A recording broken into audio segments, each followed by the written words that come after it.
So, welcome to the Crypto Survival Guide.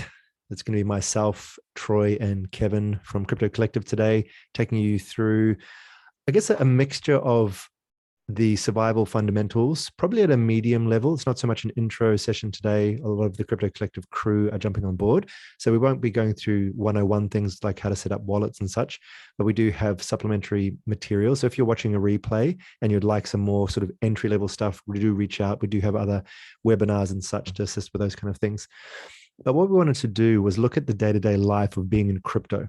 All of us work full time in the space in various different capacities, and we're here for the long haul. And a lot of people got excited. There was ups and downs last year, but there was definitely a bullish sentiment kind of leading up to the end of the year. There was all talk of like Bitcoin at 100K, and the NFT blew up. The NFT space blew up last year, which brought a lot of new adopters in, et cetera, et cetera.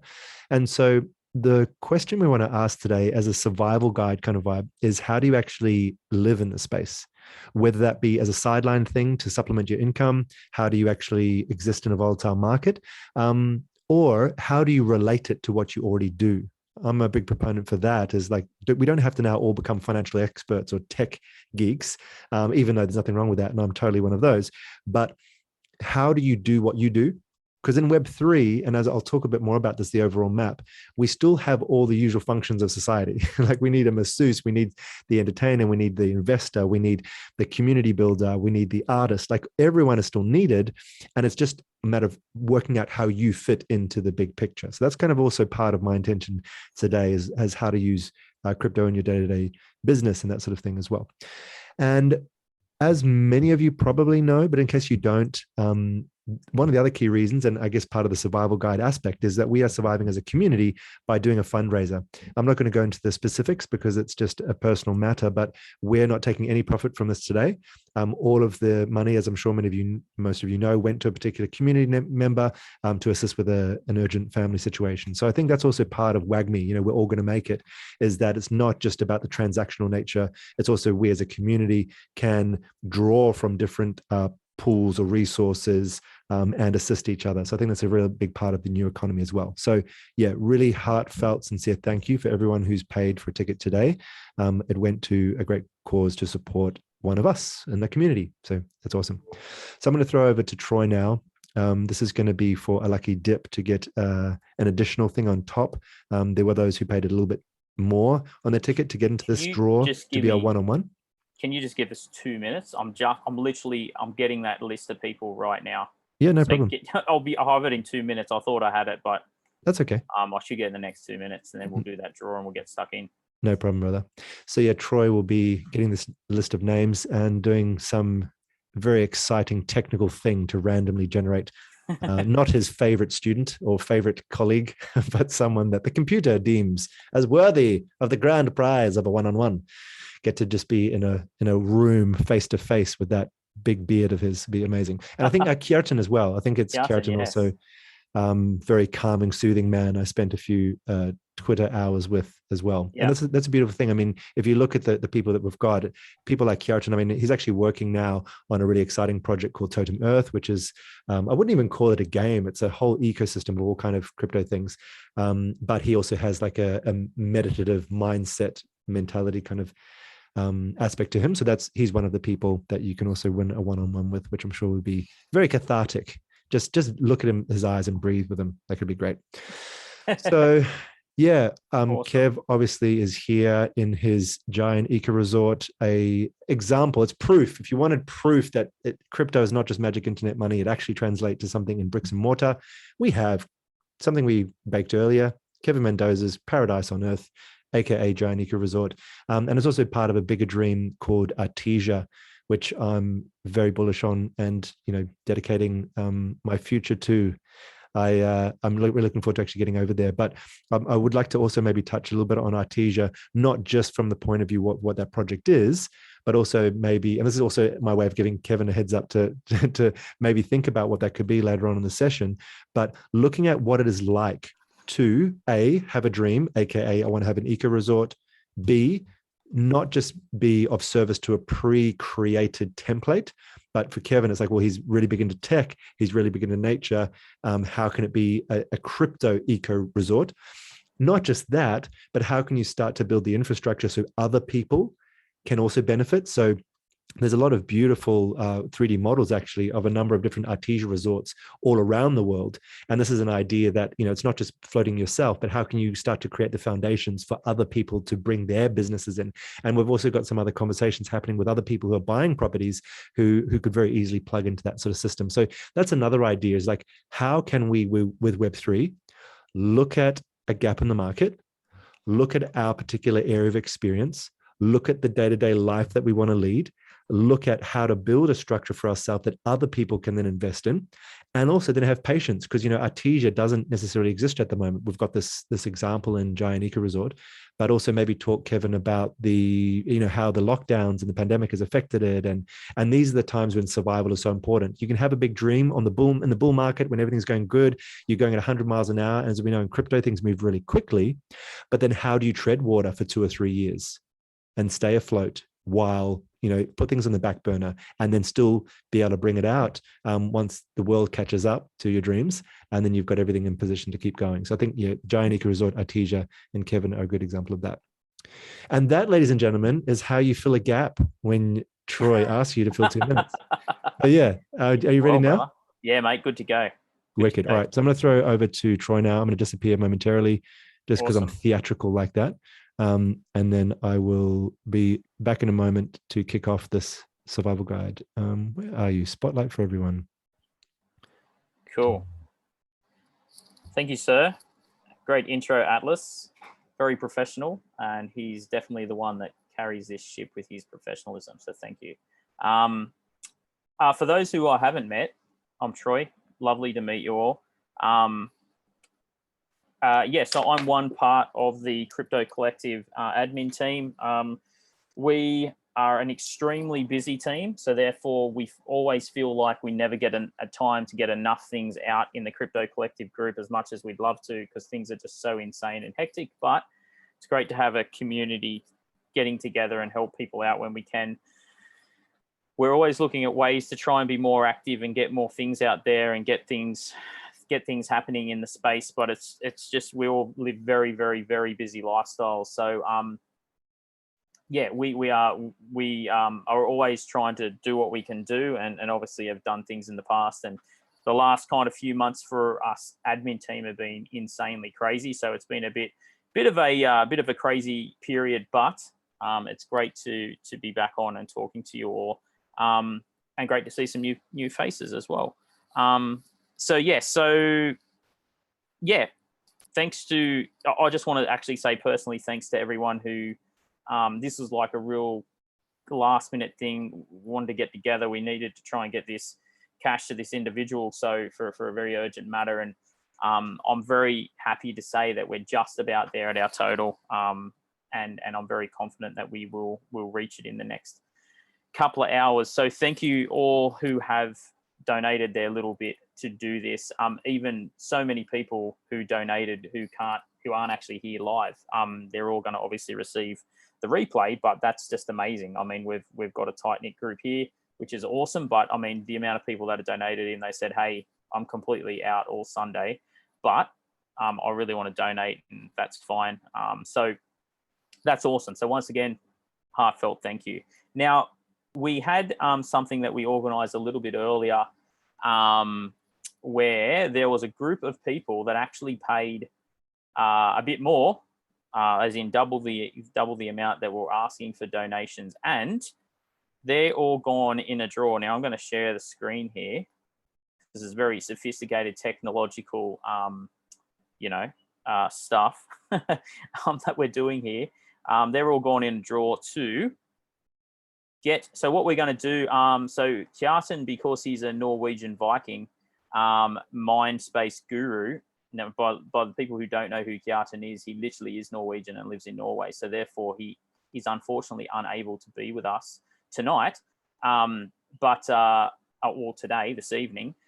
But he's this amazing mind space coach. Some of you guys know, and he's been very, very kind to offer a one-on-one with him, which, let me tell you, is usually, obviously he can't work for free all the time, even though he does give a lot of his time. But So that's pretty amazing. So he's offered a one-on-one, and also myself, I'm actually going to offer a one-on-one just to kind of work through with people and kind of, you know, wherever they might be up to in their space. I've had some pretty amazing things happen to me in this space, and I've learned so much, and especially in the NFT space, which I'm very passionate about, the NFT, metaverse, Web 3.0 space. So I'd love to have a session with someone as well. So we've got 8 lucky humans who doubled their donation and got in the draw. So I'm going to do the draw first. We'll do the draw first for big Kjartan, the Viking from Norway, and we'll see who wins this. So let's give it a spin. Here we go. Don't know if you guys can hear the sound. Oh, nearly Big Ray. Leanne. You have a winner, Leanne. You are joining the big Viking Kjartan. So we'll get that sorted out for you, Leanne. All right, we'll do one more spin, and this lucky person, apologies, has to spend some time with me. We're going to have lots of fun. All right, here we go. Who we got? It is Roland, is it? It's Roland. Woo! Roland was another legend who just got the replay, so he couldn't unfortunately be with us. But yeah, he's doing it. And because I'm in a very, very generous mood, I am going to spin this one more time, so someone else will have a one-on-one with me as well, just because I'm just feeling the love here today. So much love happening. Poor Big Ray. Big Ray has had 1 for either side of him. Is this his turn? Let's see. One more spin. It is Marcelo. All right, yeah. Congratulations. 3 legends that weren't actually. Actually, Leanne is with us. I don't know if Leanne is still here with us, but she was driving. So awesome. So those guys, we will get in contact and sort that out. All right, awesome. So I am going to stop sharing the chocolate wheel. If I learn how to stop sharing on Zoom, which is like a really difficult thing to do. Sorry, hang on, give me 1 sec. My computer's just being very special. There we go. All right. Okay, well, I am going to, because Atlas is the host man, I'll throw it back over to you, brother. And are we throwing straight over to Big Kev, or how are we going, mate?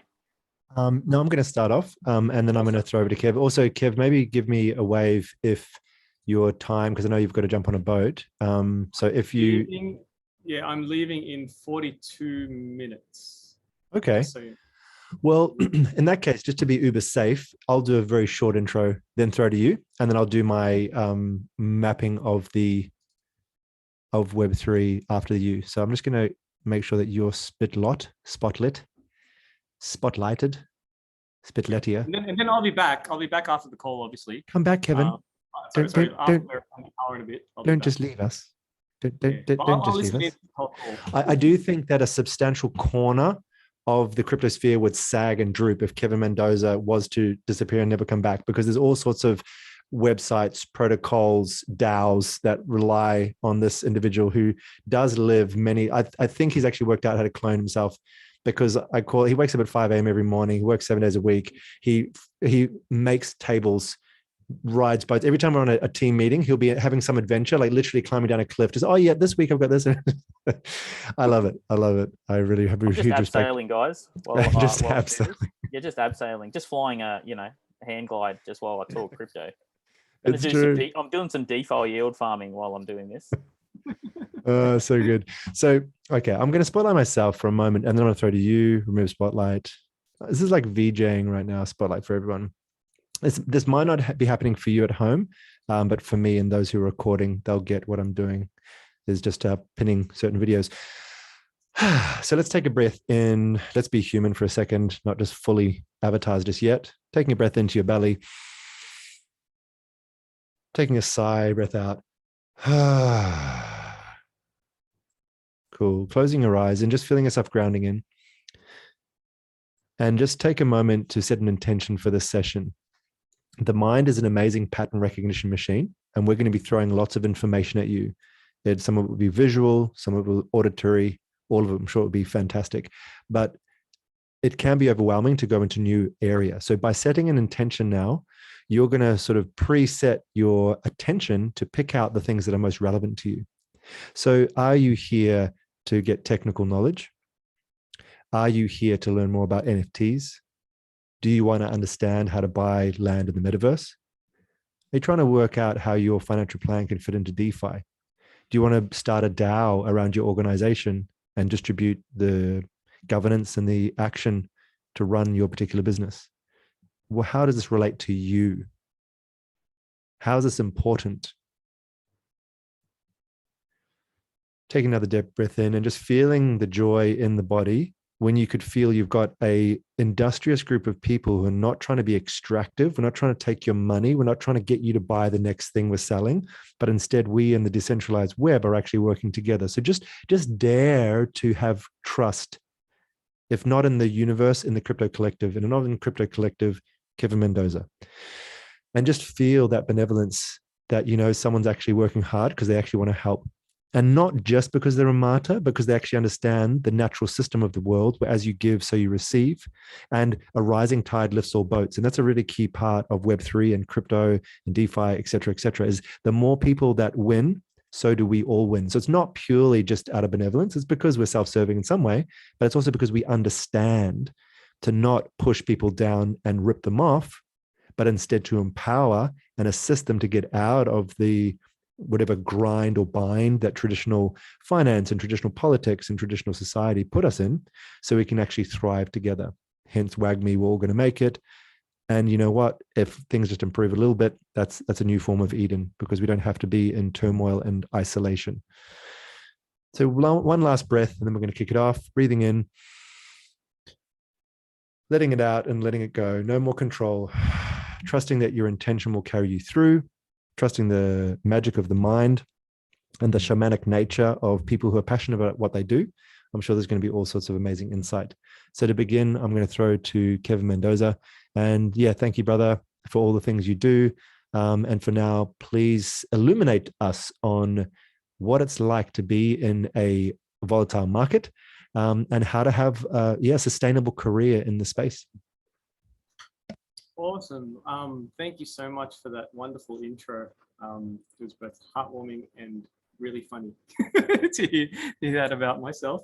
Hello, everyone. And I'm really happy for everyone being here and surviving not only COVID, but surviving the market. And so, you know, with the focus here being surviving in a volatile market.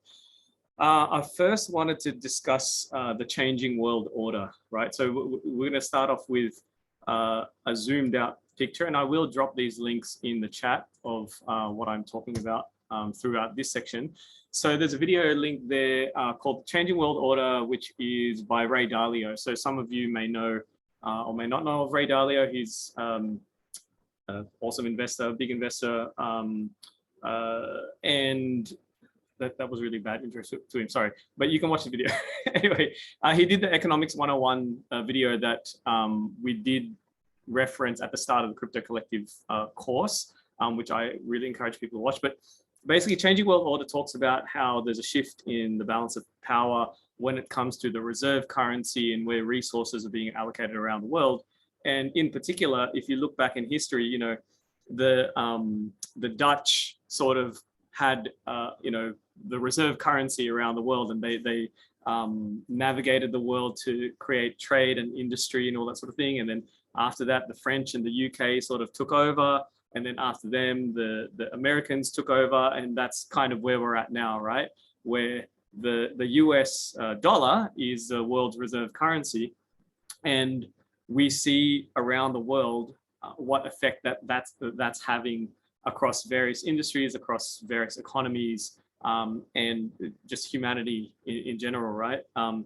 It's the reason why crypto was created, because of, you know, the global financial crisis in 2008. And then we're seeing even more, you could say, you say tears in the fabric of the US economy, directly related to the currency, because there's just overprinting of the US dollar, right? And then if you add into that, that while the changing world order, it's like countries go through this phase of, or a cycle of like building up their reserves and building up the military, building up the education, building up their innovation and all that sort of thing. And they hit a peak, they hit a sort of like golden era where everyone in that particular time and in that country is like, oh, wow, we're sitting on top of the world, nothing can beat us, right? We're the superpowers of the world. And it creates complacency and laziness. And then at the same time, as they're going over that peak, other countries, other developing nations start to emerge, and there's a potential chance of them taking over. So at the moment, we're looking at, hot on the heels of the US is China. Now, I'm not saying that China's going to take over the economy tomorrow and everyone's going to be using the yuan, but they've been slowly building up their infrastructure and, their economy in general, to have a potential to be a new, competitor in terms of like the world order. I'm not saying that, again, China is not the only one, but there is, in the second point there that I wrote down there, keep an eye on BRICS. So BRICS stands for the 5 emerging countries in the world, or developing economies. So there's Brazil, Russia, India, China, and South Africa, right? And there's, if you Google that, they're basically getting into, I guess, collaborating with each other, for lack of a better term, not to topple the US, but to compete with, the potential power that the US has acquired. And what that means for us in the crypto world, in the market that we're in, is we're seeing that out of the volatility of Bitcoin, there's stable coins that have emerged, right? And they're the counterparts to our fiat currency. And then on top of that, there's now the CBDC, so CBDCs, that's wrong, central bank digital currencies. So they're basically the bank's version of a stable coin that is marketed to the masses as, hey, we're also moving into crypto, come buy our coin, and it's all stable and it's digital and yay, crypto. But underlying it, you're still under a centralized system, and you're still under the surveillance and essentially control of governments, right? So that is what's sort of rolling out at the moment in the crisis in Europe with between Russia and Ukraine, and then Russia, India, and China have had talks about launching their own versions of CBDCs and basically trading them with each other, and not necessarily having to rely on the US dollar anymore as a reserve currency. You can imagine, how that would influence the economy. And then, along with them is obviously Brazil and South America. So you would have seen in the news that, El Salvador is now mining Bitcoin through volcanoes. I mean, imagine if I said that 10 years ago, people would just be looking at me like I'm insane, right? But they actually are doing that. I have a friend who just did a tour of the facility that they had there. Yeah, it's crazy. They've got, a few thousand miners, like Bitcoin miners, the machines that are literally hooked up to, the heat that comes out of a volcano, and they're mining Bitcoin. And the government handed it out to, to the population. So in saying all that, surviving in a volatile market, you got to look at what are the governments doing, what are the banks doing, and how can we follow along using DeFi, i.e. stable coins, without falling into the trap of like getting into the CBDCs and whatever centralized mechanisms they're sort of creating. I'm not anti-government in saying that. I'm not anti-bank. I mean, I kind of am, but I'm not. Like, I'm not being political in what I'm saying. What I'm trying to say is that, okay, here's a better analogy. If anyone's seen The Matrix, right? if you've come out of the matrix and learned about DeFi, and whether it was, flipping pancakes or NFTs or doing all these things, what we're going to start seeing happening is that the banking system, the matrix, is going to start putting things out to make us think, oh, okay, there's a safety in the matrix again. I want to, jump back in the matrix and have my stake, as one of the characters sort of mentioned in the matrix. So that's something to keep an eye on. So in order to navigate that, and feel free to drop in the chat there if anyone's been confused about what I've just said, but in order to navigate that and stick in DeFi, one really good tool you can use is that third link that I put there, which is coindix.com. So it's an index of different farms in the DeFi space. It's an aggregator website where you can literally look up what coin is earning what percentage on which protocol, on which platform, in which pool, and what are the rates, and how can I earn money through those, with my crypto. What I particularly would want people to focus on in surviving the volatile market is to look at high APY farms. So APY stands for annual percentage yield, or in Australia, they call it per annum interest. Look at the farms that are earning high interest in stable coins, right? With a TVL, or a total value locked, of say minimum $2 million or more dollars. So then you're assured that people are putting money in these vaults, or these pools, or these farms. They're essentially the same, or different terms for the same thing, right? I'm not going to go into the explaining the jargon. Kev, crypto. Yeah. Just really quickly, just while I'll let you grab a water really quickly. Just going to say really quick, this is what we were doing when we did our Crypto Collective stuff and our masterclasses and stuff. I'm going to try and explain in about 30 seconds what Kevin just said to a complete beginner. But basically, if someone's watching this and is like, I got no idea what Kev's talking about, annual yield farming, all this stuff, right? So basically, there are vaults where you can put your money and you can earn interest for having crypto in there. And in this case, Kevin's talking about a stable coin, which is a coin that's pegged to the US dollar.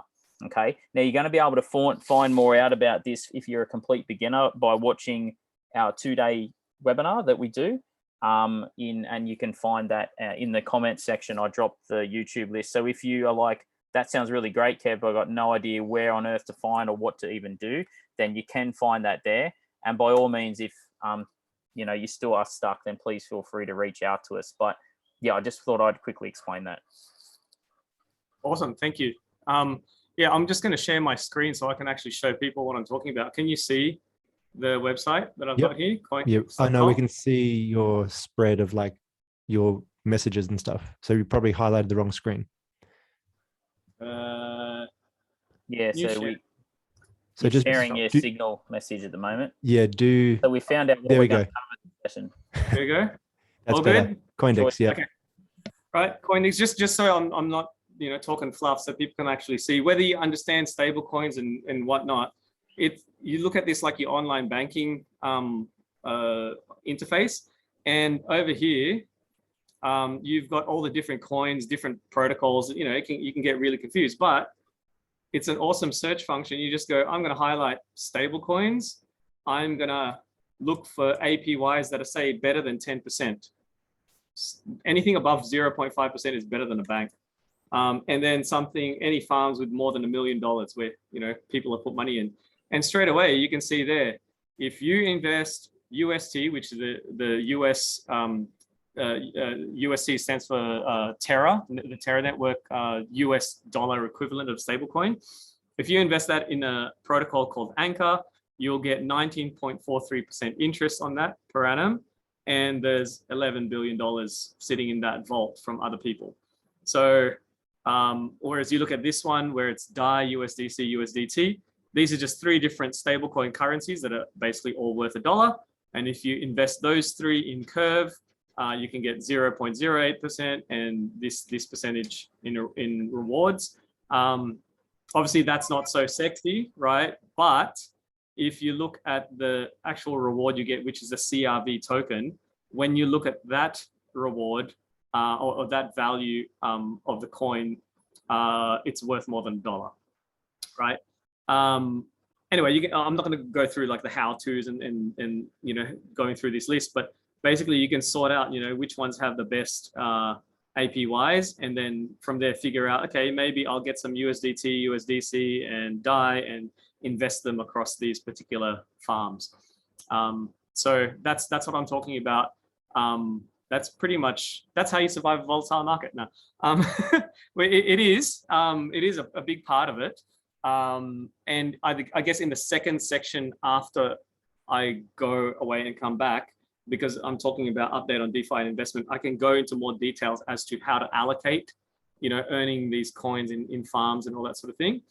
But yeah, just to give you an overview, anyone who jumps into that and starts doing their research, that's literally like the like super fast track to, like, if you're shitty at your bank, just jump on CoinDix and then start your DeFi path there, right? And then the last point I wanted to go through, which is projects that focus on regenerative principles for the benefit of humanity. So whenever you're looking at something to do with crypto, there's a whole bunch of things out there. There's 15,000 different coins and projects available. There's NFT projects left, right, and center. There's, you know, different groups that are educating people. Ideally, what you want to find is get involved in a project that has sustainability, regenerative principles, like things that are long-term, that are benefiting a group of people, or benefiting yourself, or benefiting humanity in a certain way that isn't just, let's pump a coin up, make some money, and then leave the space. Because those projects will do what's known as a pump and dump, and then, or you know, they'll get rug pulled, is another term, and yeah, they just won't last. And you might make money in the short term, but you'll lose integrity in the long term. So yeah, I think in terms of surviving in the market, research stable coins, get into stable coins rather than CDBCs, and then focus on projects either in the NFT space or in ICOs, IEOs, IDOs, any of those acronyms that get thrown around for basically a new startup. Focus on the ones that are doing good, is my piece. And that's me in half an hour, and I've still got 20 minutes to sort of take questions just on that, what I've spoken about. So does anybody have any questions on that? Or Yeah, I have some questions. Thanks, Kev. Bro, so just in regards to, obviously, you shared some opportunities there, and you shared that website. Could you just drop that link in there for that website, dude? yeah, it's in Oh, CoinDix, of course. CoinDix, yeah. Sweet. Okay, Weird awesome. name. It's a weird name. They could have CoinDix. chosen that with their marketing, but it's a coin decentralized index is what it stands for. But you know, It's not a New Zealander one, CoinDix. it's not a points. Yeah, cool. Yes, and do you have any personal favorites, Big Kev, that you're doing? Like, obviously not financial advice, because we don't ask financial advice. Not financial advice. I have actually moved away from any sort of, like, you know, personal favorites as such. I'm now just really sticking to the numbers and which ones perform better. So for those who don't know or who haven't caught up in a while, I also work for a private crypto fund, and we have assets under management that we track on a daily basis. And we use this tool, CoinDix, and we use some other things as well, but this is one of the things that we use to shift, you know, sizable amounts of money or sizable amounts of crypto around. And we use, we have a certain set of criteria that we follow in order to invest in something. And we basically track the numbers and, you know, have a strategy in terms of when do we pull funds from one pool and put them into another or whatever. And yeah, without giving away our edge, I guess, you know, there's no favorites, but it's just like you look at the numbers, and depending on how diligent you are, you can, you know, do the updates every day or every 3 days or every 7 days. It really depends on how involved you want to get in what's known as farming, because you're taking crops, or you're planting crops in one farm, crops being your crypto, your funds. Crypto interest, your funds. Yeah. And then you earn interest and you harvest that interest, and plant other crops in other farms or other pools. So, you might go on one of the USDC farms on Bancor and earn some interest there, and then take that interest and put it in, the UST farm in Anchor, because it's earning more interest, a particular day or for a week or whatever. And that's known as farming.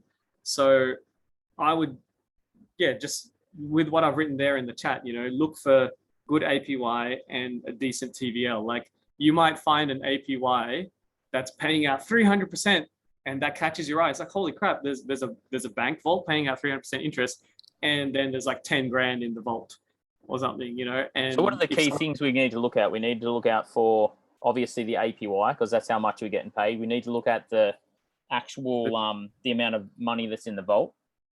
Yep, the TVL, the total value locked. Total value locked. Yeah. Then from there, I would do the research on the stable coin or the protocol itself. So the reputation of the protocol. Yeah. Not all stable coins are stable that are out there. Like, there's, what's there? I'm just scrolling out at the bottom. There's 248 different farms of stable coins at the moment, just that I can see there. So I basically just do what I just showed you guys just then, like I sort it out by. What do you reckon, stablecoin wise, man? What do you reckon people should look out for? What are definitely, five? Definitely DAI because it's decentralized. Yeah. Yeah, DAI. Even though it might not have the higher rates of return as some of the other coins, it's not a centralized stablecoin. So DAI is really important. And then you could look at USDC, which is, one of the more prominent stable coins, but it's also technically centralized because it's run through a company called Circle, who also own Coinbase, and they're based in the US. So there's still a link to being tracked by the government and potentially being controlled, financially. Like, you would have heard on the news that banks in Russia have shut down or whatever. Like, people have stopped. The sanctions against Russia, basically. Not going to go into that. And then from there, you could look at UST, which is Terra's coin, which is also decentralized.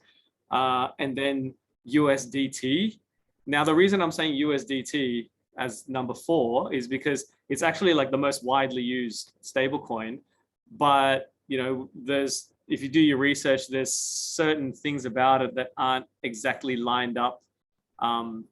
They don't really add up, I should say, in that they used to say that every one USDT coin is backed by $1, but that's no longer the case. They have maybe 70% of what they have backed by the US dollar. The other 30% is in, documents like bonds and different treasury devices that have a certain amount of risk to them, so they're not 100% collateralized. And then some of the other stables. So I reckon DAI, USDC, and UST. Yeah, I reckon are probably and then, top 3. Yeah, I will. I mean, BUSD. I know it's a bit evil because it's Binance, but I mean, as far as pegging's concerned, it stays exactly. BUSD I consider in the same category as USDC because there's a centralized nature to it. But it's got the backing of Binance, so therefore it's the likelihood of it losing its pegging to the US dollar is extremely unlikely.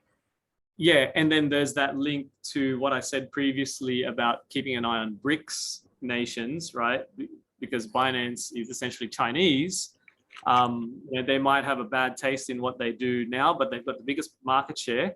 And if they continue, Russell Peters jokes about it in one of his comedic sketches where he's like, give it 10, 20 years time, your kids or your great grandkids or whatever, one of them will probably be Chinese or Indian or half Chinese, half Indian, just because of the population growth.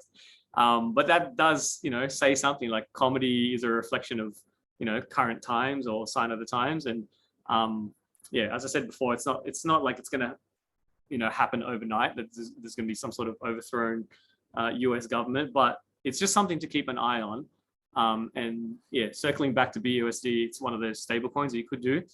And I also am, I'll say I'm personally bullish then on an emerging stablecoin called USDS, which is by Sperax Finance. I won't go into details of why, but you can do your own research and hopefully see the same things that I saw and have a look at Sperax. Yeah. Cool. I have So a couple of basically- questions. Yeah, you go, Yep. man. Sorry, you go. Thank you. The one that's like most immediate is like, how do you do research on a coin? Are you looking at like its history and like its kind of volatility, or like what else are you looking at? Yeah, in the group, we do have like a due diligence cheat sheet, I guess, on what to look for. But the main things are, you look at first of all, the utility of the coin itself. So, okay, let's talk about stable coins specifically. If you type in the name of a stable coin on CoinGecko or CoinMarketCap, which is, you know, the industry index, you literally just look at the chart and see, is it actually stable? You know, as in, are the lines pretty much straight across? And if it's not stable, then you start asking questions. Why is it a stable coin if one day it's 85 cents, the next day it's $1.20, right? Whereas, you know, you might see fluctuation between 98 cents and $1.01. I'd say that's pretty stable, you know, compared to other currencies. So that's the first thing. Does it do what it says it does? And then the next thing you'd look at would be the people behind it. You know, is it a veritable team of people? Is it run by a company? Is it run by, you know, a decentralized group? Like, what's the history behind it in terms of how it was built, how it came about, and that'll give you, I guess, a bead on, you know, how likely it is to continue. And then from there, again, being stablecoin specific, I would look at the community around it and also the usability of it. Like, how many farms is it sitting on? How many networks is it available on? The different layers, right? And once you get that, then you know, you'll have a pretty good idea of what to follow. And, you know, truth be told, there's only really 5 or 6 that always make it to the top 10 list anyway, because it's what the big boys in banks are using, and therefore what filters down to retail. So yeah. Oh, thank you. My other question was, what do you reckon like the similarities and differences between these kind of financial services and say like traditional financial services that have been going on for ages outside of crypto? Yeah, similarities and differences in the financial services themselves. Yeah. I came in late. I don't know if I missed something pertinent to this. But No, that's fine. Pretty much what I was saying about CDBCs, like centralized digital bank currencies, centralized bank digital currencies. The top firms are basically, and the banks are trying to replicate, you know, their own versions of digital coins to try and keep the retail market still under their pocket. So, you know, you might start seeing high interest rates in banks of like, you know, 1%, 2%, 3%, 4%, or whatever, which are still significantly lower than DeFi rates, right?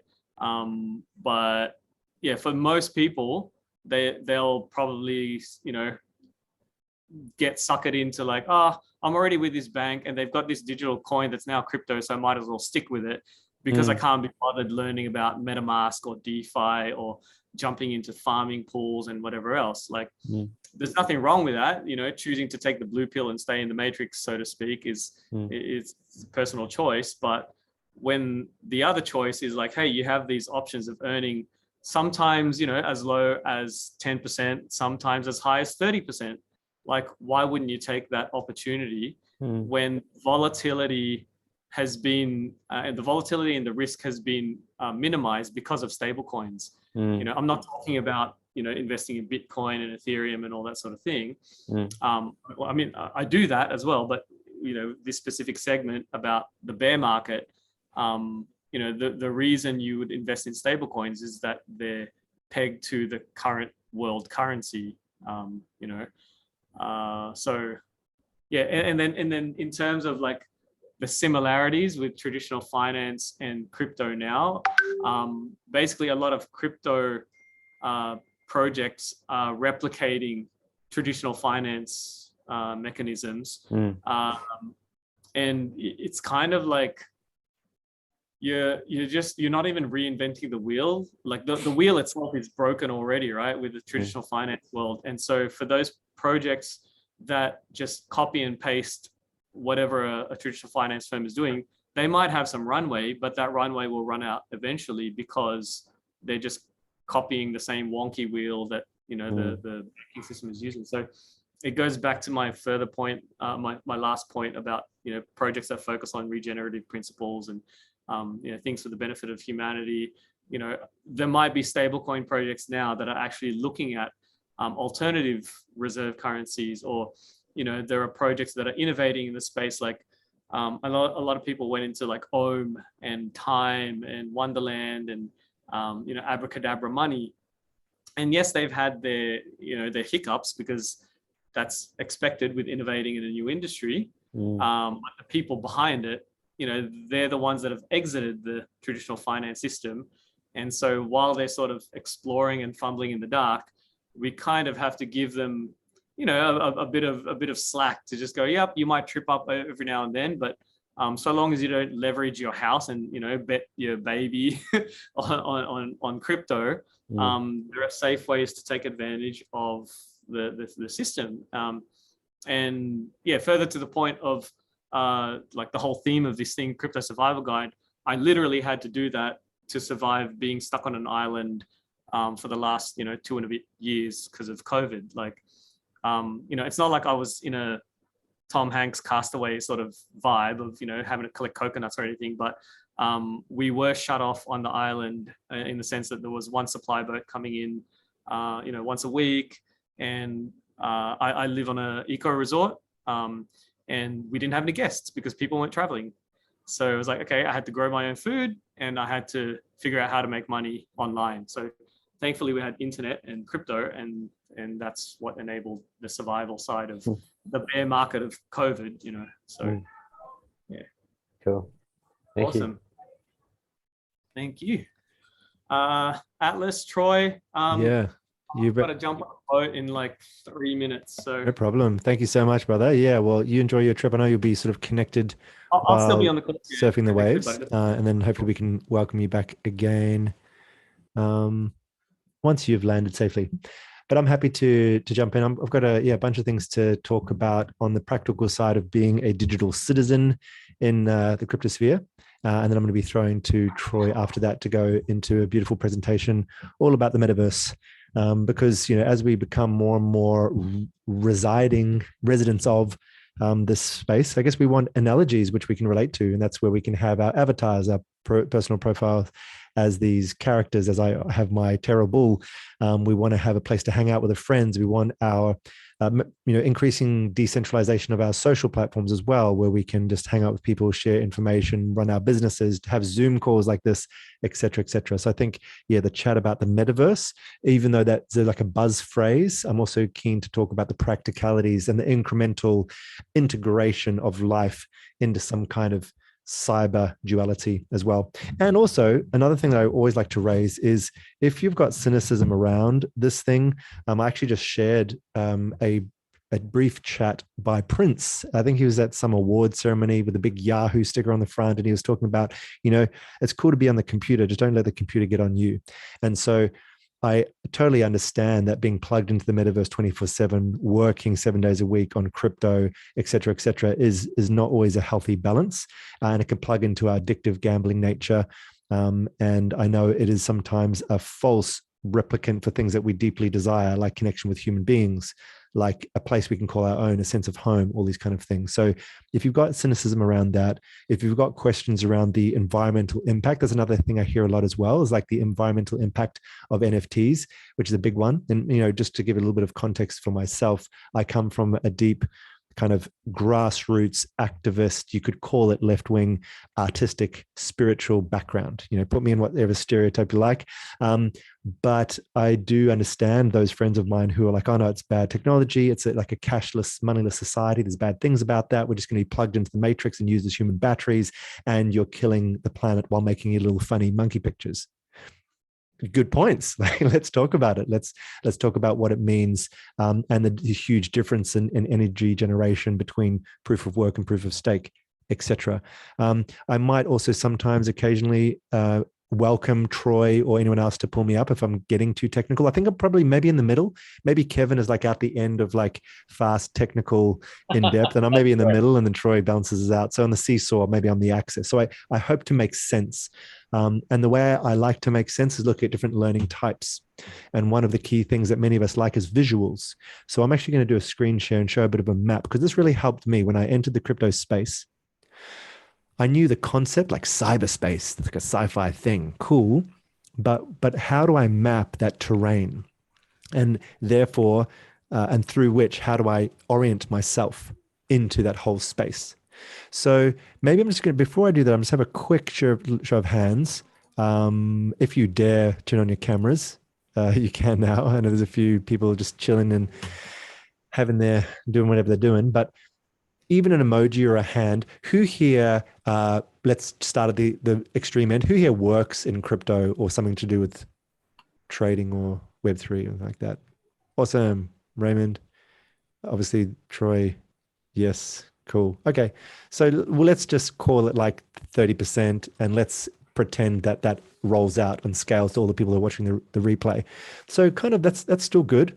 But it's a small aspect. Who here has been, investing or at least looking at crypto for the last year, at least?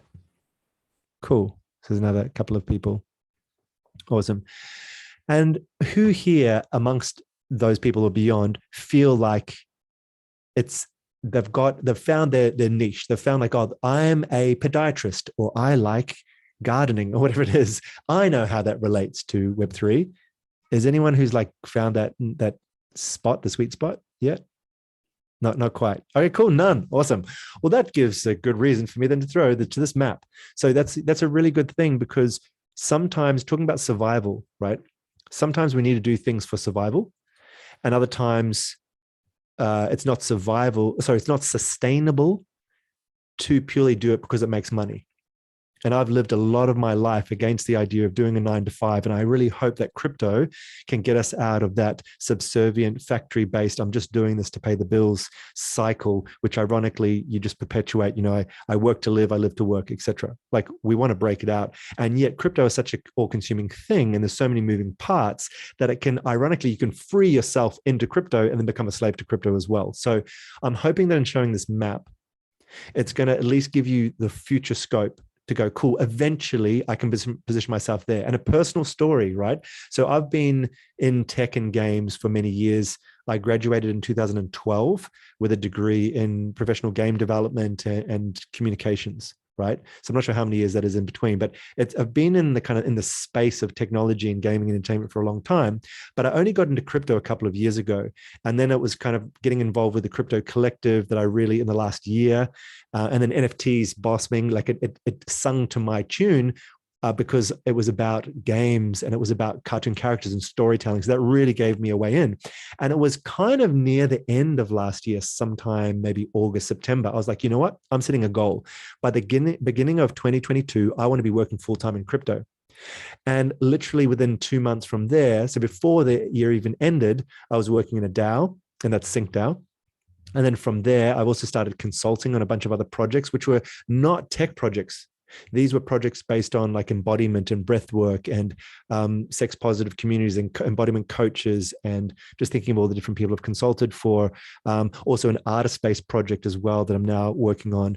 And now I've also joined a validator node on the Terra network, and also games. So I've kind of positioned myself as like the game guy, and it's sped up my evolution so quickly. And now I am literally working full-time. Like, I'm working like 3 or 4 full-time jobs. So it's like, can you do more than full-time? Yes, apparently you can.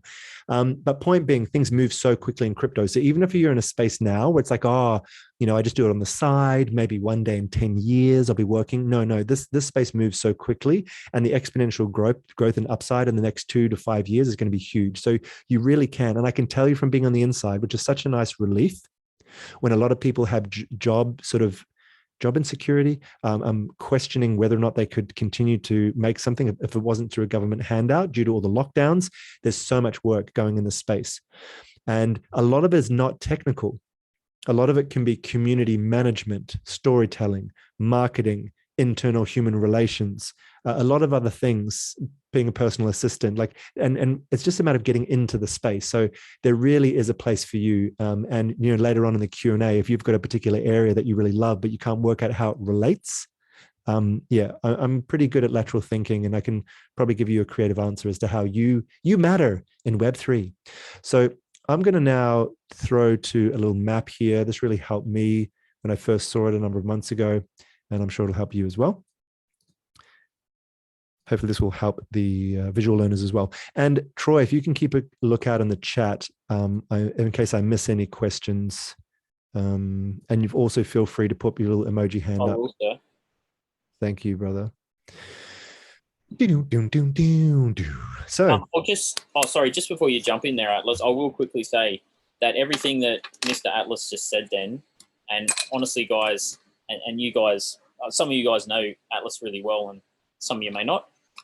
He's so articulate and so great in putting these things that are in his head into words, and that's why we love him, and that's why he hosts these things, because I'm a little bit of a bogan. But in regards to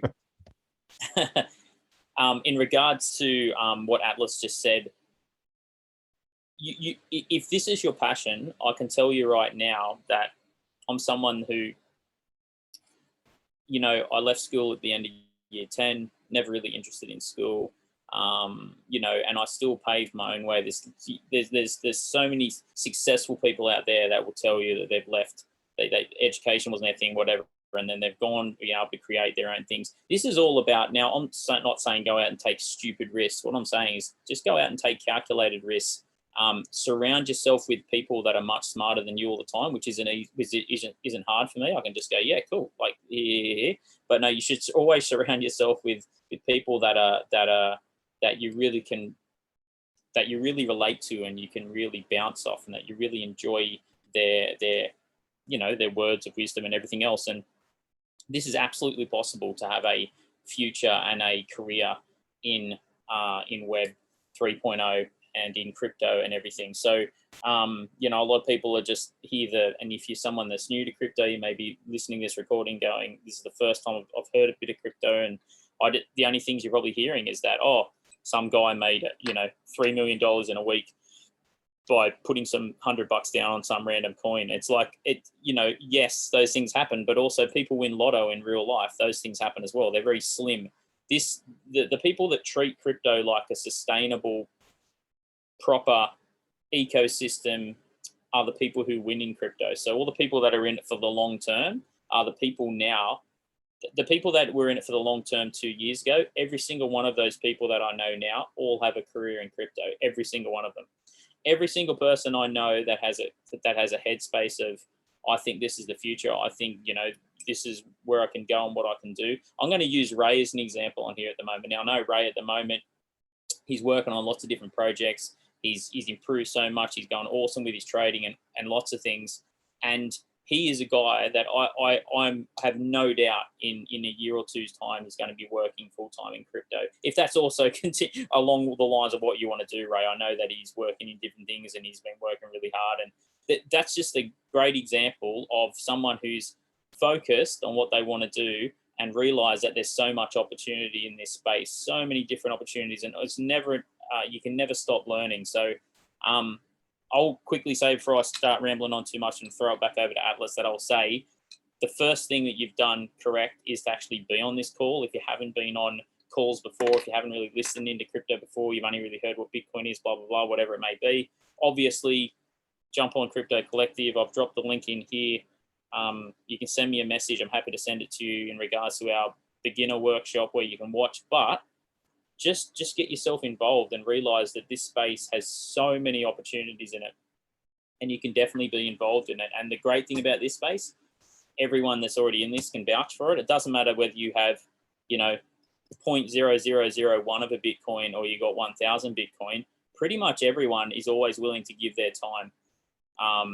This is very much a community, and everyone wants to throw in and do the absolute best for everyone, as opposed to holding things for themselves and not telling information. So that's why we love it so much. So I just wanted to say that, Atlas, just to back up what you said, and I'll throw it back over to you.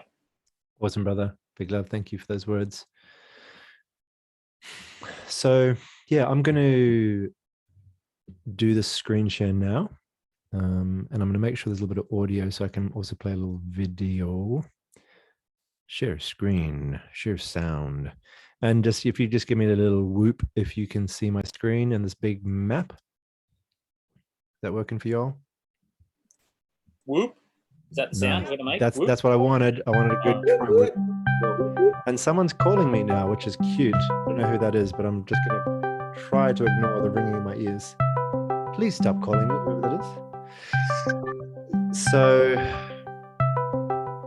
Atlas is too kind. We can hear it as well. You can hear it as well? They're gonna Yeah, have we to can hear it, bro. decline. Yeah, thank you. So I'm not just crazy. Yeah, it's quite hard to like, especially when you can hear yourself echoing. That's even harder. But and they're persistent too. They're a good old school caller. Persistency. Yeah, I who does? like it. I actually like their persistency. They're a person on a mission. They want to talk to Atlas, and they're going to keep that phone ringing. And I've got no idea which app. Have you had that before as well? When you can't even hang up because you've got no idea which browser, which app. Don't know who that was, but it was a nice ringtone. I appreciate the dev who put that in. It's quite soothing. All right, so Web 2 to Web 3 comparison landscape. Web 2. Web 3, what are those things? As many of us know, our society has become ingrained in this tool called the internet, and it was predicated on the concept of sharing data. Often there was this kind of central repository of information, which could then be, you could draw from. And we have these cool things called browsers, which are increasingly becoming this use-all tool, like a mini kind of computer that you've got. And I always like to come back to the basics, like the functional basics, to really understand the user experience at the other end. Like, what is the internet? When you look at a website, all it is really is a bunch of text and a few images, and then your browser is real-time assembling them into something that you can sort of interact with. And one of the huge leaps forwards was the GUI, the graphic user interface. And that was to create analogies that we could relate to. So when you look at your desktop, what are you looking at? Well, you're not looking at the top of the desk, but it's close enough that you can actually get it. You had things like Apple putting a little rubbish bin in the corner. You could drag things and drop them in. Amazing. It's going to make sense. And so this is a lot of what I'm trying to help with, and you can also help with, is how do we have analogies, graphic user interfaces, or things that we can relate all this technology to, big data, this overwhelming repository of all of our collective behavior and our finances and our history, into something that we can use. And I think Web3 is going to increasingly be that thing. And that's, I think, also what the metaverse is going to bring. And when you say the word metaverse, some people say, oh, Facebook's metaverse and Sandbox metaverse. And that's cool. You know, it's all semantics. You can call it whatever you want. You can call it a sandbox or a playground or a hangout zone, whatever it is. But in my personal Atlas Talisman's definition of metaverse, I look at the word meta, meaning beyond, and verse to sort of go between two things. And I think it's like the membrane that encases everything, including the real world. And it's in the interoperability between distinct things that the genius comes, that the magic comes. So it's like, how can your banking relate to your social life? How can your social life relate to paying bills? How can paying bills relate to consumerism and buying things you like? How can buying things you like relate to going for a jog? And in the traditional finance world, there was no relation. And a lot of us did a lot of contribution and productive things that never put money in the bank. And I think that's a lot of the injustice when you're someone that helps society, or you help your friends, or you go pick up rubbish, but you, at the same time, you know, the idea of that starving artist, like that injustice, I hope will be remedied through the genius of Web3. So to come to this map now, what are we looking at? We're looking at some columns with themes or areas of operation in what we know in Web 2 and how it relates to Web 3. So you've got technical, right? They don't have much technical on the Web 2 side, but essentially this is like the protocols, meaning it's the code standards which allow us to talk to each other. And that's really important because we need a common language to input and output through. When you come down here to file storage, that's something pretty common, right? Who here knows Dropbox? Pretty common thing, right? So then when you go across to the Web3 equivalent, that's something like Filecoin. And there's a bunch of other things down here on the left is where I'm looking that are Web3 equivalents. Computation, right? We know IBM, we know Microsoft, and there's a bunch of things here, Dfinity, And I would put Ethereum on there too as the world computer. So this is what some people don't think with. They might kind of know it, but they don't really think with it, that these coins are not the equivalent to just money. If you think of, well, I've got $1, I've got £1, I've got a yen, cool, that's like a store of value. But these cryptocurrencies actually back onto all kinds of technologies. And there's a few things that we can use these coins for. Sometimes they can be a utility token, meaning that I actually need to plug it in and pay gas, for example, to pay for a transaction. So that's a utility token. Or it could be a governance token, meaning that you can use it to vote on how this organization, usually we're going towards the idea of a decentralized autonomous organization run by the people who are actually part of the community. And this also relates to our consensus mechanisms. So what I mean by that is, how do we agree on what the standard ledger of the blockchain is? So I'm going back and forth a little bit here between community, culture, and technology. It's kind of, I guess it's my passions, that they make sense to me. Please slow me down if you want me to clarify any one of these things. But I do think it's important to look at the technological foundation to really understand the user experience of these things, and also the simplicity of what we're doing. So the simplicity is simply, we are collecting information and we're all sharing the storage of that information. That's what a distributed network is, or a database, is that I hold a node, meaning that my computer is used to store part of the operating system. And then, of course, I get some money, like I get some rewards or incentives when you want to play a video game, you want to play a song, you want to draw some information from Wikipedia or whatever it is. Rather than drawing from a big centralized Google or something like that, you're actually going to draw information. It's a bit like torrenting. Not that any of us would ever do that, but imagine if you could get like a video or something like that for free on a torrent. It's the same principle. You split it up, you share it across a bunch of people, and then they keep their computer online and serve it back to you. So it's really a group that's doing it. And so it's actually going to achieve all the things we know in Web 2, just in a decentralized way. So let's continue with this map just really quickly. We've got some things like identity access. So like your one login. I'm not sure if any of you have that on your browser, but it keeps all your passwords. So you've got like a decentralized thing like that, like the key, for example. Let's go to something that's really relatable down here on the right, like eBay and Amazon down the bottom here, Netflix. Of course, YouTube, blah, blah, blah.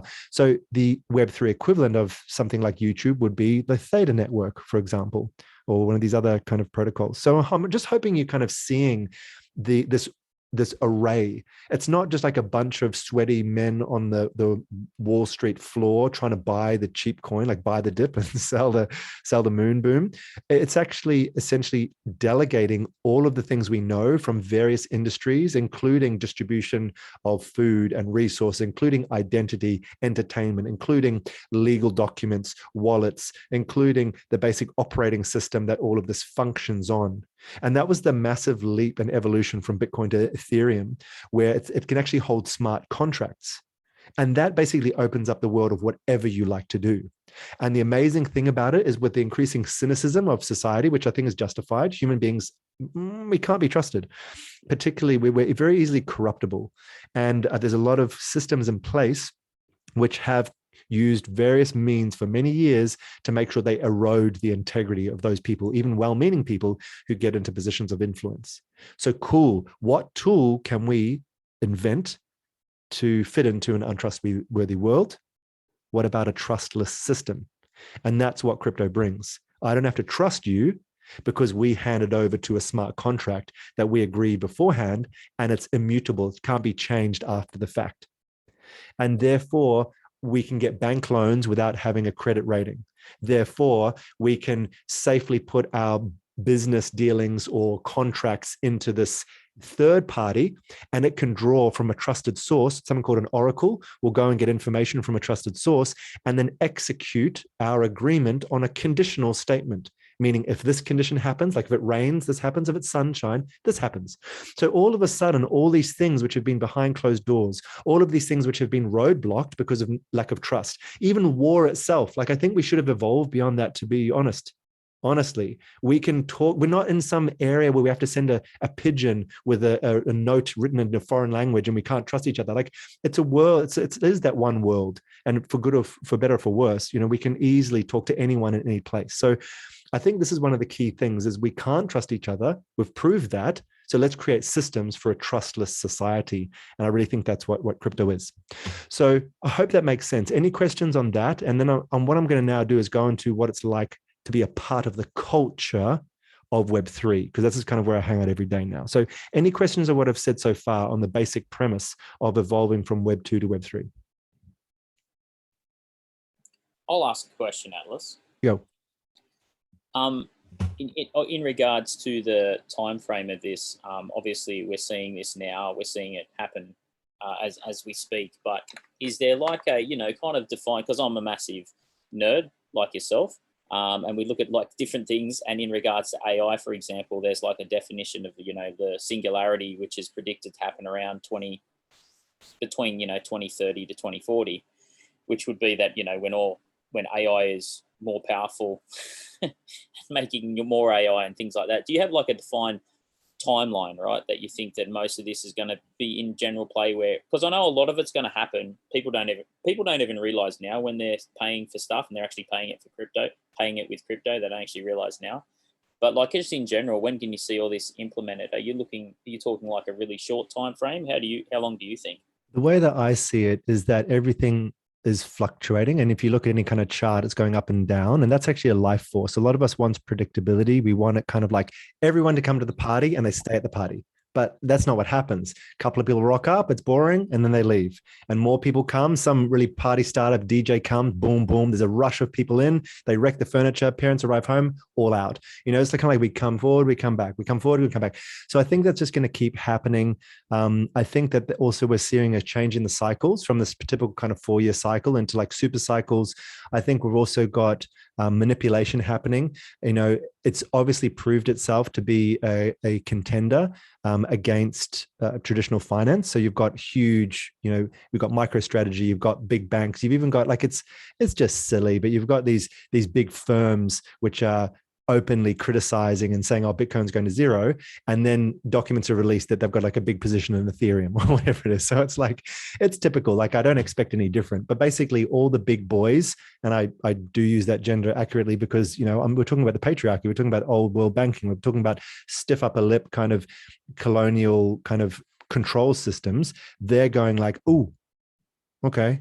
What do they say? First you ignore it, then you ridicule it, then you fight it, then you join it, right? So they're kind of across the spectrum there. So to answer your question, if you wanted like a figure, I would say I'm looking at like between 2 to 5 years. I think it's going to be a completely different space. And then I'd be looking at, like between 10 to 20 years. It's just like there's nothing that's not like blockchain or crypto or somehow influenced by it. So that's kind of like the speed that I think things could happen. When you look at the huge growth in DeFi, for example, I can have a look at the number here, but it really started, what was it, 2020, something like that. That's not the one I want. But if you look at the number of billions, I do actually have the number here. I was going to reference it before in a moment, but with DeFi,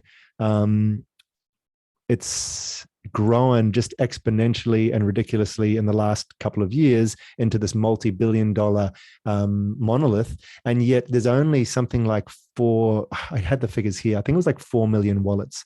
I can bring it up. Here is here. Okay, cool. So it came to prominence in 2020. And it's 10x since there. It's got the total value locked of DeFi protocols is over $78 billion. But there's only 4 million unique addresses. 4 million in, what are we, 7 billion people. And you can imagine how many of those addresses are held by like a multi-wallet individual. Like, you know, how many wallets do you have? 2, 3, 4, 5, whatever it is. So you've only got 4 million unique addresses. You could maybe even, at least cut a third of that because of multi-wallet holders. So it's a really small percentage of the population that have it. So it's really about access.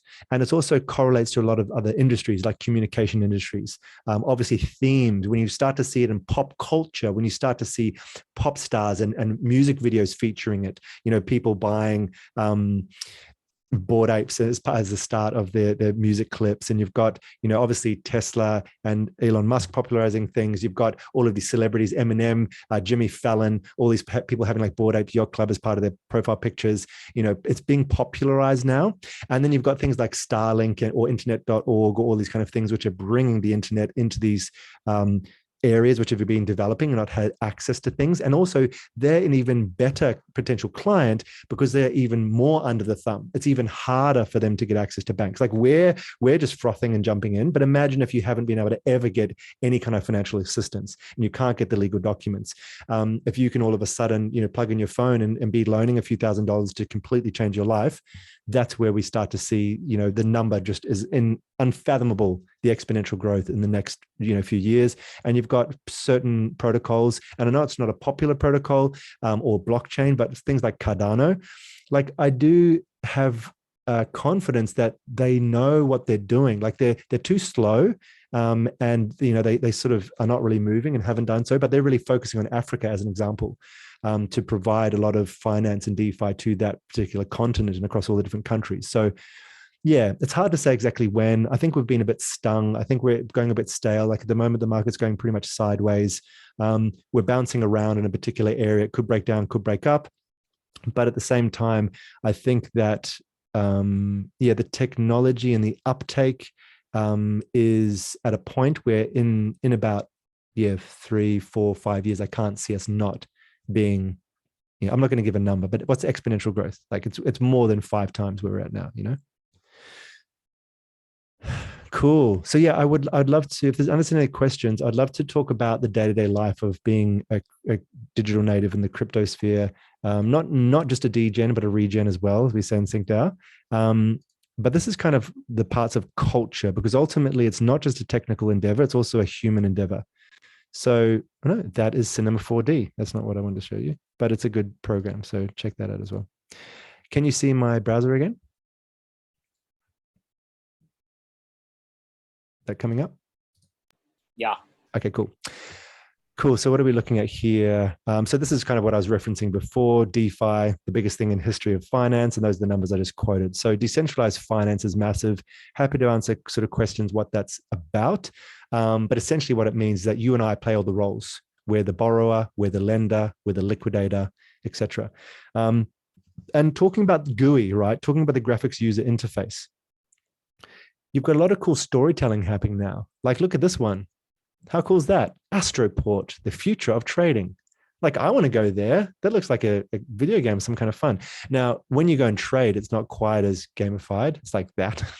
So it's not quite as fun. But at least they're starting. At least they're starting to have analogies. And there's a few other things as well I can show you. For example, like Bridge World here, which is another DeFi protocol. This is like GameFi. I might talk about that in a bit as well. We've got like Treasure Marketplace and the Barracks and the Forge and Atlas Mine. No affiliate here, but Pilgrimage. So they're starting to gamify the process of investment, and we're doing that also at SyncDAO, kind of making the whole process fun. But you can kind of see how with something like that, we're starting to create a way that mere mortals, not just a bunch of coders, can actually start to interact in this kind of decentralized way. But one of the most important things to realize is you're not buying technology, you're not investing just in technology, you're actually investing in culture. And this can be really seen recently when you had this massive acquisition that happened. Does anyone, I'm sure most of us can recognize what this particular thing is. It's a CryptoPunk. It's one of the kind of like the first seminal NFTs. It predated non-fungible token code, but now it's being sold as such. And this is by a company called Lava Labs. And they were, the IP of the CryptoPunks was bought by the Bored Apes. And what did they buy? Did they buy these JPEGs? I mean, partly because they're kind of artifacts, but a huge part of what they bought is also the community itself. And what was the big change that BAYC or Yuga Labs bring to the community? They gave them IP rights. So that was kind of one of the key things, if not the only thing that they did, was Bored Apes Yacht Club has taken over the management for the CryptoPunks and Meebits.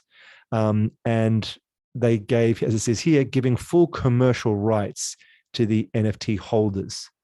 Why is that so important? It's important because we as people want to belong, and we can actually base an entire business on these things.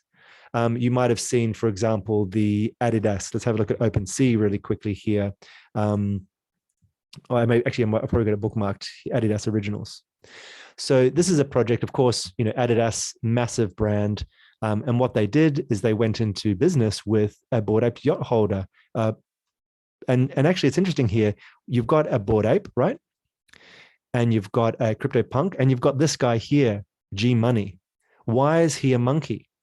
He's a monkey because he couldn't use his CryptoPunk. So he based his whole brand on being CryptoPunk, and then they had this old world thinking, in my view, limitation on the IP rights. Like, no, you can't use it, because I think they wanted to make a movie or something like that. Now they've just sold it. But so yeah, just let go and catch up with Web3, allow people to do innovation. And one of the key things here is that you start to gain the creative input, like the world starts to be your staff. When you have a look at YouTube, when you have a look at the most popular game ever made, Minecraft, why do those two things go so well? Because it's crowdsourced, because it's user-generated content. You can't do that alone in any group of staff. And you'll also get this wide variety across the population, and you'll get some real genius start to pop up. So that particular partnership with Adidas shows there was a Bored Ape holder. And so that's an individual. It's not like the whole company of Yuga Labs or Bored Ape Yacht Club. It's a single person like you and me that happened to own a cool looking PFP. And he's actually now gone and had a business partnership with Adidas. And then G Money had to have a big branding thing done and do something else because he had a CryptoPunk and he couldn't use it. That's all changed now. And Bored Apes have bought, or Yuga Labs have bought, the IP of these things. And the first thing they did was give the IP rights. And that kind of highlights the strategic plays. And that's because they're really buying a community, they're buying a culture. And who's the culture made up of? It's made up of you and me. So this kind of shows how, and it's this really strange thing, this brotherhood or sisterhood, this kinship that comes from simply owning a profile picture together. You literally can spend realistically on Ethereum, several $100s, but you buy one of these PFPs and all of a sudden it's like, oh, ape follow ape, zombie follow zombie, penguin follow penguin, and all of a sudden you have this group to belong to. And this is where you look at the Maslow's hierarchy of needs. You look at the establishment of a culture. When you start, you've got to pay the bills. You've got to have a fire at the mouth of your cave. What's the second step? And this relates to anyone with any business. Doesn't matter where you're at. The second stage is tribalism, which involves superstition and culture and storytelling and clothing and food and music. It's like building the population. And that's where we're at right now with Web3. We're building a population based on profile pictures. So you can literally just buy one of these things and start to contribute your thing. This is when I was talking about how can your business relate to Web3. Bring that. If there's someone who's just started a fast food chain and he owns like a Bored Ape and a Mutant Ape, and he's got them on the front of the chip packets and the drink containers. It's called like Bored Burger or something like that. And so you start to inherit, it's like being a surfer on a wave. The wave is being created by Bored Apes, and then you can literally surf that by bringing your uniqueness. And interestingly enough, it feeds back in. It's a recursive process, meaning it's your innovation is going to now feed back in. This one person creating a burger based on them now was headlines, and it feeds into the momentum. And that's kind of how the exponential growth goes. So I'm just going to come back here. Hopefully that's all making sense. Everyone tracking? All good? Amazing. I was just listening back. I was listening to everything we're talking about, and sorry, I just put my video on. My wife walked in as like you were halfway through talking about like apes, and this guy couldn't have it because he was a punk, and then he wanted an ape, so he turned to an ape, and she just looks at me. She's like, "What? What?" This is the world. Yeah, this is just thinking back, like at people who might be watching this who are new, just going, "What on earth? What on earth have I so signed up for?" I mean we can rewind momentarily. Like I don't want to hang up too much on things because I think a lot of us kind of maybe are trading at least a couple of NFTs and know. But for those of you who don't, essentially what happened was at the beginning of last year, pretty close to this time, it was in March, someone called Beeple sold a single image for $69 million, and that started kind of NFT gold rush. And the primary artifact that people bought were profile pictures or PFPs representing themselves as an avatar in the world. And then the principal way people used that, there wasn't much of a utility. They didn't do much. And so all it did really was give you a membership into a community. And people are willing to pay thousands of dollars, hundreds of thousands of dollars, in the case of Bored Apes and CryptoPunks, millions of dollars for a JPEG. And people sometimes can't understand it. Like, we'll just right click save. What's a big deal? But it's the unique scarcity. And this is what NFTs bring, is they bring scarcity to an infinite world. And as more and more of our business is placed online, it has to correlate to the real world. If I'm a business supplier and I provide bricks for building houses, I need to be able to attribute a finite unit like an NFT, non-fungible token that's not swappable for a cactus or a lettuce. No, this is a brick. It needs to do brick things, you know? And so this is what we've done with NFTs. We've encoded real world qualities like scarcity, provable ownership, tracking. It's like, I mean, you could put a bug on a brick and watch it go from China to America, wherever it is. We can do the same thing with a non-fungible token. So that's kind of what we've done. Even though we're using the analogy of monkeys and lions and penguins, what we're doing is we're trying to provide, once again, a GUI, a graphic user interface, a point of connection for the technical function of what it means to have a decentralized autonomous database, an execution layer and finance payable layer as well. So that's why, even though it's monkeys and bulls and things like that, it is the real world. It's just as serious as any court case or any medical procedure, you know, and NFTs will be used for this, for, I think, for political voting rights, to keep your medical records as your sovereign data that you can choose, you know, who you want to share it to, etc. But it all starts with culture. So how are we going with time? I also don't want to just talk people's ears off and go too far down a rabbit hole, but I kind of wanted just to talk about, the culture, and because that's where we're going to start. Unless you're a coder, unless you're part of a DAO, unless you're a trader, you're going to want to know the way to plug in. And it's really just about to be a part of a group that collect a certain thing and add value back to the group in order to increase the value, in order to have the thing which you're holding increase in value too. That's kind of like your equity in Web3. So how are you feeling, Troy? You're on the outside. Do you want to move on and come back to me later, or do you want me to go a bit further into a few of the games that are out there and stuff? Well, what I'm thinking maybe, because before we start going too deep, so my obviously what I've got together for all the guys is a presentation, like an overview of the metaverse, cool. Web 3.0 and stuff. So I guess much more on a basic level than what your stuff isn't advanced at all, but obviously, you know, this is much more on a basic level. So maybe we might do that, and then we'll jump back to you. I'd love to hear. I'm looking forward to it. Awesome. So yeah, I'll hand over to you now. You got the wheel. Take us into the metaverse. So do we want, I know we've just been going for an hour and a half, but are people, so I'm going to do a presentation now. It's probably going to take about an hour or so. Do people want to have a quick toilet break now, or you're cool to continue? I'm going to just get a vibe from the people who I can see the video from, and a few people. So if we're cool to go, I might just continue. I got a thumbs up from Camilo. Cool. 2 thumbs up. Big Ray as well. All right. Yeah, awesome. let's hit it. So I'll start going. So I will share my screen. Give me 1 second. Big Kev on the speedboat there.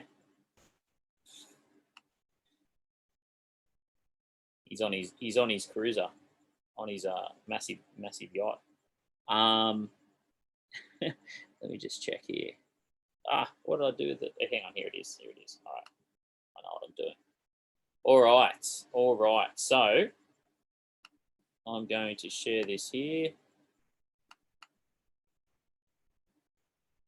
And I will make it larger so we can see what's going on. So I will put this up here, move this out of the way. All right, so what I've got here is a couple of, so as I said, it's a few slides, kind of just talking about the metaverse in general. Obviously what Atlas touched on was, you know, the basis of it. And then I was going to kind of go into just kind of give an overview and maybe just hear from a few people that maybe not all of us are a big fan of, like Zuckerberg and things like that. But it's just kind of interesting to hear different things and hear, you know, what a centralized version of the metaverse is to a decentralized version. So yeah, so without talking too much more, I'll move on. So what we've got here is, so what exactly is the metaverse, right? So just move this up here. Okay. Got the alien Zuckerberg up. Hang on a second. Let me just pause this. Just trying to move our faces out of the way. There we go. All right, awesome. So why the metaverse? So I'm going to play this quick video from our friend Mr. Zuckerberg, just to make sure that people can hear it. It's literally a couple of minutes, but I actually think, even though a lot of us think he's evil, I think this is actually He explains the metaverse in a pretty good way as on an intro level. So I'll just play a little bit here and make sure you guys can hear it first. I believe the metaverse is the next chapter for the internet.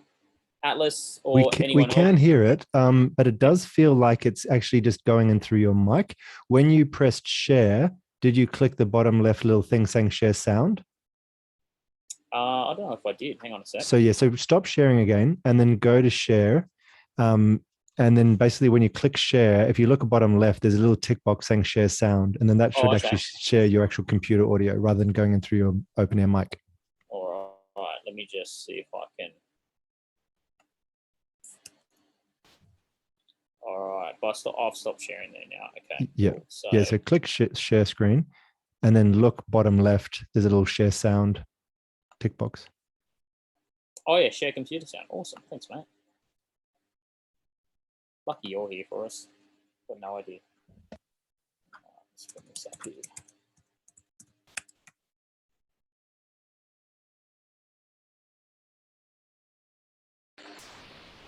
Bring our alien friend, Mr. Zuckerverse, up. So I call him our Zuckerverse. That's All right. catchy. I believe the metaverse. So that's all good now, man? Yeah, let's just go with it. We can definitely hear it. It feels a bit tinny, but that's all good. We can hear it. Let's go. The next chapter for the internet.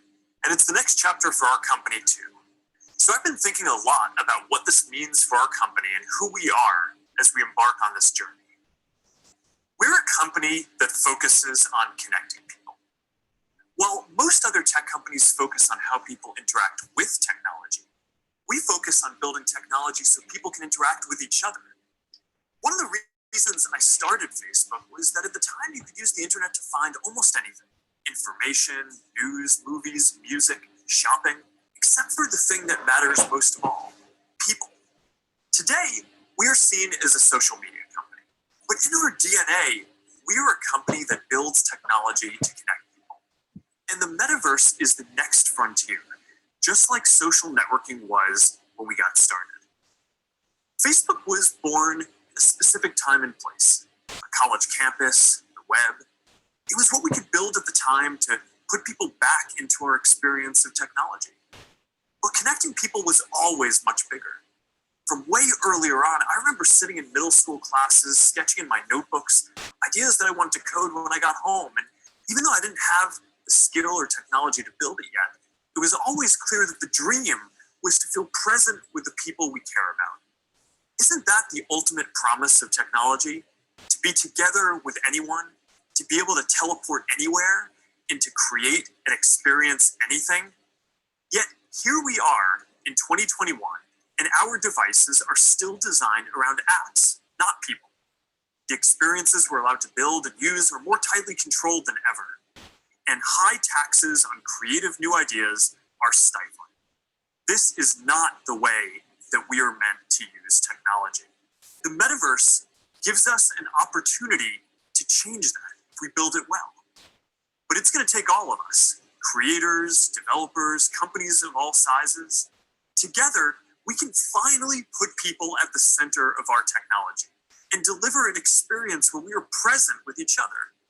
Together, we can create a more open platform with more ways to discover experiences and more interoperability between them. And together, we can unlock a massively bigger creative economy. I know the internet story isn't straightforward. Every chapter means new voices and new ideas, and yes, there will be challenges and risks and disruption of established interests. But there will also be opportunities and benefits that we can't even imagine yet. For connection, for creation, for learning, and joy, we'll all need to work together from the beginning to bring the best possible version of this future to life. A future where, with just a pair of glasses, you will be able to step beyond the physical world and into the kinds of experiences that we have talked about today. All right, thank you, Mr. Zuckerverse. That'll be enough of you. Obviously,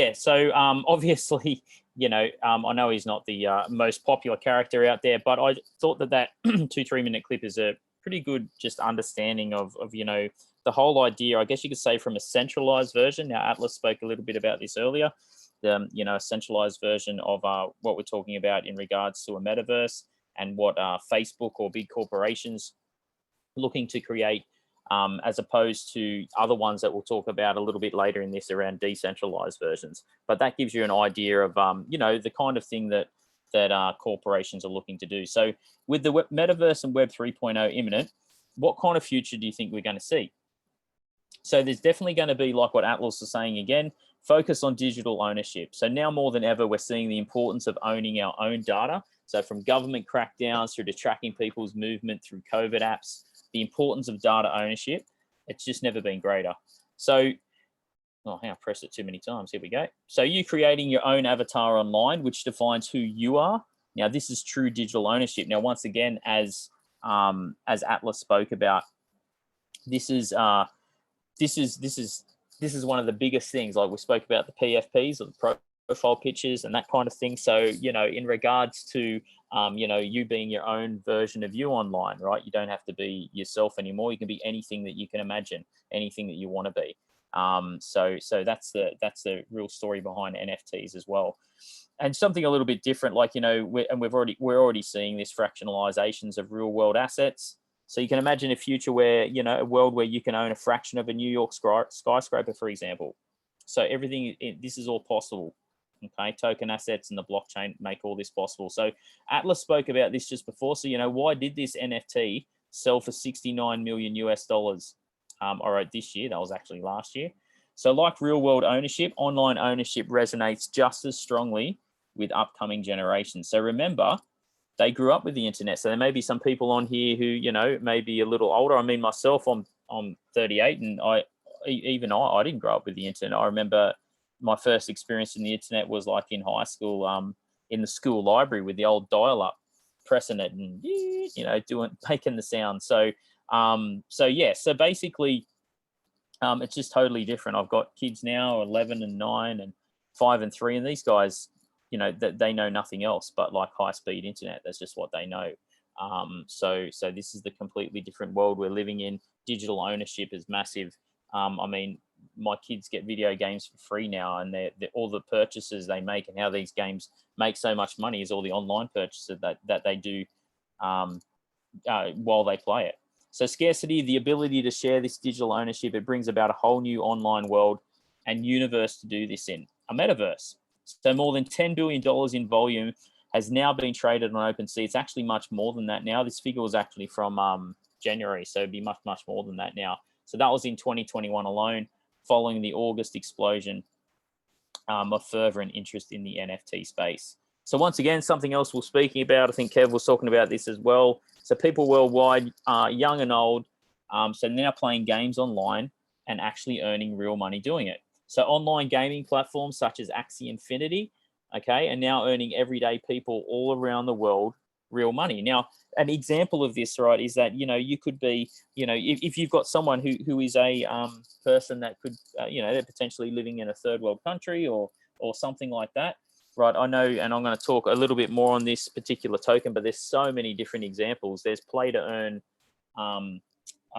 games that you can play, and there's one particular one in an ecosystem called the NFT World ecosystem, where you can earn 20 world tokens per day for playing this particular one. Now, world tokens are currently worth about 30 US cents per token. Now, if you times that 30 cents by 20, that's $6. That's $6 US per hour, which, I mean, a lot of these people in these countries, that's what they earn sometimes for the day or for the week, right? So this is revolutionary stuff that is just incredible.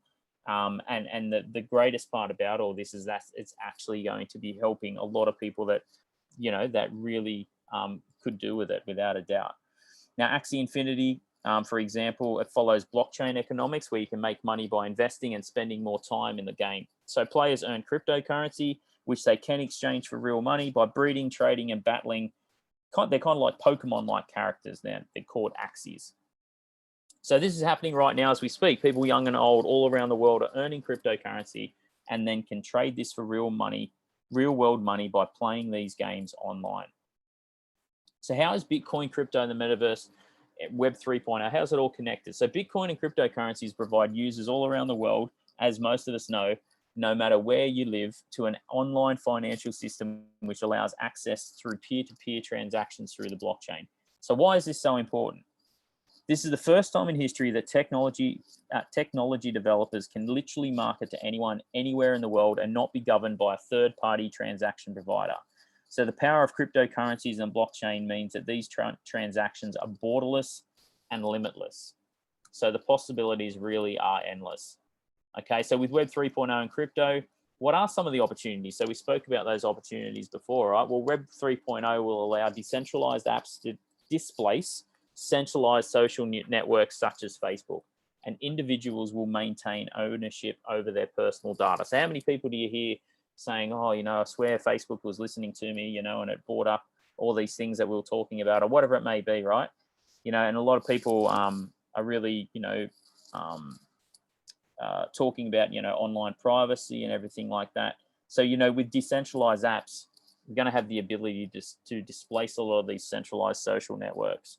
So in Web 3.0, websites and applications will have access to more information that will be presented in a way that is more beneficial for users. So for example, through virtual reality meetings. Okay, so this will, Web 3.0, virtual reality meetings, you know, virtual meetings happening online. These are happening right now with tech companies, but it'll be more prevalent and it'll just become a normal part of everyday work meetings over the next couple of years. So Web 3.0 is set to be three-dimensional internet. So where the use of avatars, virtual reality, and augmented reality will just be the norm in the operations. So with decentralized apps come decentralized currencies, enter Bitcoin and other cryptos. So dream it possible. I mean, there's so many, anything is possible here, right? And that's the fantastic thing at the moment. We're literally writing the future as we speak. So this is just a couple of examples I wanted to show people. So just in regards to some of the amazing things that are happening right now. So Nike acquires the NFT startup RTFKT Studios in order to deliver next generation collectibles. So like literally virtual shoes, right? So virtual shoes for your avatars, like people are going to probably laughing at this right now. But I mean, those same people were laughing at NFTs a year or two ago, and they've just lost out on millions of dollars as well. So this is where, you know, you need to be ahead of the game and you need to understand the importance of what's happening here, and listening to people like Atlas and Kevin in this space and what they're talking about and what we're talking about in general is so important. Can you guys hear me? Sorry to, yeah, bro. to butt in there. Yeah, just to jump in on this slide. For those people who are looking at that and going, hey, what is this? It's a piece of crap design of a Nike shoe. The Artifact Studios, they're the designers of these NFTs. Think of the NFT as just wrapping paper, right? So while the shoe right now looks like an 8-bit thing from the 80s, there's no stopping the company from actually later on designing, you know, a nicer looking 3D shoe, and then the accessibility as well, and privileges that you might get with holding this NFT could be that you get like the physical shoes themselves, or in the metaverse, you know, you get your 3D shoes with wings on it, and it allows you a certain power up or something in a certain game. So don't just look at the wrapping paper is what I was going to say. So, yeah, no, that's actually a really awesome comment there. Yeah, so you really need to look past the fact that it's a block-like looking shoe figure, right? There's so much more to it. So I just want to quickly show you guys, welcome to augmented reality. So you're probably thinking, well, I know what virtual reality is. You put the glasses or the goggles on, or whatever you want to call them, and you kind of look around. Well, what is augmented reality? Well, I'm going to play like a quick 15-second clip here to show you what augmented reality is. So bear with me a second here.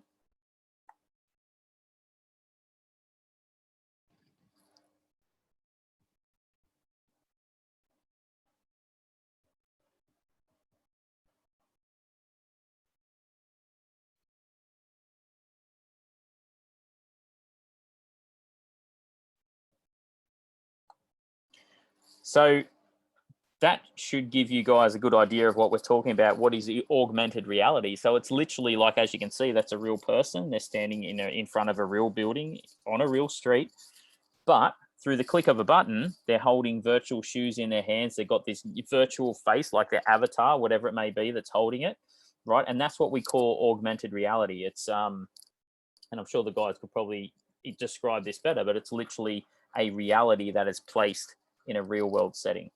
Well, maybe just to distinguish between VR and AR. VR is when you go to the world. AR is when the world comes to you. So virtual reality, you'll be sitting at home with your goggles. You kind of don't actually move around, but your avatar can go into a 3D space. With AR, there is no 3D space. It's actually the real world. And so, just to be clear, what you're looking at there, that was someone like looking through their phone, and they put a filter on, and then they track the position of your head and kind of impose a mask. And then they look at where your hand is, usually tracked by an object, which has like a pattern that can be seen by the computer. And so, so here it's like a real world video, but there's basically, he's holding a real shoe, but it's kind of putting that coating of that animated color over the shoe itself and putting a mask on his face. And I think also messing with his real world shoes as well. So that's the differences with augmented reality. And I think, to be honest, AR is going to be bigger than VR because it basically enables us to augment reality. It means that you can look at a tree and find out how to water it.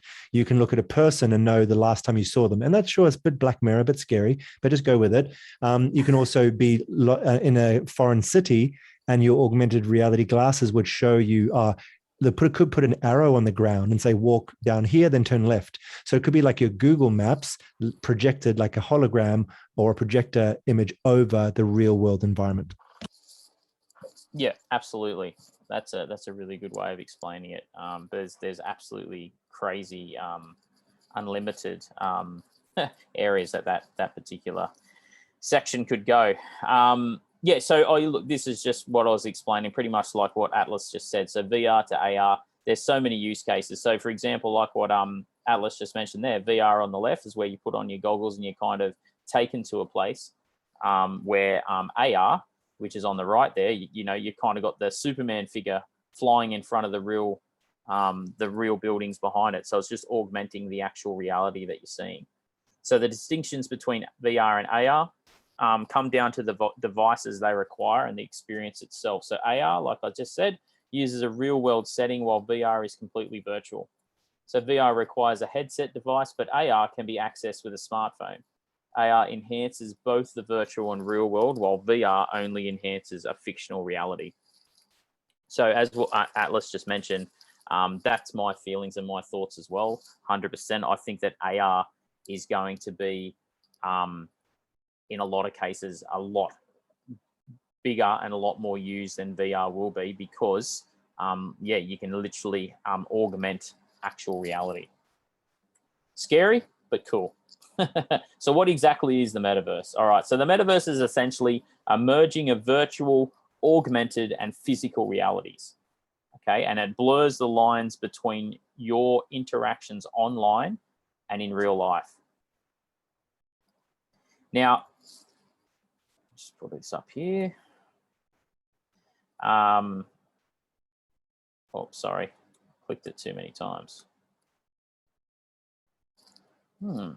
Sorry, my computer's just, here we go, sorry. So broken down more simply, it's currently a handful of platforms like Sandbox, Decentraland, on which people can build, grow, and interact online in many different ways. But I mean, there's so many we could talk about that we could chat in regards to this. But it's definitely becoming more and more popular, there's no doubt about it. So why would people want to use the metaverse? Well, whether in virtual reality or augmented reality, or simply on a screen, the promise of the metaverse is to allow a greater overlap of our digital and physical lives in wealth, socialization, productivity, shopping, and entertainment. So, I mean, even if you come down to something like, I use an example, and I've talked about this before, you might have your best friend who's in, you're in Australia, they live in Canada, right? So you're on opposite sides of the world, and you're like, we want to go online shopping, but we want to do it virtually, and we want to go online shopping with each other and walk through some store, right? Well, that will be possible. You'll be able to walk through, We want to walk through Macy's. Okay, great. It's not available in Australia. We can walk through Macy's together and go shopping virtually, right? You'll be able to do that and then purchase what you want and then, you know, go from there. Or going to entertainment, going to concerts, like actually going to concerts virtually, right? People laugh once again, but that will absolutely be possible in the not too distant future. So here's just a couple examples. So this was an example from December last year. So a virtual record that was set, which I think has actually been broken since then, but a virtual plot of $4.3 million that was sold on the metaverse. So a plot of real estate just sold for $4.3 million in the Sandbox that we mentioned before. So it actually made it the most expensive metaverse property sale as of December 8, 2021. So yeah, according to the Wall Street Journal, the virtual land was purchased by a developer from the video game company Atari. Don't know if many people remember Ataris. I certainly do. So here's another character that splits people's opinions, but you know, most office meetings will take place in the metaverse, says Big Bad Bill Gates. So within the next 2 or 3 years, he predicts that most virtual meetings will move from 2D image grids through to a 3D space using the metaverse and digital avatars. So Grayscale actually reported that they see metaverse as a potential $1 trillion business opportunity. Now, to give you some perspective from a crypto space, Bitcoin itself is around about, you know, about an $800 billion dollar, has an $800 billion market cap. So even bigger than what Bitcoin currently is. So, I mean, there is I actually think it's got a potential to be way bigger than that personally, but I mean, that's something that we could reach very, very soon, quite quickly, if the speed of growth keeps up like it is. This is just a quick example of an island that was for sales called Meta Island. Yeah, and these are kind of virtual land pieces that people can buy, but we'll touch a bit more on that a bit later. Some other things, you guys, obviously everyone here knows Disney, so they were the latest firm to announce metaverse plans. So the entertainment company plans to connect the physical and digital worlds, right, which allows for storytelling without boundaries.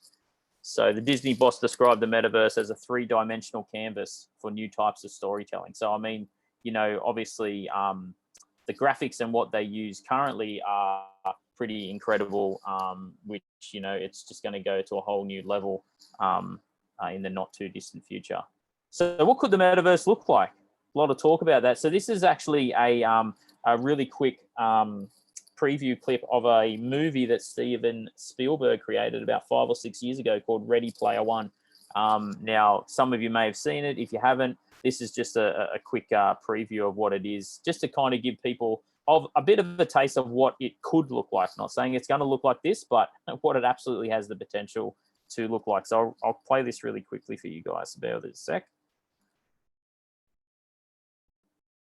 All right, here we go.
so I know that's got a lot of Hollywood in it, right? But that gives a bit of a depiction of what we kind of feel and see is going to be, you know, some kind of vision or version of what metaverse will look like. So, and they mentioned in there, it's funny they mentioned in there, obviously in regards, and I know Atlas touched on this earlier, like you would think that we've, as humans, have evolved past such senseless and ridiculous things such as war. But like how wars will be held in the metaverse. And we laugh about that stuff, but I really think that's going to actually be a thing. So, but yeah, it's pretty crazy. And yeah, thanks, Leanne. There was some pretty cool scenes in there. Leanne mentioned the skating ball game. Yeah, it was pretty cool. So yeah, it's definitely a movie worth checking out if you haven't watched it yet. For sure. 5 or 6 years ago, I think it was from. So is there more than one metaverse? Well, the short answer is yes. Mr. Zuckerberg would like to tell you there isn't, but there actually is. But it's a bit complicated, right? So remember CeFi, DeFi, so centralized to decentralized. So it's kind of the same, but it's different, right? So this is a really simplistic way of showing you what centralization versus decentralization is. So centralization, you can see there on the left, there's obviously a bunch of things that are connected to a centralized source, right? So everything has to go through that centralized source. There's no way around it.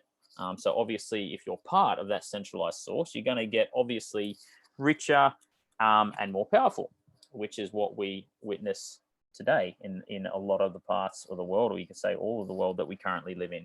Now, decentralization offers something a bit different, where everyone can kind of have a bit of piece of the pie on the right there, and we can be controlled. We don't have to be controlled anymore, and we kind of all have some kind of input and say in where things are going. And this is what we may touch on this a little bit later, but decentralized autonomous organization, or a DAO, that's what you're going to hear those words in crypto a lot. What we kind of talk about in regards to decentralization and the massive benefits that has. So why is this important to know, the difference between centralization and decentralization? Well, the privatized metaverse is a centralized future where big corporates such as Facebook's Meta determine how people socialize, learn, collaborate, and play. So the private metaverse is owned and governed by Facebook. I mean, it doesn't have to be Facebook, but you know, some kind of centralized source, and value is extracted from users as consumers, which is what happens now, right? They extract money out of us as consumers. Now, in contrast, the public, or the decentralized metaverse, is a vision of numerous decentralized digital worlds that people can move between, that are built and owned by the participants, right? It's a massive difference from a centralized one. So furthermore, the public metaverse is governed and owned, like what I said before, by decentralized autonomous organizations. So this is where distributed, objective-aligned communities collectively own, govern, and work in these digital worlds. So I don't know about you guys, but that sounds a lot more like an equal standard to me, the decentralized version. So does this mean that we shouldn't use a centralized metaverse? Well, yes, I will say, but actually no, right? It's just important to know the difference, right? It's just important to know the difference. So where are some of the opportunities in Web 3.0? Now, we spoke about this briefly before, and Atlas actually touched on it in regards to, you know, the different opportunities that he's found in the sector from last year to now, and how much, you know, just from like what he mentioned, you don't have to be like some kind of computer nerd geek or something to you know, to find opportunities in this space. There's opportunities everywhere. You've just got to surround yourself with like-minded people, and just keep your ear to the ground, and you know, keep being part of online communities, and just learning and listening. That's a massive one as well. So here's just a couple of examples of some GameFi metaverse coins, what they've done since the start of 2021. Some huge gains there. So I put here, what are my top 3 investment opportunities in Web 3.0? So this is the first one. Now, obviously, a lot of people would have heard about this, and some people probably haven't even heard about this at all. But in decentralized sense, there is virtual land, right? So virtual land is essentially it's essentially literally what it is. It's virtual real estate, and it's a space where developers or people can come and create their own version of, you know, it may be a business or even bigger, a city or a world of what they believe, you know, offers value to the metaverse. And then you can turn that into a business for yourself where you earn, you know, online income from whatever that virtual business may be. Now, you don't have to go and do all that stuff to earn money. You can kind of just be part of and just be like an investor in the space, right? You can just go and buy virtual land that you believe is going to be popular in the future. And it's no different from buying real land or real estate, as crazy as that may sound. So can you imagine flipping virtual real estate? Well, I can tell you this is what I do, right? So this is a big part of my actual NFT and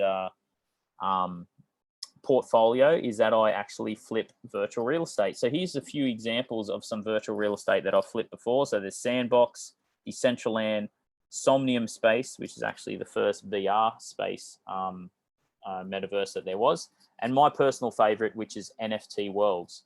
Now, the main purpose of virtual land is to allow game designers and developers to publish experiences onto them, so which can be played by gamers and monetized by themselves. Okay, so I mean, I've flipped all of these ones, but as I said before, my personal favorite is NFT Worlds. This is something that got created in September last year, but there's new ones that are coming out all the time, right? So it's not like, oh, okay, well, I've missed that one, so I've missed the boat. It's not like that at all. So there's new decentralized, amazing opportunities that are coming out all the time. Now, this is just 4 examples. I mean, we could talk on a 24-hour webinar and talk about all the opportunities that are in this space, but this is just an example of some of the things you could look at. I would strongly suggest going in and just typing in the Sandbox YouTube review. You're in YouTube, the Sandbox review, NFT Worlds review, Decentraland review, right? And just kind of have a look and an understanding of what's going on. And then, you know, YouTube is an amazing resource of, you know, just different people's opinions of what they've done, how they've invested, how they've made money, or whatever it may be. But yeah, this space is so huge, and you can actually make a living out of flipping virtual real estate, as crazy as that sounds. So the next one is GameFi. So what exactly is GameFi? Well, we spoke about this a fair bit on this webinar, but earning crypto for playing video games, right? So I've just put in 4 examples here of different games that I've played, but ones that there's so many more of them. But I mean, you know, as I put down the bottom here, blockchain games use crypto as their main currency and exchange source. So it allows for easier handling and decentralized ownership of in-game assets. Now, you know, essentially, like you could, so like I mentioned at the beginning of this, there's Axie Infinity, which is kind of like a Pokemon-like game where, you know, you breed these little dudes that are on the screen there, and you kind of, yeah, you can earn money through doing it through lots of different ways. But there's different games. I mean, you can look into, there's one of my favorites is that Global Fantasy Football, which, because I'm a bit of a soccer fan, so you kind of collect limited edition digital collectibles. You can manage your team and earn prizes for doing it. So there's so many different ones. These are just 4 examples that I've used here. But earning crypto for playing video games, growing up loving video games, has been pretty cool. I must say, playing video games and earning crypto for doing it. And also, this is just something I've mentioned in regards to decentralized exchanges. So decentralized or DeFi exchanges, now these are going to be absolutely essential, right? So I've just named 4 of them here. But in my opinion, the decentralized side and the fact that these exchanges are going to be absolutely required for holding all of these amazing coins in the different opportunities of the decentralized web space. I've just put 4 examples here of just some of my favorite ones. Absolutely not financial advice, just sharing what I like. Uniswap, Thorchain, which is called the Rune Token Balancer, and Serum. So each metaverse platform usually has its own crypto tokens that users can buy and use online. So people online, they crave privacy, right? So where do you think they're going to buy these cryptos from? Now, with a decentralized exchange, the great thing about it is that, you know, unlike Binance or unlike FTX or, you know, unlike any other centralized exchange, don't get me wrong, I actually love FTX personally, but unlike a centralized exchange, you don't have to go and send in all your identity to use it. All right, okay, you can go onto those exchanges and you can exchange just by connecting what's called your MetaMask wallet. Now, we haven't talked about MetaMask on here, but we do talk about it for anyone who doesn't know, who may be a beginner. We do talk about it in the 2-day workshop that Kevin and I have done, which we have sent the YouTube link for. But yeah, you just connect your MetaMask wallet. It's all done through that way, and you don't need to send and sell your soul and everything else you need to do to provide ID to use an exchange. So decentralized exchanges are going to be absolutely key, and in my opinion, are going to be massive. So this is just an example I wanted to quickly show at CoinGecko.com. So just a way to, you know, if you may be looking at this and you're just like, okay, well, how do I even find what these things are? Like, where do I even start, right? Obviously, we have some people who understand and know these kinds of things that are on watching this, but we also have people that are beginners and like, well, where do I even start? How do I even know what tokens are what, right? Well, if you go to CoinGecko.com, which is essentially just a whole list of all the coins that are available in crypto, and you just click on the category section, and then you'll see that there's I've just taken a screenshot there of the decentralized exchange tokens, the GameFi tokens, and the metaverse tokens. Okay, and that just gives you an idea of the different ones that are available, just so you kind of know what is what in the grand scheme of things. Although just some investments that I did, but I won't even bother showing you them. That's neither here nor there. Now, NFT Worlds, like I mentioned before, this is one of my personal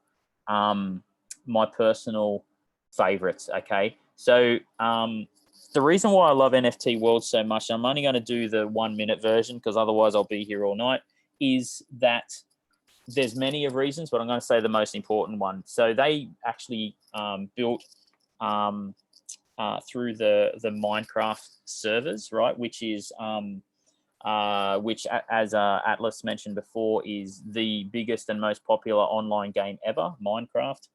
If you haven't heard of it, just type in Minecraft to see how actually massive it is. 150 million online users worldwide. Okay, so it is absolutely huge. And they tapped into that resource and thought, well, you know what? Let's create a decentralized version of the worlds that you can use and build and do things on. But yeah, we'll make it that people can actually buy the worlds. Okay, instead of actually like through Minecraft, you can go on there and use the worlds and, you know, build stuff on them. But with these, you can actually buy the worlds, build all the stuff, and actually use it as your own economy, as opposed to doing it through a centralized system like Minecraft. So this is just a screenshot of it. You can go and check it out on OpenSea. The floor price is quite expensive. Obviously, 11 Ethereum for the cheapest one. It's certainly not a cheap thing. I'm not saying to go out and invest in this or anything. Absolutely not financial advice. But I just wanted to share an example of something that is quite significant. Now, these actual worlds, you could actually get them for free back in September. I actually minted a couple of them for free because I've been with them since day one. But, you know, this is the kind of, from an investment stance, if you want to look at it in that regard, the kind of, you know, gains that are actually possible. The screenshot was taken earlier today, right? So that's the actual floor price is 11 Ethereum. Okay, so there's some crazy money that comes into this space. This is just an example of one of the NFT worlds. So you see they've got like down the bottom, like the geography, the resources, unique features that are in it. And this is what kind of is the difference between a more rare world and a less rare world. And the values obviously go up and down from there. But you can see if anyone's played Minecraft or has seen Minecraft, this is essentially just a massive world built as a Minecraft world. And that's just a zoom in on the different the different features that are available in the worlds. So a lot of people will say, well, that's great, Troy, you know, that's fantastic, but you know, this is all just like, how the hell could all this actually be possible? Buying virtual real estate, like, why the hell would I want to do that?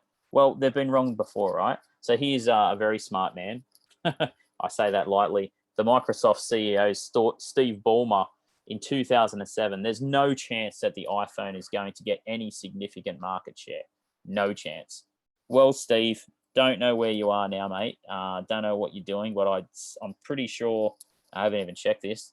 If you're still the CEO of Microsoft, then Microsoft are in big trouble.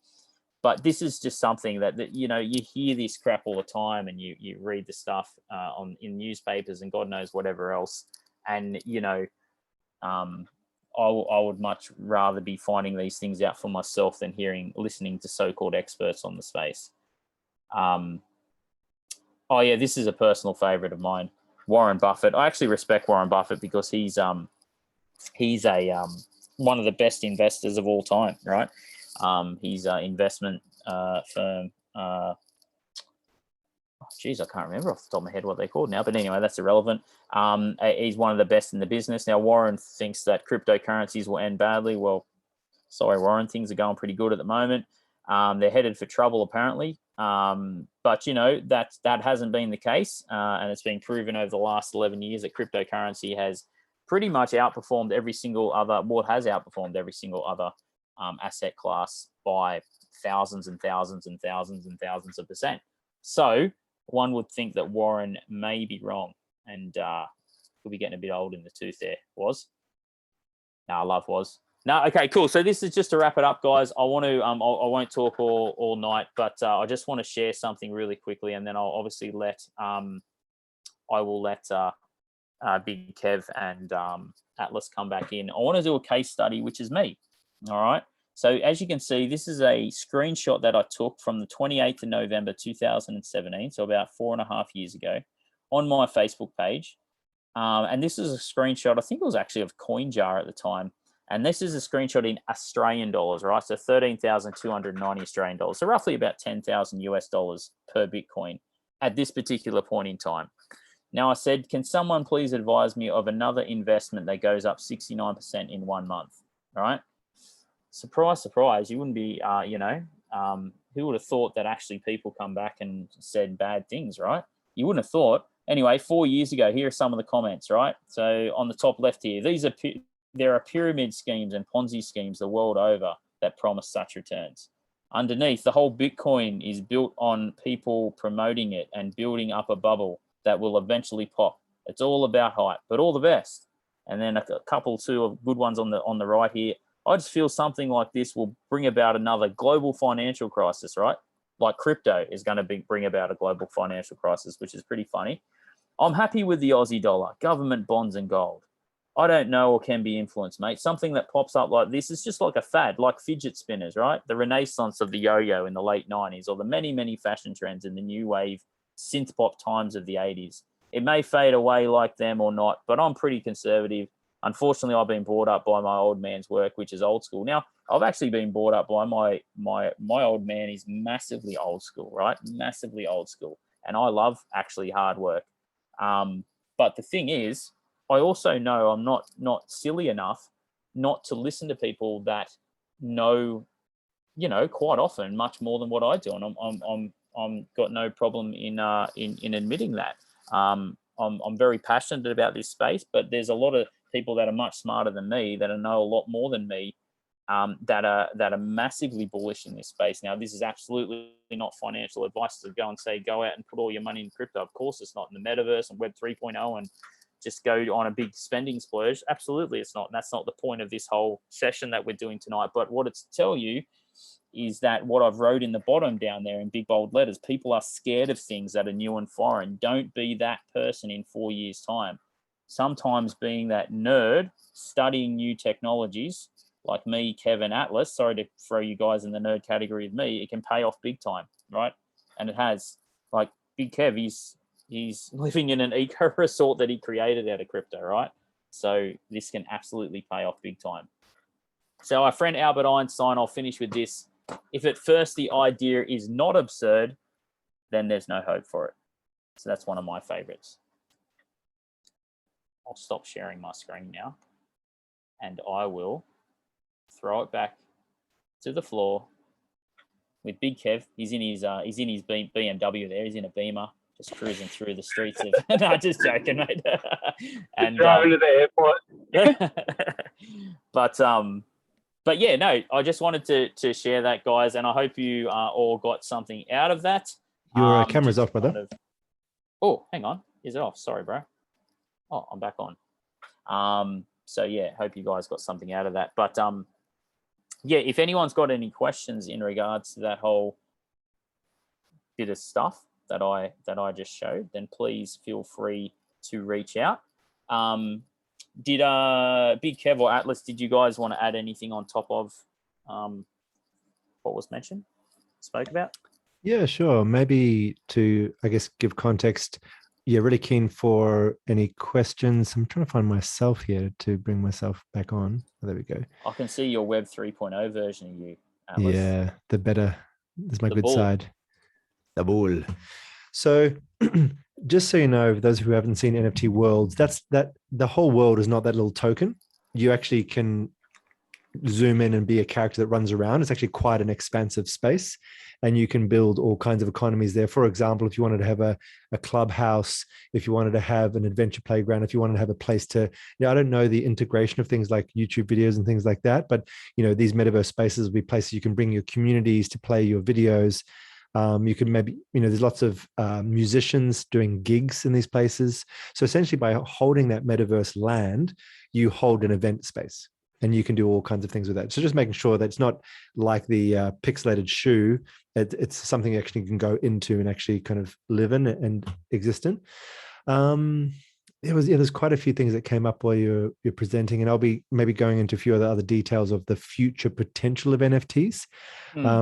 Obviously, the NFT itself for now is like a receipt. It's a membership card. It's a identifier that will then have potentially future utility, particularly if you're getting in with people like, as you said, Nike and Adidas and all these people, or just an artist that likes to cultivate a great community around their artwork. You can retrospectively give all kinds of things. Kevin and I actually got into the world's first music record label on blockchain, which so Gala Games are basically bringing out a Gala music wing, and you can get a node to run and basically serve music. It's like, I guess, Spotify or something like that. But when people listen to music, they're actually listening to it from my computer or whoever is holding a node and serving that particular song. And then Snoop Dogg has now bought Death Row Records, and he's releasing it through Gala Games. So you've got huge celebrity pool and, distributing it through there. And we got one of the NFTs, and then in hindsight, they've added all this value. So you're getting like NFTs from other games, and you're getting thousands and thousands of dollars worth of, various collectibles and utilities and coin, all these kind of things. So that's the sort of thing. But just being in the space, sometimes, for example, there was airdrops, I think like SOS Coin and a bunch of these others, simply by using OpenSea, which was the biggest marketplace for NFTs on Ethereum, you could then plug in your wallet. And of course, be very careful what you plug your wallet to. We can talk about security, and we probably should actually go over a little bit of security and scams and things like that. But this was a valid thing, and it would measure the amount of gas you'd spent, which is basically the cost to do the transactions. And then it would give you back an equivalent in their particular coin that they created. So that's an airdrop of suddenly, and you could then cash that out to real world money if you wanted. So simply by being in the space at the moment, you're like the forefathers or mothers, you're the early pioneers of the space. And you just don't know, for example, even Ethereum name servers. So that was basically like having your name, AtlasTalisman.eth, which could be used as like a web address, but also as a wallet address, rather than giving this big complicated sequence of numbers and letters. By holding those, you also got an ENS drop when they went live with the coin. So these airdrops basically means that you get this free delivery to your wallet of a particular item, which could be a coin or an NFT or something like that. So yeah, it's very much a space to just be rewarded for showing up. And ultimately, it is a world of Lego blocks. So it's not necessarily reinventing the wheel. You don't have to build your own blockchain, or you don't have to build an entire new metaverse world to compete with Sandbox or NFT worlds. More and more, what's going to happen is this interoperability piece where if you've got a really cool front end. Maybe you're a graphic designer that can make the buttons bigger or make more sense. Maybe you've got a great community and you can guide them in there. Maybe you're a sound designer, and when I click a button, it's going to sound better. Maybe you're going to start having your cooking show or your recipes sold as NFTs and traded. And every time someone cooks, then they pass it. You just don't know. We've got to really think out of the old transactional method. It's simply participation. That's, I guess, the key thing I wanted to get across is by participating, you're starting to build value, and that value can directly correlate to things landing in your wallet. That's a really good way of saying that, Atlas. So once again, we may be, and I tried to kind of, I guess, put in that presentation a perspective of, a lot of people think, well, I don't feel like I can create that or do that, or I'm not a influencer or whatever it may be, right? So how can I actually get involved and actually be part of the space, but without, having to, kind of do all that stuff? And that's the thing where, as long as you guys are involved first, that's the first step. Now, that could just be a simple thing as, okay, cool, I'm going to explore the space, I'm going to see what's in there, and then I'm going to, maybe just buy like some cool little avatar that may be there, right? That's super cheap. Or I could, it could be anything. Just get involved in the space, start interacting with communities that are in the space, just to learn more about it. You don't have to go and start buying some massive plot of land and spending, thousands of dollars to do it. You can start, really small and kind of work your way up. So that's the big thing as well. A lot of people who are starting in the space, they don't realize that they don't have to just go big to kind of be involved in this whole area. So I've just dropped a link there, not to go and rush off and watch it now, but maybe copy paste that YouTube video.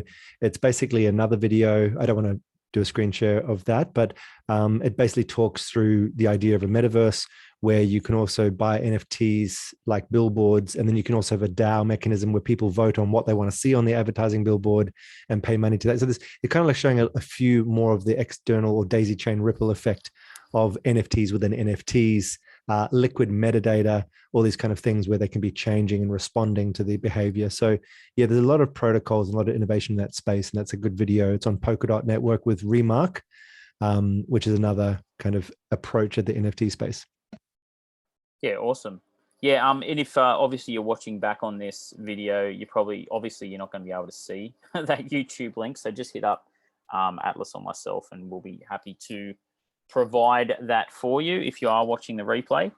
Well, what we might do, we might just have a quick 2-minute toilet break / drink break / whatever you want to call it, and then we will get back unless you're happy. I think that's probably a good idea. I reckon, Atlas, don't you think? We're going 2.5 hours. I don't know. I think I see Raymond's in the car. Rolling. I think we'll just keep going. Cool. People are doing the thing. I'm sure if they need to go to the toilet. Yeah, any questions? Have we got any questions from people? I think everything we're saying is so good, Kev, that everyone's just Leanne's pretty much an encyclopedia of NFTs. So she just knows everything already. Big Ray, he knows everything. All these guys are so switched on. So this is your time, guys, right? This is your time actually to, honestly, you have Big Kev and Atlas who know so much about this space. I mean, I like to think that I know a fair bit as well, being a flipper in the space. That's no doubt about that. I'm very much more of an investor in the space, so I kind of make money from it as opposed to, but I love the technology side and the actual artistic side to it. Absolutely. But that's more of my space. But yeah, if you've got even if it's not about this, right, it doesn't have to be about metaverse and stuff. You can always chuck it in the, sometimes it's intimidating to jump on a cam. So also feel free to just type it in the chats, but I'm going to kick on. We've got plenty to go through. So I'm going to keep going, and Kev, obviously when you're docked, landed, or whatever vehicle you happen to be in, once the plane or helicopter is on the pad, we can throw back to you. But for now, I'll grab the baton, and I'm going to come back to here and do another screen share. But basically what I want to talk about was once again, some of the culture and some of the real world impact of FUD and FOMO. So that's fear of missing out and fear. So yeah, well, both of them have fear in them, uncertainty and doubt. We love our fear, us humans. It'll spur us towards away from things pretty effectively. All right, so here's a screen share and Wonderland protocol. So there was a successful DAO, decentralized autonomous organization called Olympus DAO, which was an investment protocol. You can put money in and get it out. And also really, let's simplify it. Actually, I'm going to stop sharing for a second. I think this is really important. What is DeFi in its most simple bare bones form? It's simply you put money into like a pool, and then when people take it out, they pay a fee and you get a bit of that money. And then they put collateral in, meaning like if I want to borrow $70,000, I need to put $100,000 in.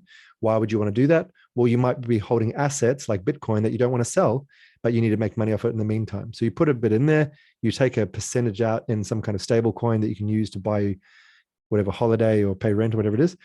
And then if the relative value of that collateral, like if Bitcoin crashes, you might have had $100,000 or whatever it was worth of Bitcoin, and now it's only worth 70. Then of course, the relative value of your collateral and how much you borrowed has now gone out of whack, and they might liquidate you. So that's like a leveraged loan, which is pretty scary, and it can happen in a volatile market. So how does that happen? Magically? No, human beings. Once again, this is the idea I want to get across is we play all the roles. So it's not some big banker that comes in or some mafia boss knocking on your door with sunglasses to take your car. Instead, it's people like you and I who then bid on paying to pay off your loan. How nice of us. Why do we do that? Because we actually get it at a discounted rate. So for example, if it was Luna, rather than paying whatever it is right now, $80, whatever, $90, I might pay $70. So I'm kind of like paying off your debt for you, but I'm getting your collateral at a discounted rate. So these are the kind of the ways that the wheel is oiled, often with some kind of benefit. But that's a huge part of crypto at the moment is DeFi, and that's really all it is. So it's not some weird, highly technical mechanism. I mean, there is like arbitrage opportunities where you buy for cheap and sell for more expensive. And that's actually, if you look at an interview with one of the key guys behind FTX, that's how the whole big exchange was born, was he was buying, I don't know how many Bitcoin a day at the American rate and selling it at the Japanese rate. And he was making like, I don't know, $1,000 extra, or maybe 10,000 on top for each Bitcoin and making a few million dollars a day. So there are those opportunities if you really know what's happening. I had another look at a contract. I have to verify it on chain, but apparently there's also some crazy, I'm not sure if it was a glitch, but with a recent Ape coin. So Bored Apes Yacht Club also dropped a coin called Ape. And there was someone who did some bizarre flip because there's a lot of fluctuation at time. And he put in something like less than an ETH to get Ape. And then it could have been a hack or a bug or something, I don't know, but he ended up getting hundreds of ETH out as a result. So there's a lot of things which are happening at the moment to make your lottery gains win, but that's not really what the crypto is predicated on. It's not based on that.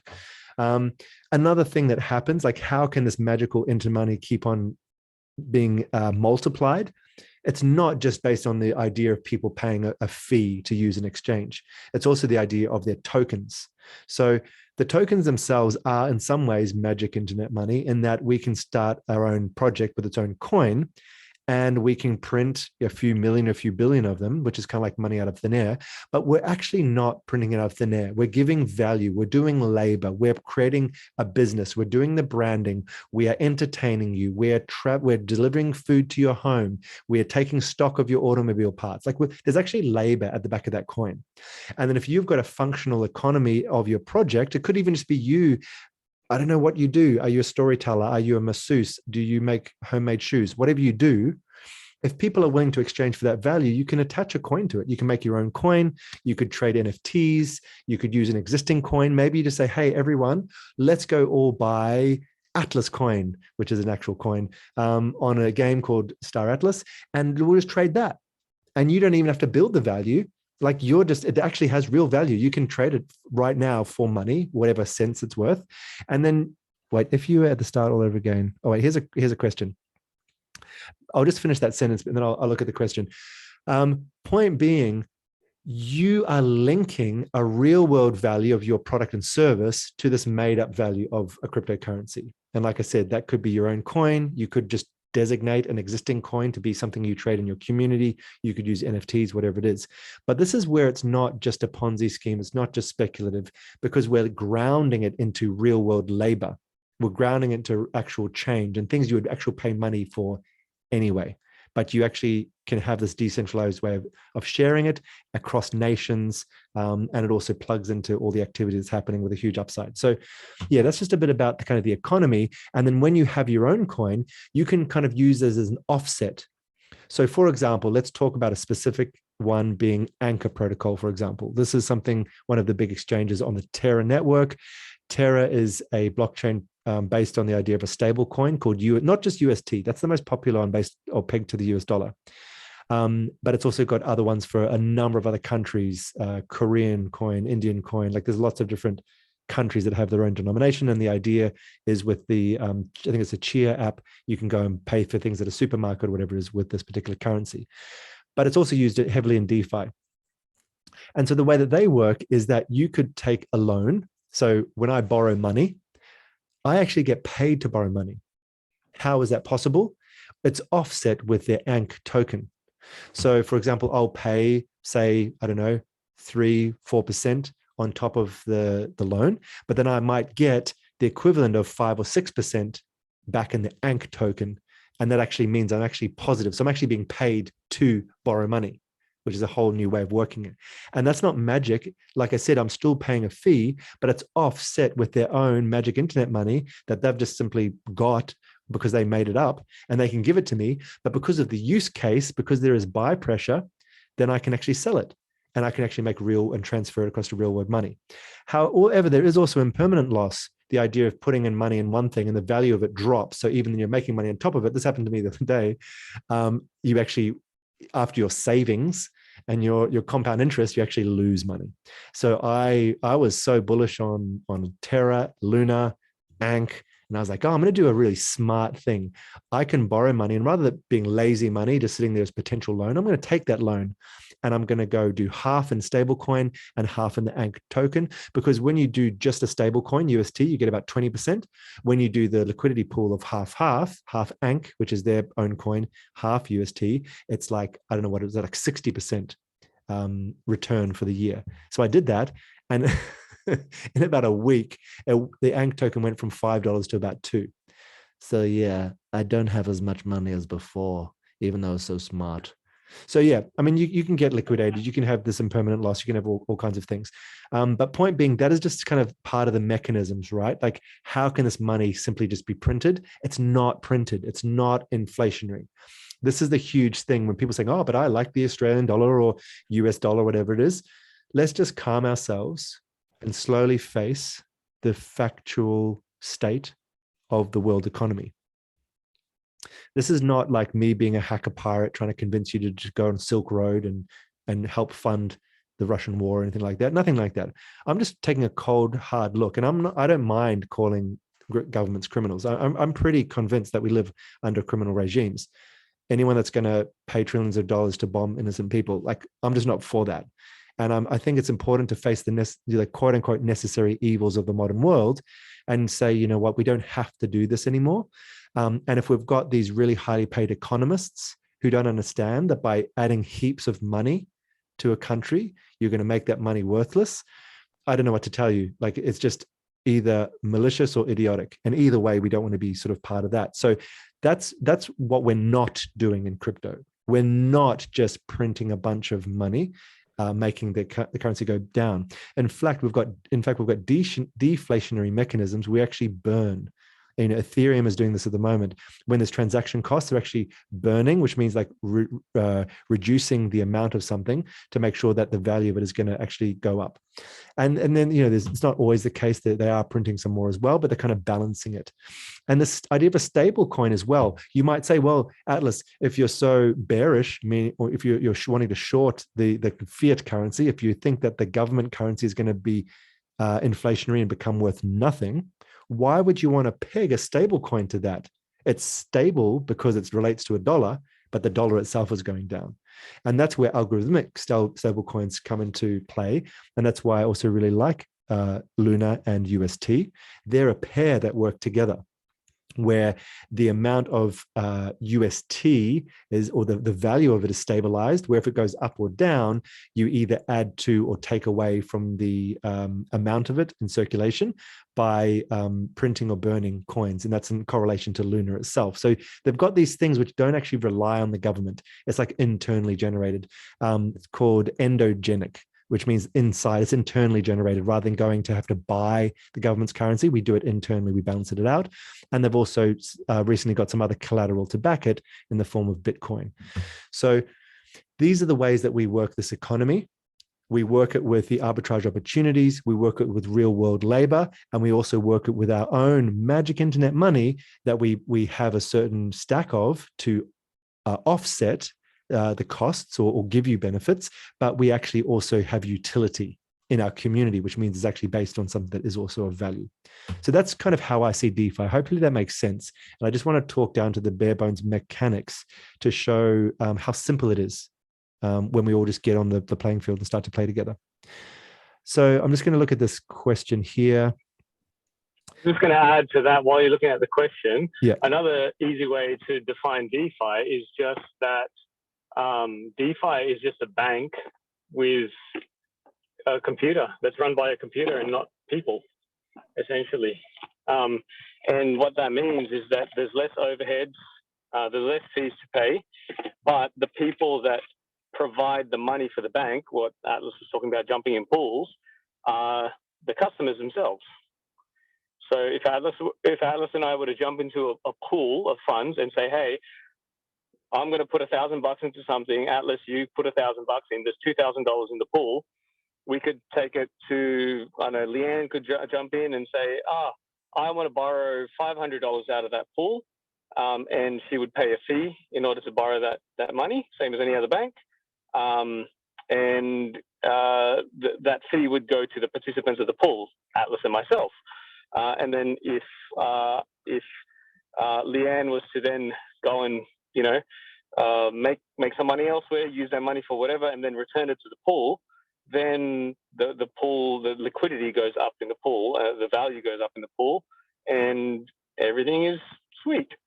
But just the same as in a banking system, if the bank manager was to suddenly dip into the vault and take money out and run off with it, that same thing could happen in a DeFi vault where someone takes out all the liquidity. That's the inherent risk in it, but the risk is decreased by the pool being open to more than just Atlas and myself in DeFi. It could be, thousands, hundreds, thousands of people around the world putting money into a vault. And the rules by which that vault is run, whether something is borrowed or returned, is run by a computer and not by a person. So that's DeFi in a nutshell. Yeah, thanks. Totally. And also, I think the other area that I'm really excited about, because we're talking about, I guess, more traditional concept of money value being someone willing to pay a fee for it. But I'm really interested in also Internet of Things. I'm definitely not going to go into heaps of detail about that tonight, but the concept of the metaverse, as Troy mentioned, going across to the physical world means that we can have signals, whether it be an earthquake, air toxicity, wellness, maybe heartbeat. We can have any kind of signal from the real world coming in and relating to a currency's value as well. So I would really love to have a coin that's not just based on the value of someone wanting to pay to use it, but instead like a wellness coin. What about an earth coin? There's also these different miners, like data miners. I know that in Miami, there's a particular, I think a planet coin or something, where you can get these things which measure the air toxicity and you get paid. So you're kind of starting to take on some of the council functionality, and they're willing to attribute money to that particular job that you're doing. And that's obviously in this case, just like a data collection thing. But I also like the idea of secondary value, meaning like if, for example, I'm just making stuff up, but just let's say if your particular farm in the real world, I'm not talking about DeFi farming, I'm talking about real world carrots and potatoes. Imagine you had a particular yield of X number of carrots, and then you had carrot coin. And then the value of that was attributed to the amount of food being provided to a particular nation. You know, when there's poverty and there's starvation happening. So maybe you invest in Carrot Coin, and then you can maybe go and you can maybe educate the villagers on how to produce a bigger yield. And then as that yield blossoms, the value of your coin increases. To see how that can work. It's like, these are the kind of futuristic crypto, DeFi, Internet of Things kind of ways that we can correlate value. Because I think there's, like I said, there's so much activity, and you probably in a day-to-day life do so many things, have so many phone calls, help so many people, learn so much. Maybe you can be paid to research. You know, there's so many ways that just haven't been plugged in correctly. And that's, I think, what the metaverse is. It's, once again, interoperability. How does growing carrots relate to making money? And how does you educating the farmers relate to the carrots relating to money, or any other kind of, not obvious way that things can relate? So yeah, let's invent new economies in that way. I'm just coming back to a question here, which is from Leanne, saying, if you were to start all over again in your NFT journey and you set aside a portion of your crypto portfolio to NFTs, where would you start and what would you allocate different NFTs to? Is that right? Would your allocation of different NFTs look like to start with? What would they look like? All right, cool. On-chain monkeys. No, just kidding. On-chain monkeys. Well, yeah, okay. So why is on-chain monkeys exciting at the moment? So this is a project which has recently come out, and one of our colleagues is really bullish on it. It's exciting because the team is highly educated. So that would be one thing that I would do. I'd look at who's behind it. I would look at the teams, because there have been plenty of what's called rug pulls, because a lot of these projects are based on the promise of future utility, and people go in, and yeah, you can flip them. If there's a lot of hype, you can buy an NFT cheap at mint price and sell it a few days later for double, triple, and people do that. It's just flipping. But I don't really go into mints much anymore. I like to look at the way that the market is responding. I look at the actual art. Like there's one called Hape Beast, I think it was, had massive, or Mechaverse. Some of these projects are sold for 5 or 6 ETH around mint time. So ETH, for those of you who don't know, currently sits, let's just call it $3,000. It's a little bit below, but just to give you an idea, like Troy was talking about 11 ETH. So we're looking at over $30,000. This is the kind of the scope of some of these NFT sales. So I'm kind of more chilling back a little bit on my NFT diet. I've had a lot of them. And it's interesting talking about agency. So here's and Troy, I'm not sure if you know about this, but one that you got me into called The Glitches, which I really love the premise of. It's all about diversity and inclusion. I definitely FOMO'd into that one. I paid an ETH for one of my glitches, an Android glitch, right? And the founder, a guy, young guy, I think he's like 18, 19, who was a punk holder. I guess, I don't know, he just lost steam or something. And he put an announcement out a couple of weeks ago saying he's leaving the project. And it's just like the value is going down. People think it's a rug pull, this and that. But a group of us who are holders who really believe in the project got together and we said, hey, to the artist, like, are you going to hang around? And he's like, yeah, I believe in the project. A guy called Maxwell. Awesome guy. Like, amazing. Well, we love your art. The community is strong. And so we've set up our own Discord, and we've still, how can we save this project? And we've talked to Daniel, and we're actually now getting the ability to actually build the community, I guess, in a real DAO kind of way. So that's just an example. Like, I invested in something, the value of it dropped hugely, but I can actually give value. Talking about magic, it's not magic. It's like a group of us planning on how to build a community around something. And then, once we build it up, like I've got about, over a dozen glitches now. And yeah, I'm going to benefit, but it's equity in a company that I'm actually building. So that's just kind of an example. And so talking about how I'd start again, I would slow right down. I would expose myself to the market. Let me show you what the metaverse looks like today. It doesn't look anything like Ready Player One. I want to show you what it looks like right now. So I'm just going to share. So this is what the metaverse looks like right now. Twitter is what it looks like. So it looks like basically coming here. Why are all these tags? Well, this is just marketing. People are tagging each other, and they're grinding to get a whitelist. What does that mean? You join a Discord. So let's get Discord here. Let me go over to go to anyone. So this, my friends, is the the much less attractive version of the metaverse which we currently live in. It's simply built on these two platforms, Twitter and Discord, and a bit of Telegram as well. But it's not 3D. Two must-have platforms, guys. If you want to be any kind of successful in crypto or metaverse, and you don't have Twitter and Discord, you're NGMI, which means you're not going to make it. Yeah. You're really not in the need game. to have Twitter and Discord. Yeah, so these are the kind of the two places, but that is like the day-to-day life of it. So the question was, how would I get into it? This is how I'd get into it. I'd come to Twitter.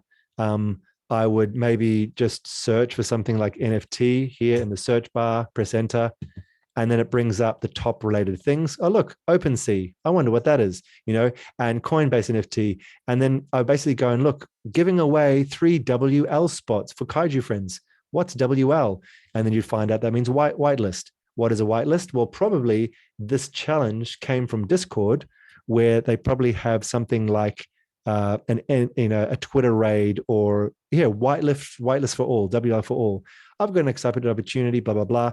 What they get you to do is they get you to go and tag 3 friends. And that's what you see these people doing here to get a whitelist spot. Whitelist spot means you can mint at a discounted rate, and then you can sell it for a bit more later on. And here's the Kaiju friends. Then you might go and look at Kaiju. What's Kaiju? Wonder what that is. So I'll type that in, Kaiju. And then Kaiju friends is at the top. Is interesting. But then you might also have a look at other projects. Like I expected actually another one here called Kaiju Kings to come up. So Kaiju Kings is another project. And then I'd click on their website here. And then I would have a look at, I'd look at it about the team and I'd look at who's actually behind it. So it would showing me, cool, here's an artist, here's a community manager. Now, these people are all PFPs, which means they're not what we call doxed. So doxed means the documents are seen, and often you'll see people's real world faces and such. The person who just joined, can you make sure your mic's off? Just because we can hear it. Thank you. So this is kind of the digging that I'd go and do around, is simply go to Twitter, click on things like Discord here, join the Discord. This would take me through to their community. I'd start to having a look here, continue Discord, and then I'd join that space. The other thing is to look at the future. So I'm not going to sign in there right now. To look at the future of where this place is going. So things, for example, like Fluff World, which have AI plugged into them. And let's go here to this site here, Alethea AI. What have we got here? We've got a Bored Ape talking. We've got a Pudgy Penguin. We've got basically training your AI. So these are the kind of the edges I'd be looking at. On-chain monkeys, why are they interesting? Well, one of the things they did is that they had all their artwork on-chain. What does that mean? It means that rather than going to the interplanetary file system, which is like another way of holding the assets that's not on-chain, which means you don't actually own the asset, you just own information and a link pointing to the asset. The on-chain monkeys have actually coded the art, not these 3D ones, but more of a simple, these ones here, and they're actually generated by code on-chain. So, I mean, that's not amazing. It's not going to change the world, but the point is they're innovating. They're causing a buzz. So that's kind of what I'd do. If I was starting again, I would expose myself to the community through Twitter and Discord. I would attend a bunch of Twitter spaces. So I'm not sure if it's going to show up on my feed right now, but also if you see this hexagonal PFP profile picture, that means that that person has connected their account to their web wallet, and that's a verified holder. So they actually own that exact NFT. They own it. That's why it's a hexagon, and shows you that they're probably big on the crypto space as well. And then if you scroll down, I'm not sure if I'm going to catch any fish at this time of night, but basically if there's a purple circle around their profile picture, it'll mean they're actually in a space. Usually there's way more, but it's probably just not right time of day for the particular communities that I'm plugged into. And then you can join their Twitter space. And a Twitter space is essentially like, if for anyone that went to Clubhouse or any kind of live chat room, it's just an audio-based chat room.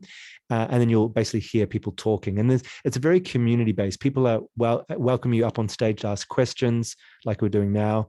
So yeah, I'm not going to hit any luck.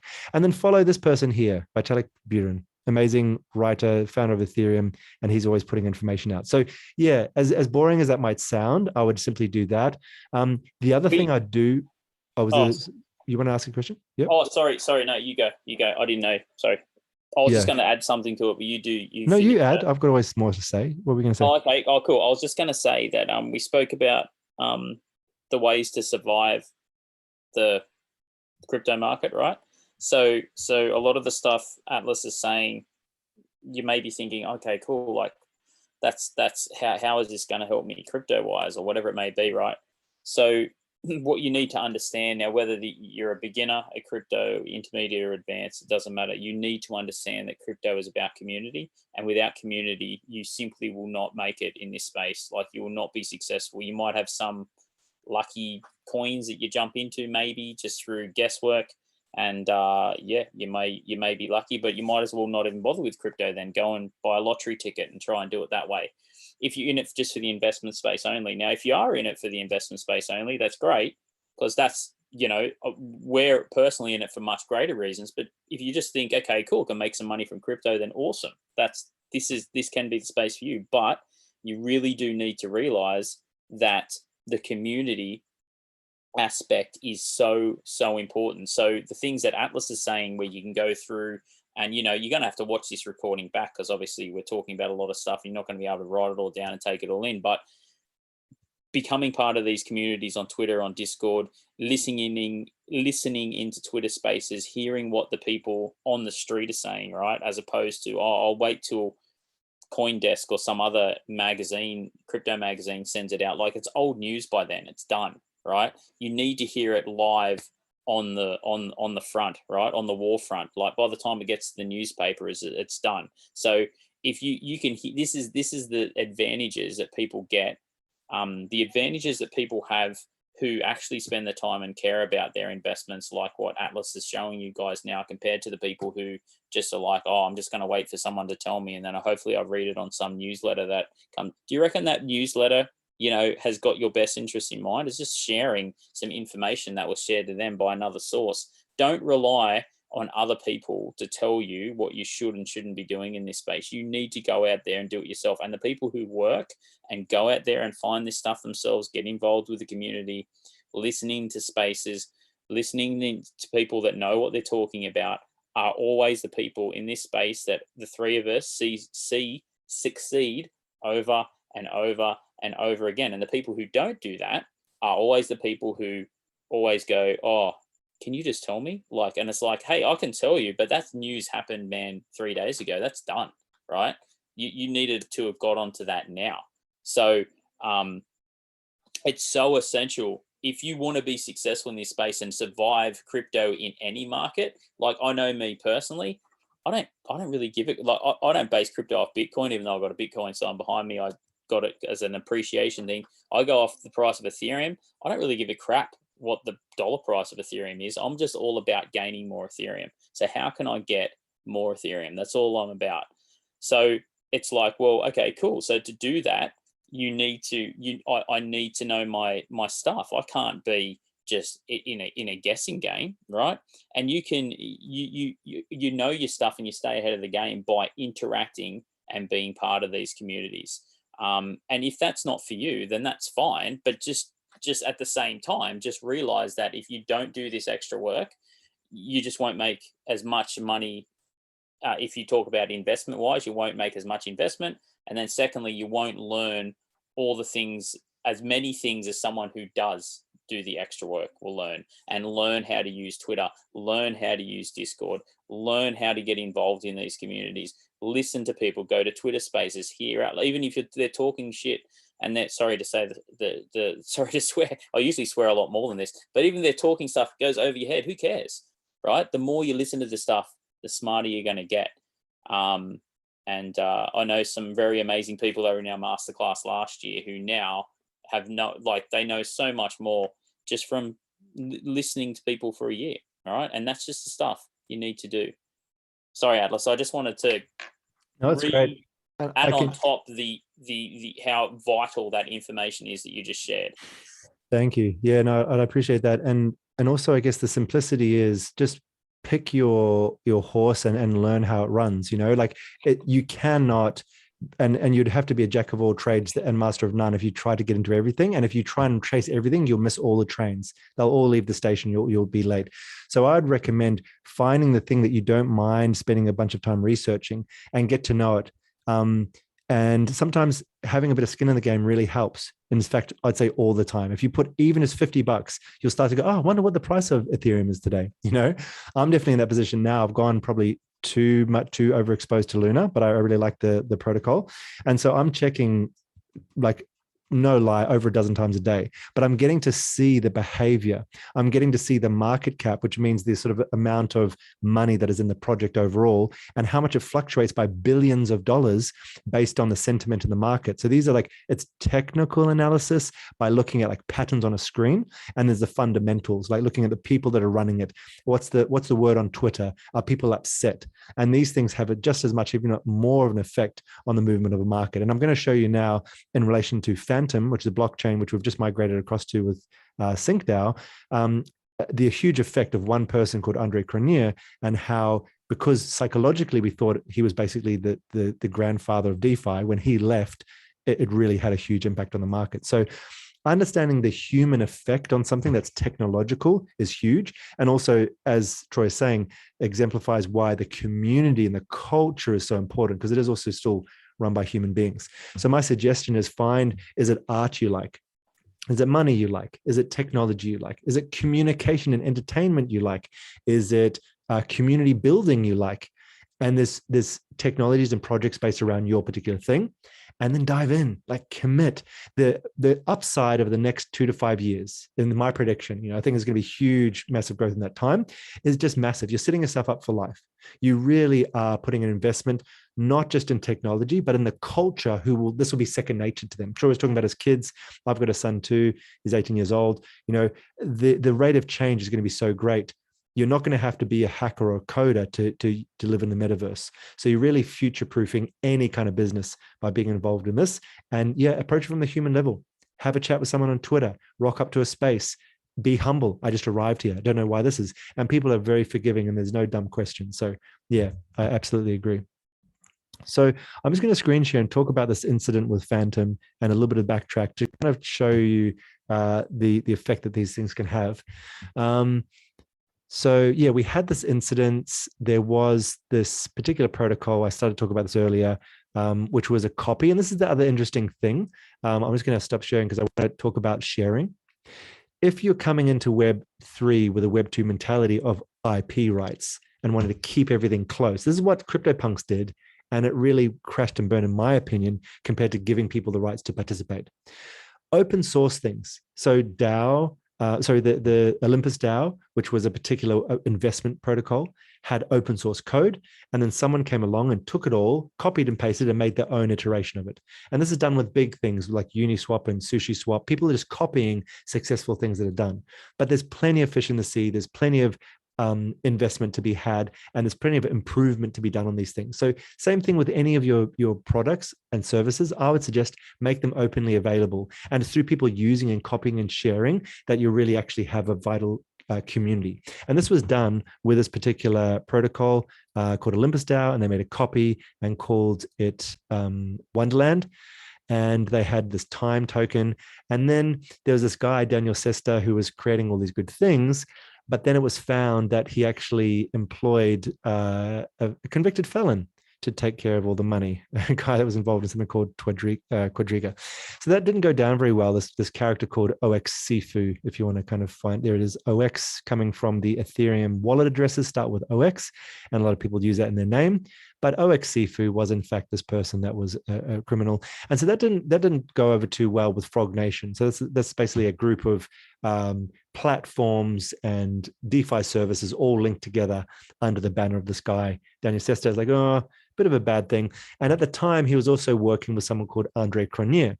And so Andre Cronje is considered like the grandfather of DeFi.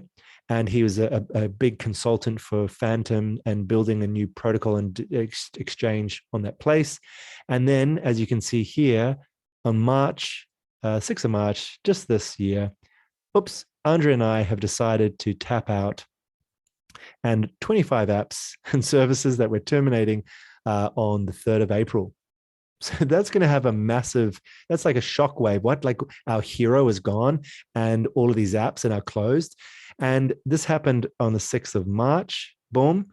And as you can see, I mean, to be fair, look, it wasn't doing fantastically before that, but let's have a look at that exact date. So 6th of March here, and it dropped from about $1.60 down to $1.30 in a day, and it's gone even down further to, you know, around $1. So it did definitely have a ding in the boat of Fantom itself.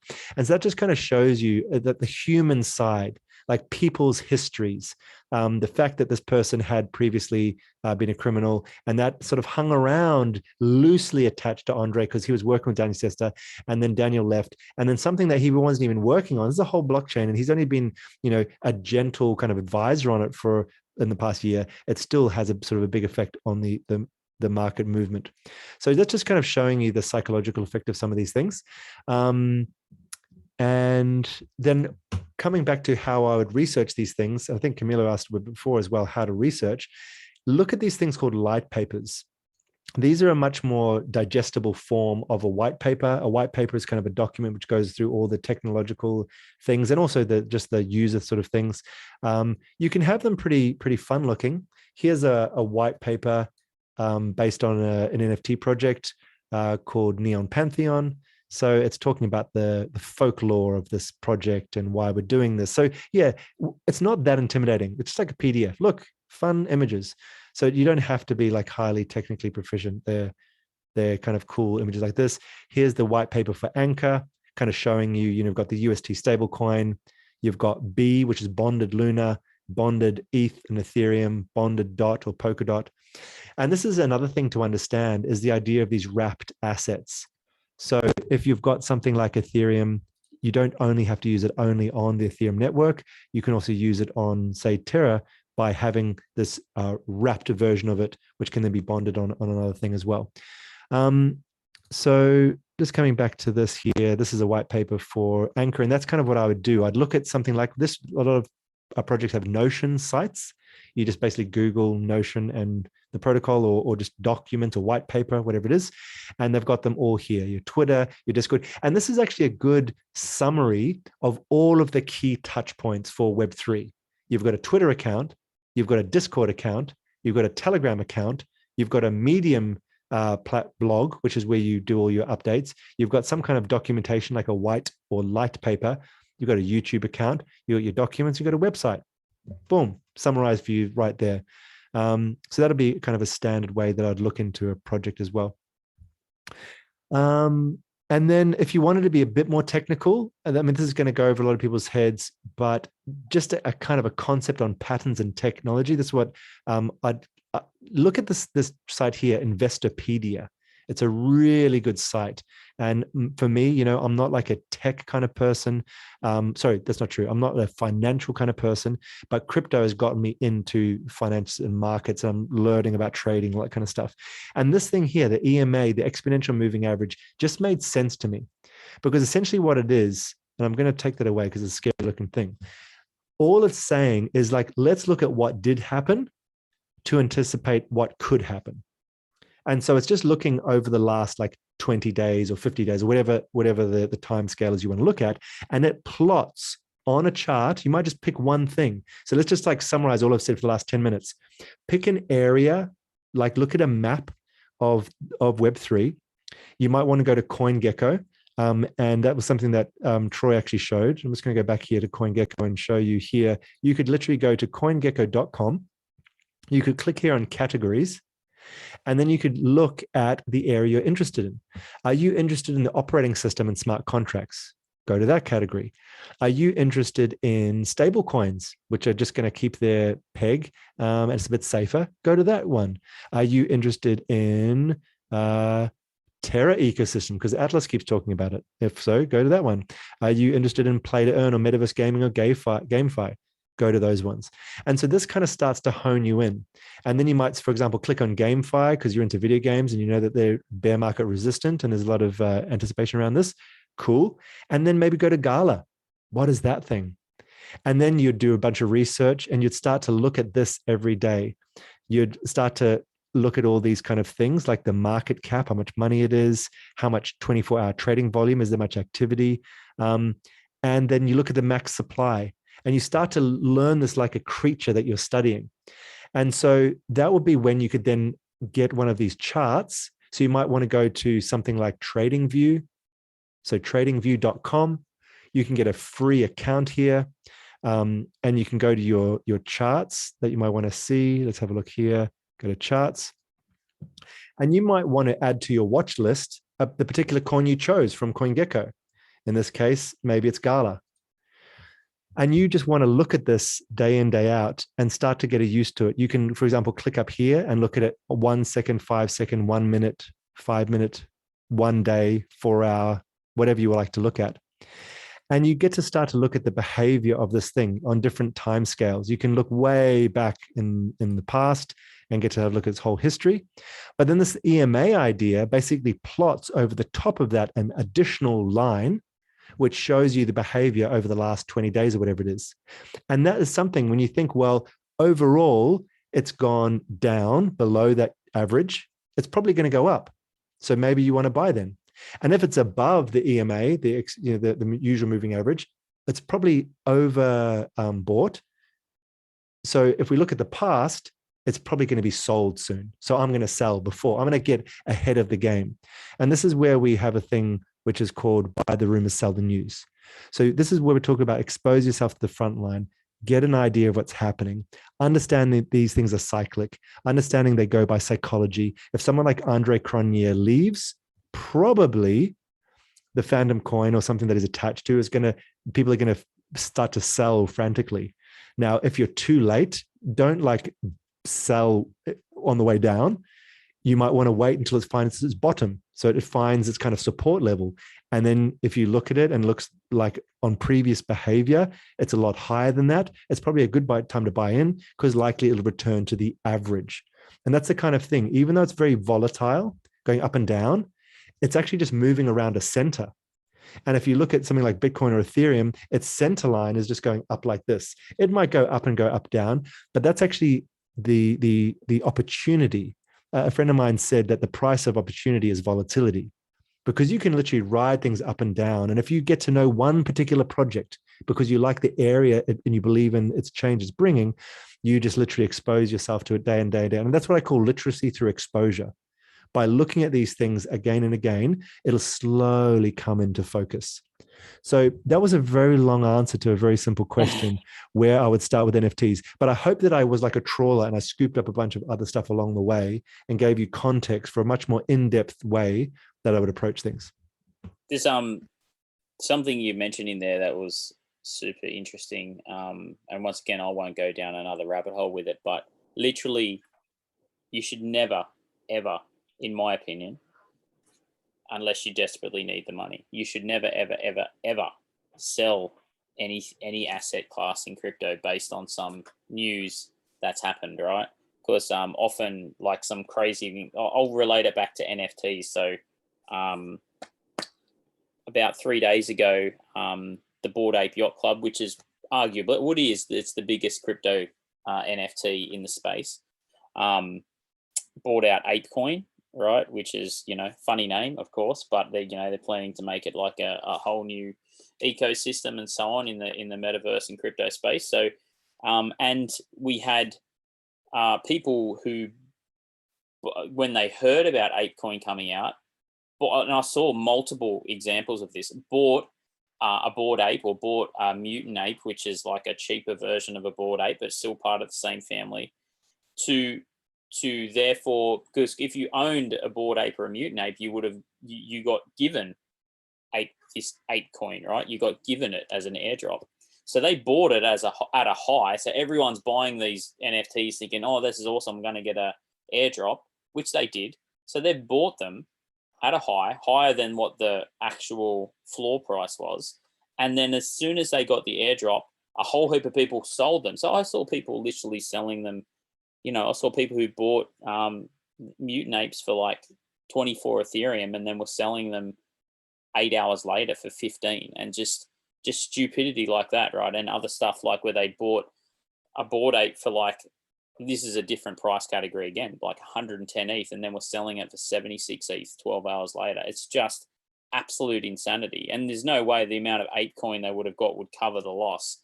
And people, this is what people do when they're either in too deep or they just can't process thought that, you know, you are getting massively screwed over here.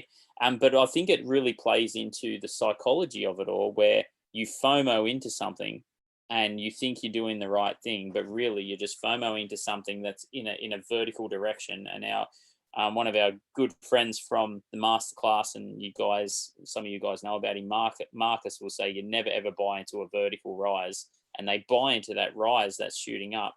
Never ever buy into a rise, and those similar to what happened with Phantom. So what I think Atlas said, it reduced from $1.60 to $1.30 basically straight away. You're just crazy. Like, why on earth would you sell on that drop? Now, if we go back, sorry, well, that's what I was going to talk about with the apes. So they dropped to 76 ETH, and now 2 days later, they're back to 100 ETH. And then the other ones dropped to 15 ETH, and now 2 days later, they're back to 23 ETH. It's like people are they just can't process it that, oh, hang on, this is happening. Oh, everyone else is selling. I've got to sell as well.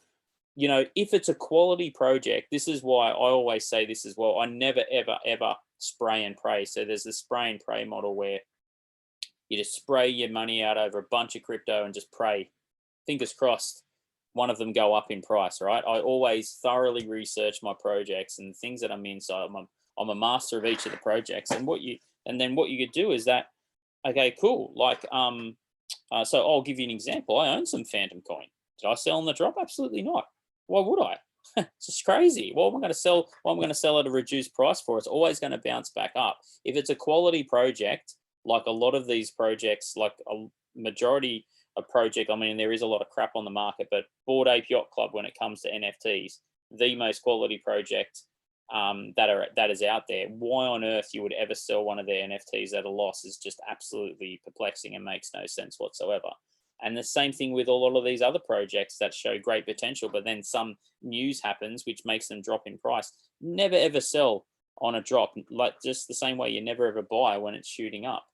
And that's why you should always never speculate on things and go into projects that you are 100% convicted in, and you will be able to then survive all the BS that gets thrown at you.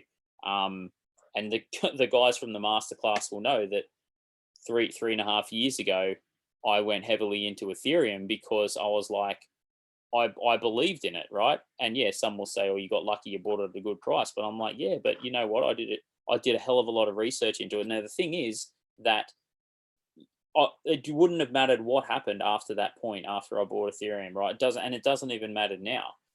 And the actual dollar figure doesn't matter either.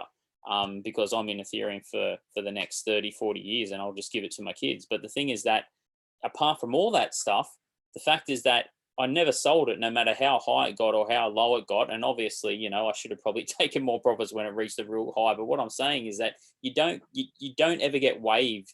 You should never get shaken out of your position just because of a thing that's happened or whatever that's happened, or someone's left or something's happened. This is cryptocurrency, this is volatile, right? And the current markets are just stupid. So it's going to shoot up in price, it's going to shoot down in price, it's going to go do all these crazy things. But just know that that's just normal. That's just what happens. And then if you do want to take profits though, then yeah, be smart about it and do it and learn, like what Atlas mentioned. Like if you can learn basic things like, you know, just understanding an EMA on a chart, and you can go and sign up to tradingview.com right now and get a free chart to understand it. There's, you know, you could learn, like literally you could jump onto YouTube and learn what an EMA does in the space of an hour and a half to 2 hours, right?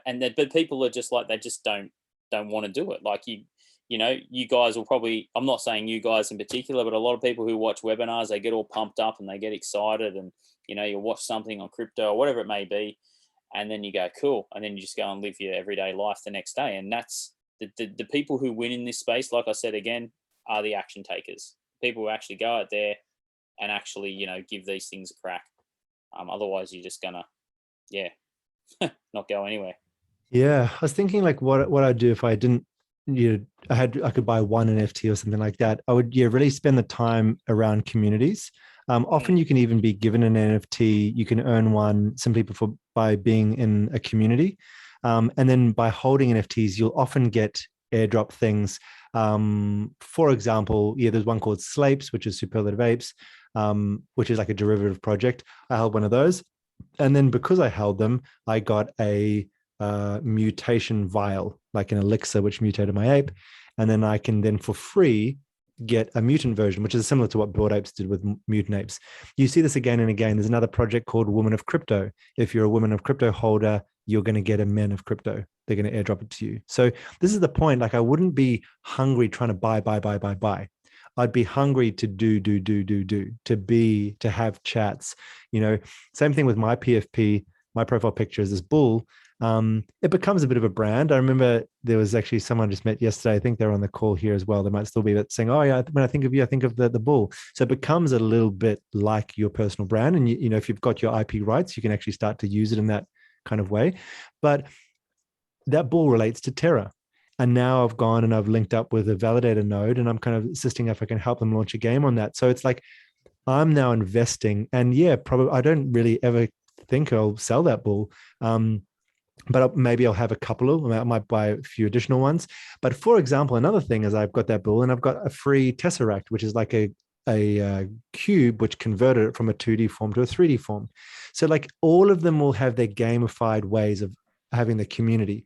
But the main thing is I was there. I was around. And therefore, and often there'll be a window in order to cash in or to claim that. Same thing with a game called Blankos. That's a free game. So if you want to start getting to the metaverse space, a couple of one that I've had a look at, check out Gala Games. They're really good at executing, and they've got some good games. Got one called Miranda's coming up. Check out one called Wilder World. But also check out Blankos, blankos.com. It's free to play. It's one of the funnest metaverse games out as a platform. It's got a cool soundtrack, and you get some free things, some NFTs, and you can actually start. If you play it, you can actually start to pimp out your character and sell it as an NFT. So hopefully that's coming to the point. Is like, don't buy your way into crypto. Like play and participate your way into crypto. And Kevin's got his hand up. That's a really good point that you just said, which is a really good segue into what I'm going to say, in that when I look at NFTs, I look at it with, I guess because I'm on both sides of the fence, I look at it with the eyes of what I do when I consult people about starting their NFTs. I get people to write down on a piece of paper, 3 columns, what access are you going to give people? What ownership are you going to give people? And then what's the art, right? So access, ownership, art. And I get them to write down almost like a Kickstarter campaign, are they going to get access to, like, say, I'm at a marina right now in Phuket. So I'm giving people access to whatever, this 50-foot yacht, if they buy this NFT, and, or I could say, I own this boat and I'm going to give fractional ownership to the members of the NFT club. And the artwork's going to be a big red boat, whatever, right? So when I look for projects now, on the flip side, answering the question, I look at a project and go, what access are they going to give me to? Like, one of the projects, Atlas, we talked about this morning, like Proof Collective, by Kevin Rose. What access do you get? Do you get access to, a whole bunch of entrepreneurs, or dinner with whatever, some celebrity? Like, what are they giving you? What's the project giving you? Do they give you ownership of something, a fractional ownership of a property, or a collection in art or something like that? And then the last bit is pretty much just the wrapping paper. Is the art any good? That's the fail safe at the end that will make you buy into an NFT, or like keep it even when the access or the ownership has gone down the drain. Will you look at it and go, yeah, you know what, 10 years time, terrible, like the project went sky high and then it crashed, or it crashed and then went sky high, whatever the performance is, do you like the art? And if so, it's a cultural piece. It's a what is it, a marker in history for you, or like say with Women of Crypto or Men in Crypto and all that sort of thing. So those three components, I think, are really key to assessing any project, because there's a lot of, as Atlas and Troy have both mentioned, lots of rug pulls, and there's a lot of broken promises that people put out there. We've come across just in the last couple of weeks as well, people who present projects to us saying, hey, can you help us with this thing? We want to launch it. And then we give it a once over, and it's like, this looks like it's going to be a rug pull, or this is a half-baked, project, because they're missing one of those three categories. Like they're either missing, they're not giving ownership to people, or they're not giving access to anything that's worth getting access to, or they're not producing any good art out of it that's worth keeping. Yeah, I love that. And I think it's really important. I'm not sure if we can work out a word that starts with A, but to do with community, because I think that's probably, I'd even put that also in front of the art. Like the art really has become, what was that? Association. Yeah, good. Because the art really is secondary. As Kevin was saying, it's just a wrapper. For example, Totem Earth. So this is a project that a friend of ours, Kjartan, is involved in, and the profile pictures are very uber simple, pixelated to the point of very hard to even tell what they are. But there is going to be like 3D versions of them coming out later. Same thing with like the Cyber Kongs thing, was they've got like voxel Kongs. So it's just like a membership pass, and then the art is going to change across all different kinds of platforms and whatnot. So I think, as you said, access to experiences is huge, and ownership of things. And then the association, like who's involved. Are you going to like the people? Are you going to have that tribalism? And I think that is really a key reason that Bored Apes went so well in the beginning, was because it was built by people who are active in the community. So that's kind of where you can almost front run. And if you've been around for a while and there's someone who's got a lot of traction in a community, and then they decide to do an NFT project, it's like, well, of course, totally. That's going to do well because of the people. It's a no-brainer. That is a no-brainer. Yeah. Actually, that's a really good one. Yeah. That is the way to do it. Can we do a cheat sheet of that? Access, ownership, art, and access. What is it? And association. Or yeah, totally. The quadrant. AAAO. Quadrant. I'll use my AAAO version of what I say with NFT worlds. Right now, I bought into anything that the NFT world ecosystem has. So I've got the worlds. Bought the worlds.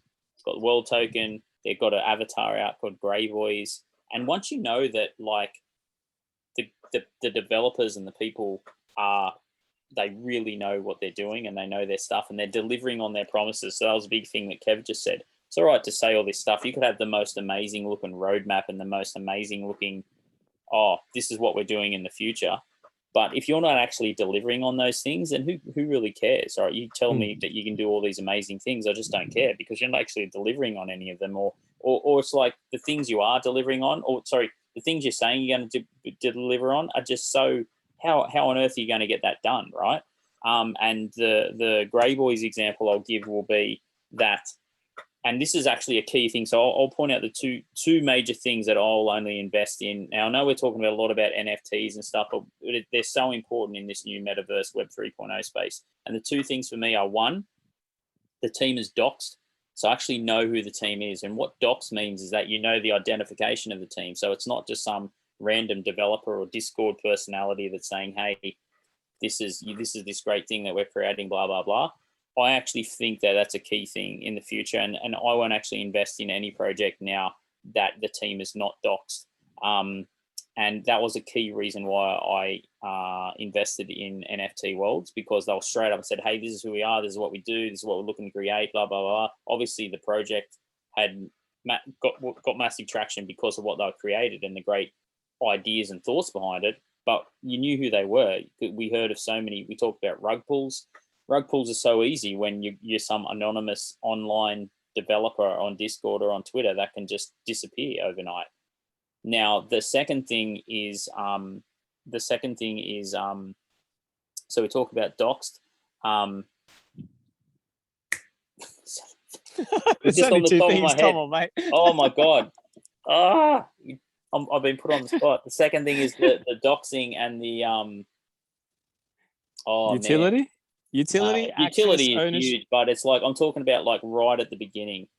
right at the beginning is oh, Access. that's it, minting, right? So when you get when you mint something, and this is another massive thing, I'll use an NFT world as an example again. It's free to mint, right? So the developers or the people who created the NFT project made no money out of the minting of the project. Now, a lot of the times you'll see these, this is the best NFT ever, blah, blah, blah, only 0.08 to mint, to ETH to mint, or 0.05 ETH to mint. Yeah, but 0.05 even, right, to the developer or to anyone, that's still 5% of one Ethereum. Now, if one Ethereum is currently $3,000, that's like $150, 150 US dollars per NFT that gets minted, which you think, oh, 150 US with a dollars. 10K project, that adds That's up. a 10,000 product, right? Well, what I don't even know. What's 10,000 times 150? That's a lot, right? So 10,000 times 150.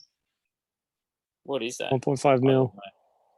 1.5 mil, right? So the developers, and you think, oh, it's only 150 bucks. That's pretty good. They've literally made 1.5 million US dollars off a mint, right? Off a 10,000 cartoon mint. So If it you can sells see out, how yeah. If it sells out, but you can see how easy that is for developers then who don't dox themselves or don't identify who they are to just be like, oh, well, and then move on. Yeah. But with a free mint, so if you look at free to mint projects, and this is just some, I guess, some alpha that I'll share, is that I look at free to mint projects. Free to mint projects, the developer, you're just paying the gas fee. The only way the developer is going to get paid is if this through secondary sales. So through secondary sales, they'll usually get like an 8% fee per secondary sale. So if you go and sell that NFT you bought for 0.1 of an ETH, well, the developer will get, 0.08 of that ETH or 0.008 of that ETH that you sold it for, whatever it is, right? So that's where the other great thing is that I would suggest is free to mint projects. And I actually go onto Twitter and do very similar things to what Atlas does. I basically do the exact same things, but one of the big things I do is I type in the search bar in Twitter, free to mint or free mint NFTs, and it'll bring up a heap of different ones. Now there's lots of different ones, but but to me, why on earth would you go bothering trying to create something if you're not going to, the only way you're going to make money out of it as a developer is from the secondary sales. So you can't just drop something that's like a cheap price and then just disappear. Because even if you put the price at 0.01, right, which 0.01 of an Ethereum that's only like 30, is that right? Only 30 bucks. 30 bucks. Right. But once again, Yeah. 30 times 10,000 is 300,000 US dollars. 300,000. Right? So 300,000 US dollars, someone could go, well, 0.01 times 10,000, 300,000 US dollars. Right? And then they can just disappear overnight once again. But if it's a free to mint project, the only way they're going to make money is through secondary sales. So that's something that I do too, where I actually don't mint any projects now. And the only projects I'll mint that aren't free are ones that I've already been in that I trust. Other than that, I just... One thing that became apparent to me there, which totally makes sense because Ethereum is obviously the home of NFTs and a lot of things at the moment, but a huge upside potential is start to get to know other blockchains. So all the stuff we're talking about here is basically minting on Ethereum, usually buying on OpenSea. There's also other marketplaces which are more like one-of-ones and more unique. But you've got burgeoning ecosystems on Phantom, on Cardano, on Terra, for example. Go to Random Earth. And they've got some big projects like Galactic Punks and Terra Bulls. Like they're still not cheap, but there are definitely projects that a lot better value. Obviously, also when you're buying on Ethereum, the transaction fees might cost you, up to $100 simply for gas, let alone buying the thing itself. So even when it's free, you might be paying that. And then you also got some that are minting for 0.1, 0.2 or more of an ETH as well. So some of these things are several $100s just to get on the board. So that'll be another thing. I think FutureScope, if you're in this for a few years, there's no way that some of these other bigger blockchains with their communities won't start to really blossom in the future. And you've probably got to, you know what it's like when you join a party early, all those people will be really welcoming. You'll get to know probably the founders. You'll probably get free drops. You might get given an NFT just for hanging around or asking a cool question, you know?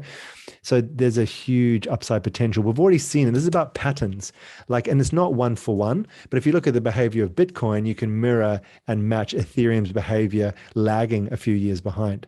So if you look at the behavior on Ethereum with NFTs, you can probably mirror the next couple, 2 or 3 blockchains, NFT marketplaces by a similar behavior in the coming 2 to 5 years. So that's kind of what I would say as well, is start to specify the community, the functionality, and get to know what each blockchain does really well. You know, is it the fact that it's really fast? Is it the fact it's really secure? Is it the fact that they really encourage developers? For example, Phantom were putting all their incentives towards developers as opposed to holders of the token. So that tells me that Phantom is probably going to attract a lot of innovators and builders, and there's probably going to be called dApps or decentralized apps built on Phantom. That's because they're paying for that. That's where their focus is.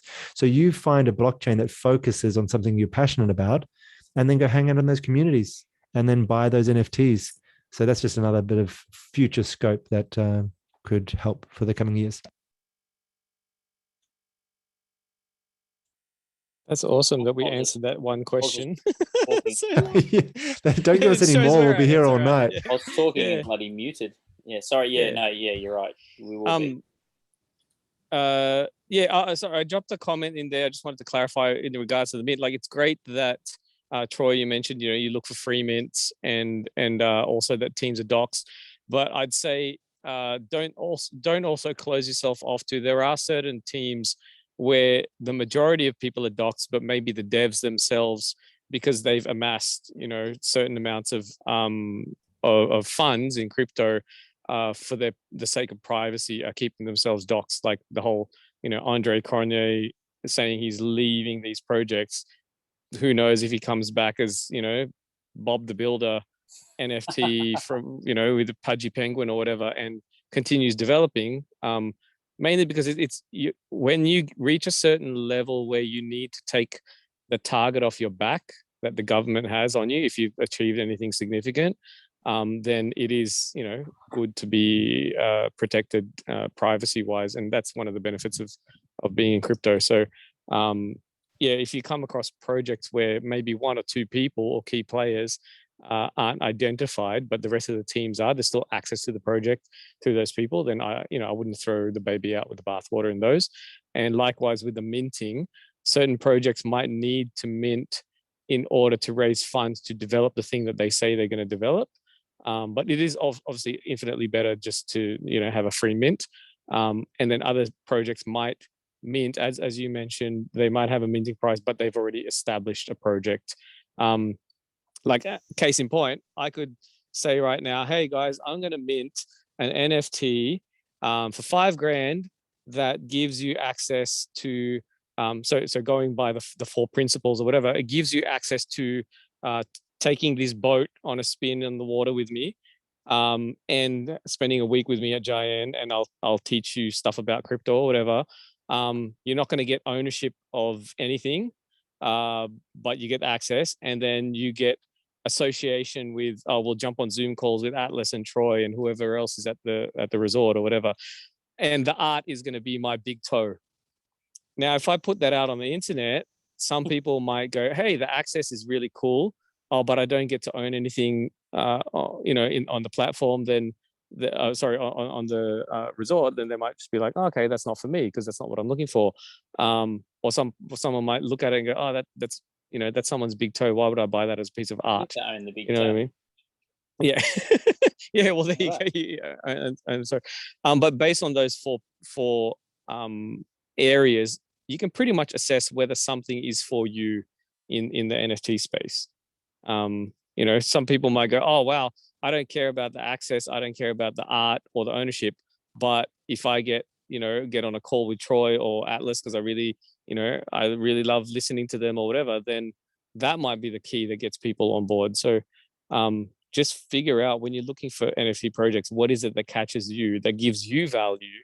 Because the likelihood of you what is it? The likelihood of you receiving value from a project is increased exponentially by the number of members in the community that also see that value, right? So then you can tell if something's going to be popular based on what values it upholds. If it's just based on hype, like that hype beast or hype monkeys or whatever, then people are getting sucked in by the hype. That's the value that's being ascribed to them. And so hype fades and projects fade based on those values. We've got Leanne one just by said, Leanne would yeah. grab Leanne just said- the Kev big toe. Yeah, I done. better take. Who wouldn't, Leanne? I'll take a photo of my picture. $5,000 Mint is a NFC. bargain. Leanne Actually- meant another. She didn't mean that. Actually- One thing that I would probably say as well, and it's an ironic thing that in crypto that moves so quickly, I would say move slow. I'd say that a lot of the regret I've had is from rushing in, FOMOing in. Also, as an early trader, it's really exciting. But I popped across from one project to the next. So it's going up. I'll take my money out here and put it over there. Oh no, that's over there.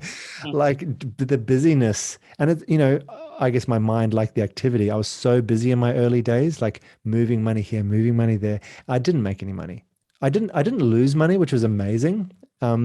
But I just definitely didn't make any money. But I got used to things. But it's really in slowing down and watching things dip and then come back up and understanding the patterns and getting to know a person in one project and then following them to the next project and looking at things like with Polkadot, one of their things is to do with parachains, and they've got these auctions. Everyone thought it was going to be this big boom last year, and it was quite disappointing, but it's still good now. They've established their community of these different projects that they're supporting, and I think it's going to be really big, and it's amazing opportunities. If anyone's watching this and just getting in now, it's a really amazing time where there's such huge discounts on all-time highs and things like that on some really solid projects. Leanne just put here in the chat, I collect Enjin free NFTs. Definitely check out that project. Enjin, spelled Enjin, Enjin. And they're really big in the game space as well. So if you believe that video games and esports is going to be big, like check them out. So yeah, just getting to know the bigger things. Like I said as well, none of this is financial advice. We're just telling where our passions are. Maybe if we could go around and so I can just say a few big areas, just like to throw a spotlight on some general areas, I would say definitely check out Enjin. Definitely check out Gala Games. Like I said before, they've also just released Gala Music with Snoop Dogg, etc. And just they're putting out products. It's talking about, as Troy was saying, the roadmap of almost mini. I might bring myself to the party and say, add spotlight. Here I am. Include myself. Check out people who've already done something. And so they've already proved with the roadmap that they can release a game, and they're doing more. And now they're doing music as well, which is obviously going to be, I think, a big space for NFTs and crypto and that sort of thing. Another area, just a couple more. I'll just do 2 more, 3 more. Look into the ecosystem of Terra. That's something that I'm really interested in at the moment with DeFi. Even if just get to the idea of what is a liquidity pool, go to Astroport or Anchor Protocol, and just start to get used to the mechanisms. And that might relate across to a totally different blockchain one day or a different stable coin. But I think that is going to get you used to the process. And no amount of webinars will be like actually getting into a platform and watching your money go in and be converted to something else. I think that's really huge. Yes. What Atlas just said. Awesome. So throw any. What's the spotlight? What spotlights would you put? Me. Yes. Sorry, I was talking crap. Yes. Take action, guys. Honestly, take action. That would be the big thing that I would say. Spotlight. I actually agree with Atlas. I'm looking into the Terra Luna ecosystem currently. I really, really like what I see and what they're creating. My things are, I've really condensed and just tripled down on the things that I genuinely believe in. Now, I would do the exact same thing if I had just $1,000 to spend or millions of dollars to spend. Me personally, is that I'd triple down on the stuff and I'd really stick to my lane. A guy, some of you guys may have heard of him on social media, Gary Vaynerchuk or Gary V. He talks massively about this, where find what you're passionate about, find what you are good at, and find what you really know your shit in, and triple down on it. And that's what I've done. And since I've done that 18 to 24 months ago, it's been not only the best period of time wealth wise, but also the best period of time just in general in life. So triple down on the things you're passionate about. Now you might go, well, I'm only just starting crypto, or I've got no idea where to even start. And it's that you don't actually know, because that comes to my second point. You don't actually know until you start taking action and start trying stuff, right? I'm not saying go out there and just make a bunch of silly mistakes. I don't ever look at them as mistakes. I look at all my things where I've lost Ethereum as learnings. But you know, at the same time, you know, listen to smart people like Atlas and Kevin in regards to learning things, but also don't be afraid to go out there and try things yourself as well, you know. But absolutely avoid the spray and pray method. You know, I can categorically tell you that it does not work. I have tried it. It does not work. And don't just, you know, oh, I was on this webinar and Troy, Atlas and Kevin talked about Terra, so I'm just going to go out and get a $10,000 loan now and buy a bunch of Terra Luna. Like you need to make sure that what you're investing in not only aligns with, you know, what you think is going to be a great investment, but it needs to align with you. That's another big thing that I'll say. All the projects that I'm in are very much aligned with who I am and what I would know that I would diamond hand them in a 95% drop, because I believe in the longevity of all of the projects that I'm in.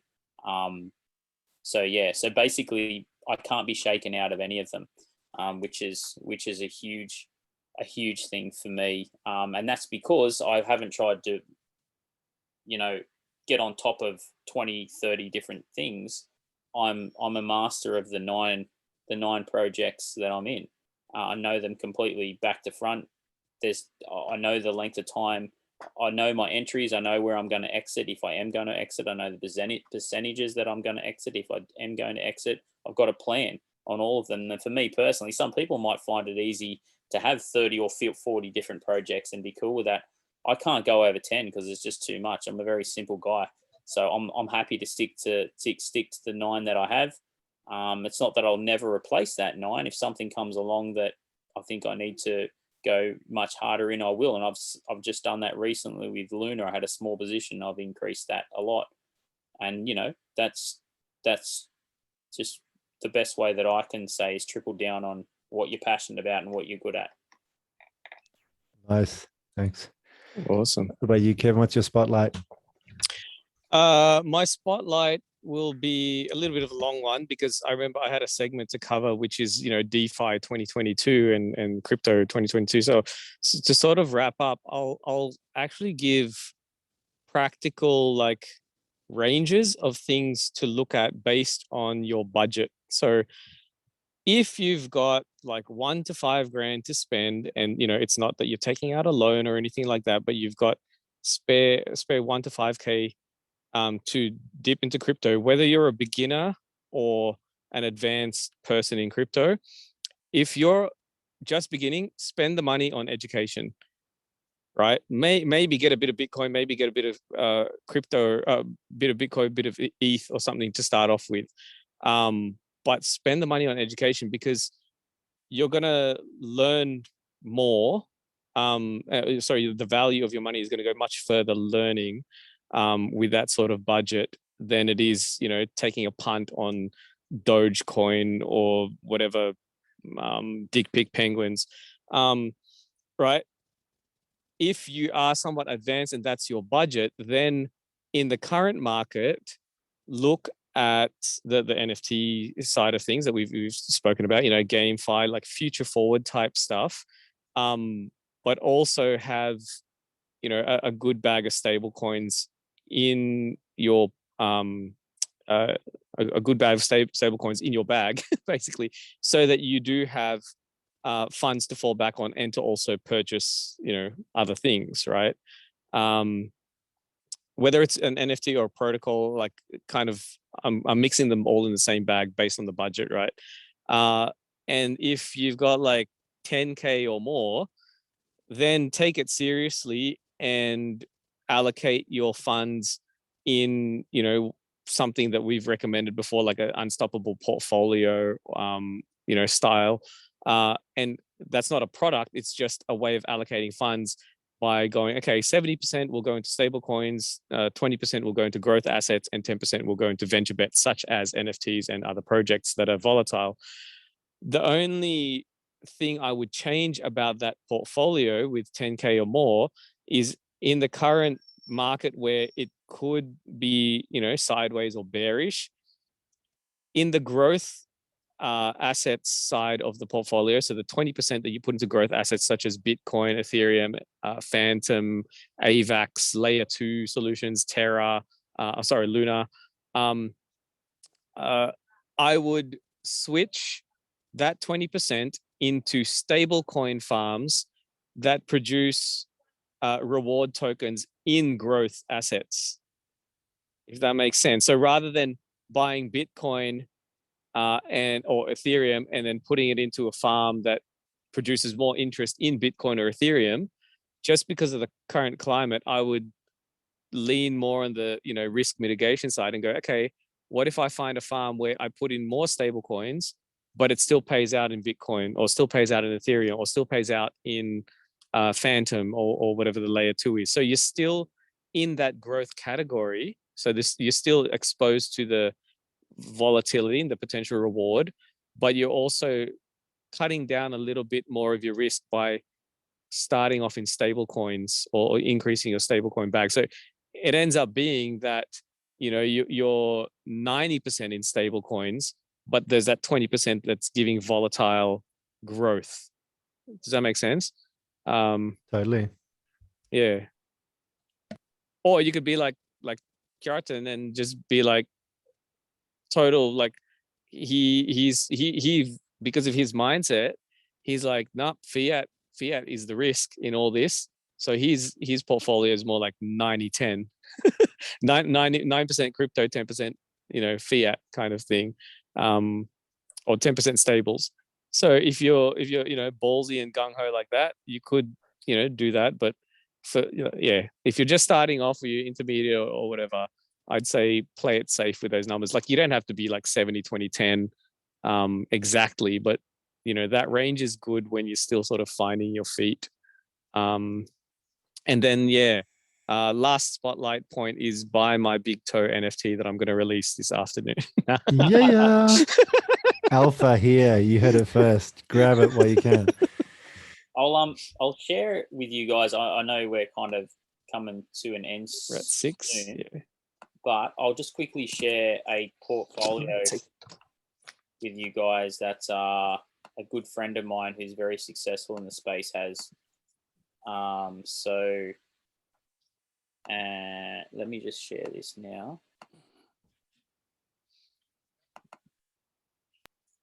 So he's got now, absolutely don't just because Troy's friend who's very successful has this is what I'm going to do. Now, this is just what we name them as well.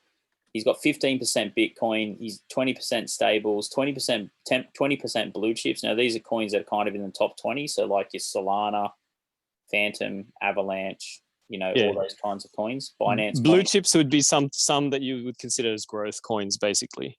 Yep. Yeah. Trending, he classes that as like NFT/metaverse coins, Sandbox, World Token, Decentraland. He's actually got that at about 15% now. So just to be clear, 15%, and as 10% Bitcoin. 25% Ethereum, I think, is a no-brainer, and 10% low caps. Now, this is kind of like your highly speculative coins, like your ones that are like, I call them buying some donkeys. So, you buy some donkeys, they either turn into a unicorn and spread magic all over your portfolio, or they drop dead.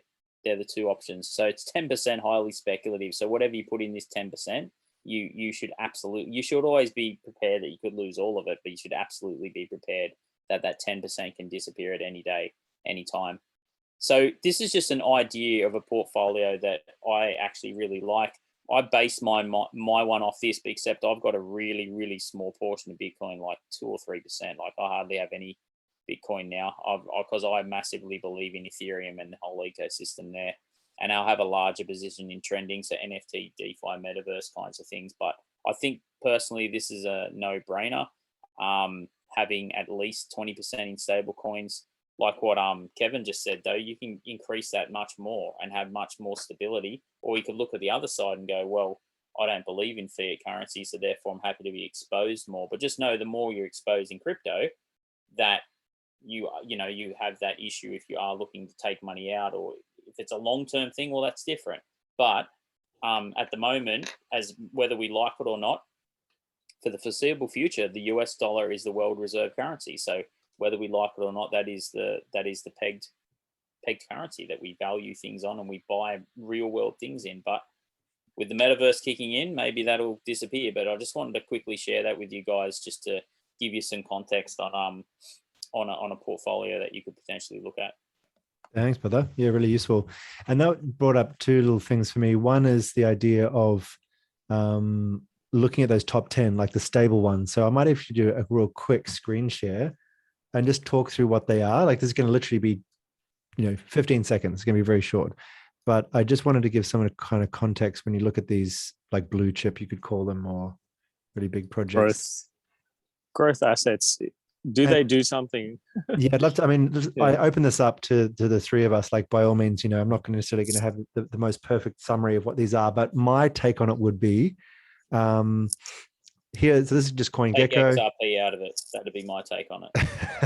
You don't like XRP, but they've got a this community does not budge. They hold. That's one thing. They're diamond handing, and they're definitely bullish on it.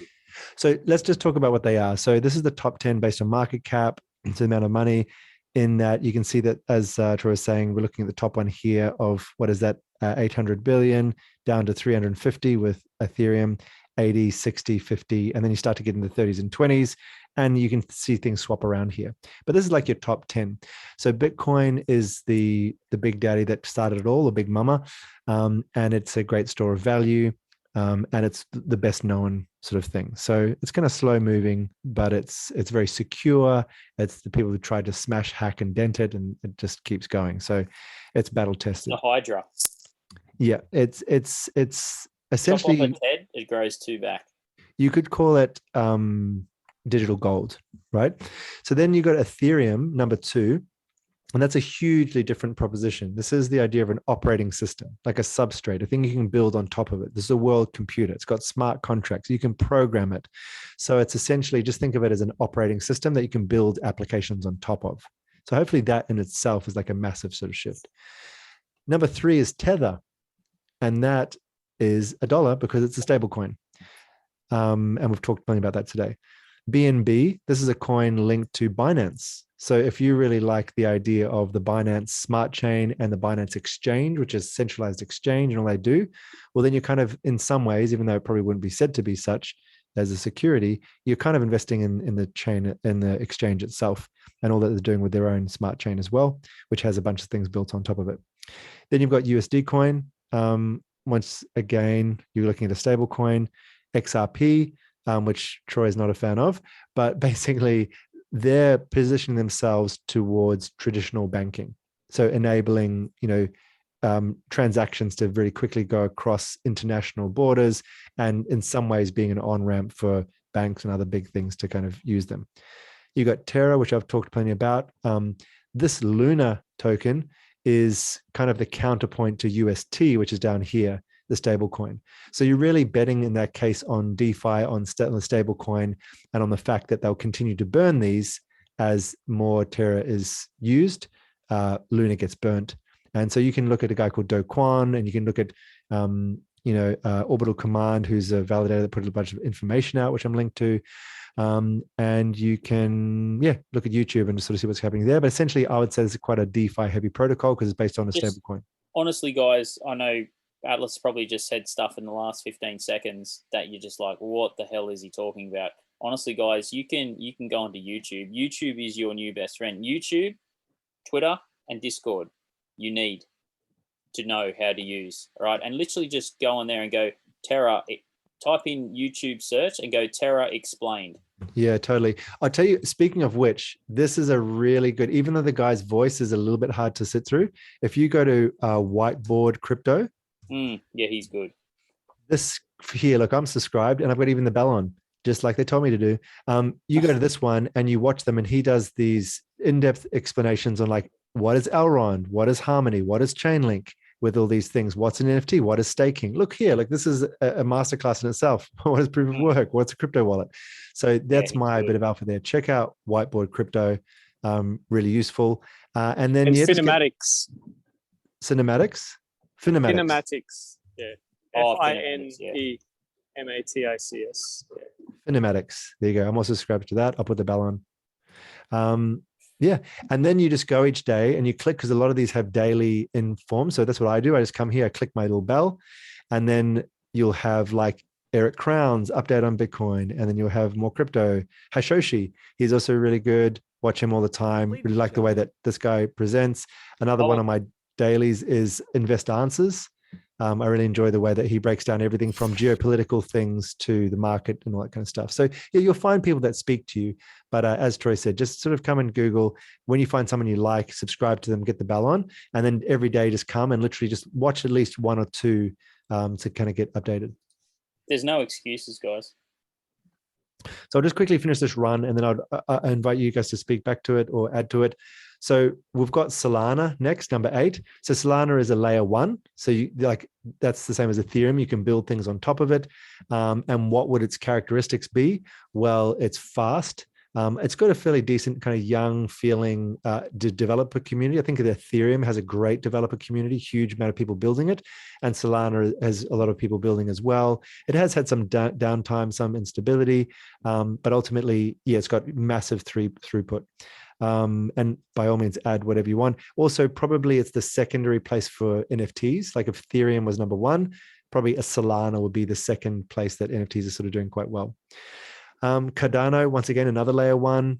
This is kind of a slow burn. The price has been really stagnant for a long time, but this is led by a guy called Charles Hoskinson.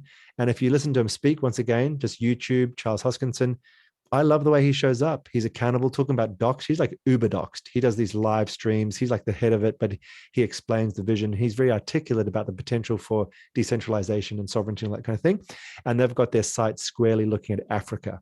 So if you like the idea of developing nations and crypto, maybe look at them. And then Avalanche. I don't have a lot to say about Avalanche. It's a lot like a DeFi was happening there. Maybe if any of you guys can fill in a bit about that. It's a layer 1 as well.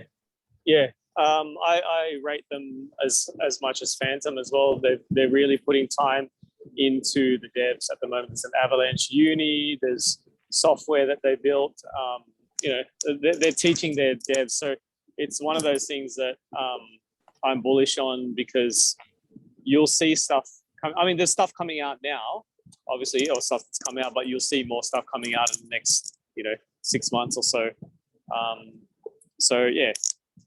If it's a layer solution that is providing utility to the industry as a whole, then I consider them as growth assets, and I would put them in my 20% holdings in a portfolio.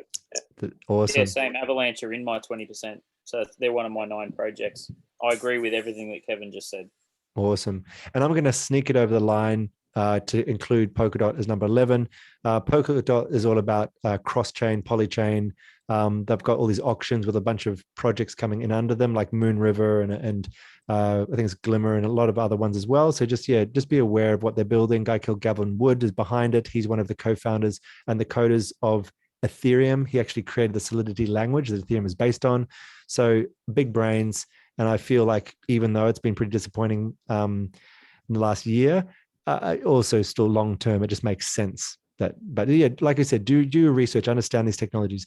But hopefully that kind of gives you an idea. Like these are not just different national currencies. These are whole technologies. You got Dogecoin, which is a meme coin, Shiba Inu, Kronos here, CRO. That's once again going to an exchange. And maybe the last one I'll talk about is Polygon.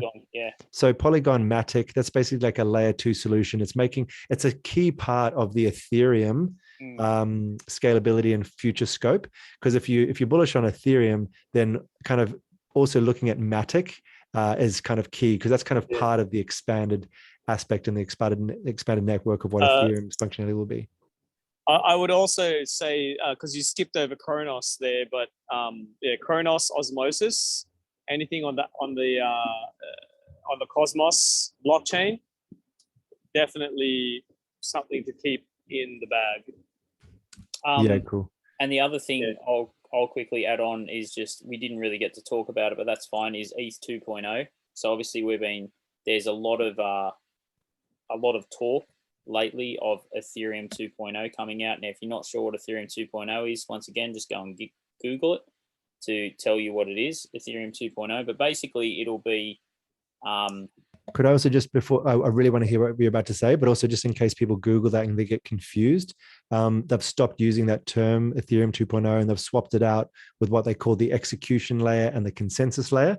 So it's still relevant, like all that's about to be said now, but they've just simply changed the terminology. But essentially, they're kind of upgrading their entire way that they're functioning. Yeah, please continue. Yeah, no, that's a good point, mate. Thank you for that. Yeah, or ETH 2.0, but yeah, like what Atlas just said. So basically, there's a lot of talk that's going on that it was promised to happen for a couple of years now, and obviously being an investor in it as myself, I've been keen to hear it. And in my personal opinion, is that, well, firstly, I'll say that the talk of ETH 2.0 as imminent, I believe it is, because there's another great podcast to listen to if you aren't already subscribed to them, called Bankless HQ.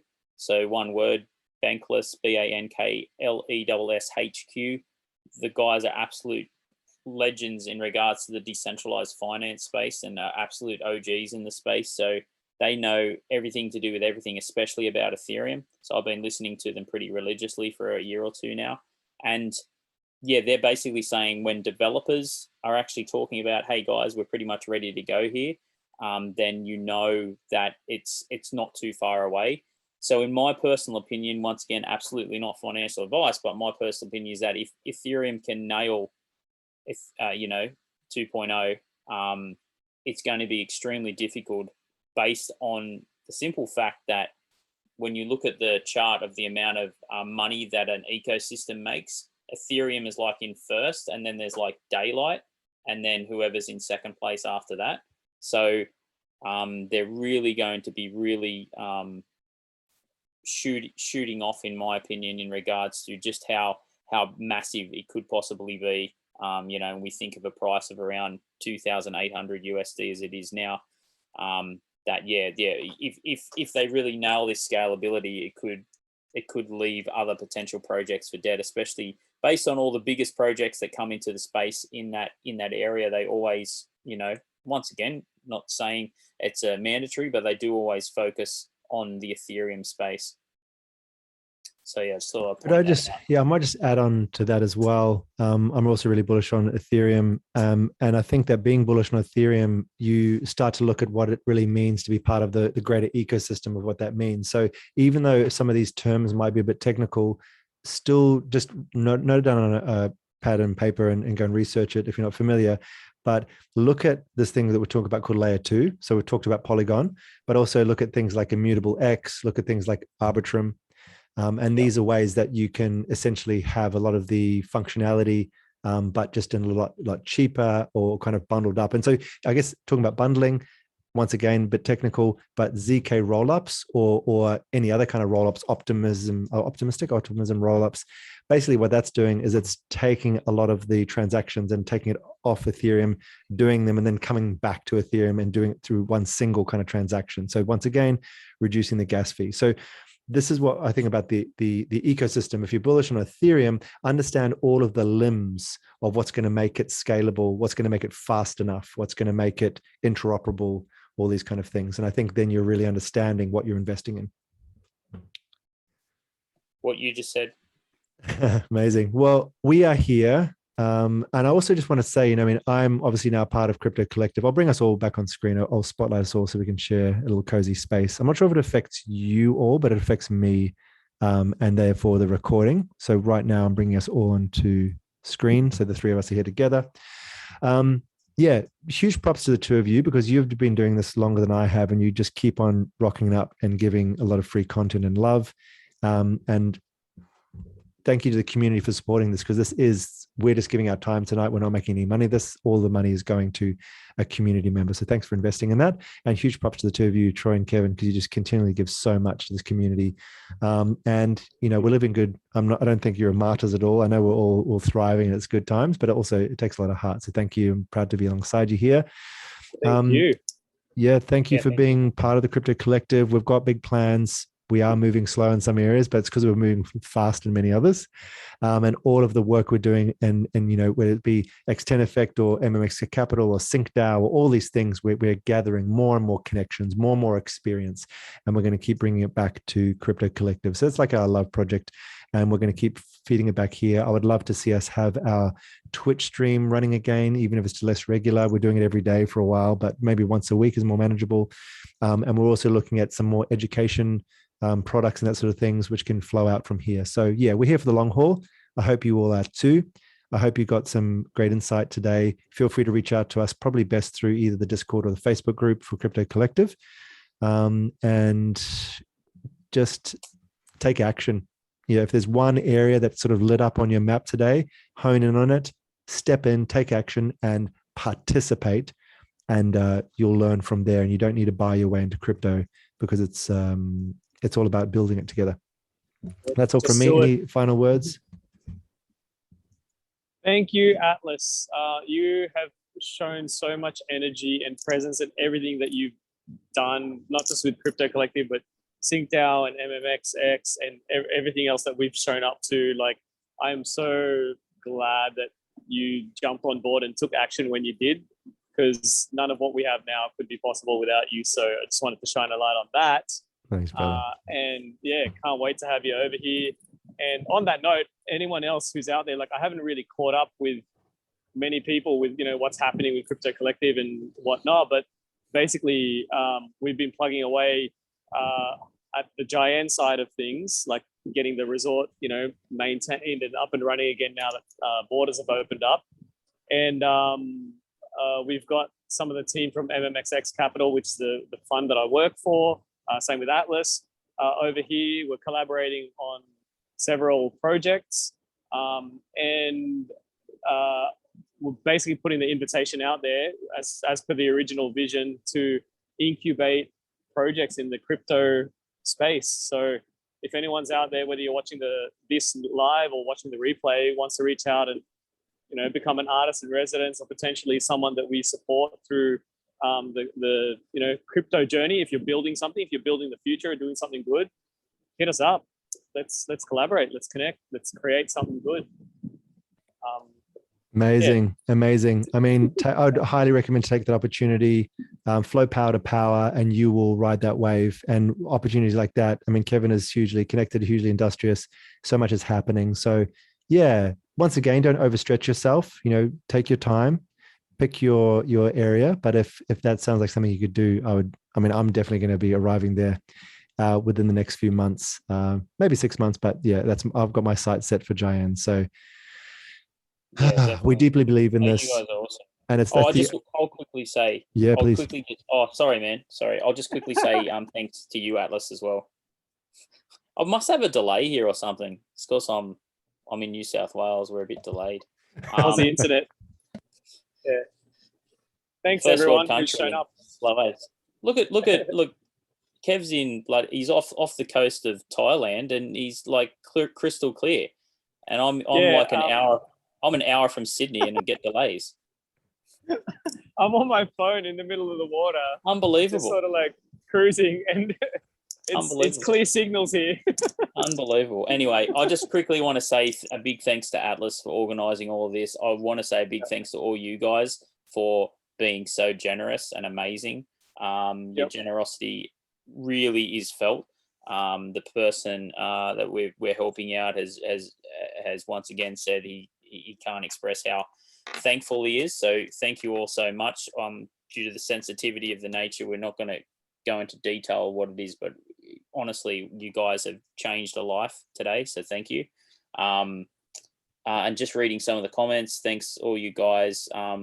appreciate it. Yeah, Kate, thank you. Absolutely, generosity and passion, educating community. That's definitely what we're about. And like what Atlas said and Kev just mentioned it, is that we've missed you as well, Leanne. We really have missed you. You are a favorite, gonna say. But no, yeah, we're definitely about that. And because of the amount of stuff we do, we wish we could be more present. And we really thank Atlas for being present when Kevin and I haven't been able to be present due to other reasons. But it's yeah, honestly, guys, we are the kind of people that you can send a message to.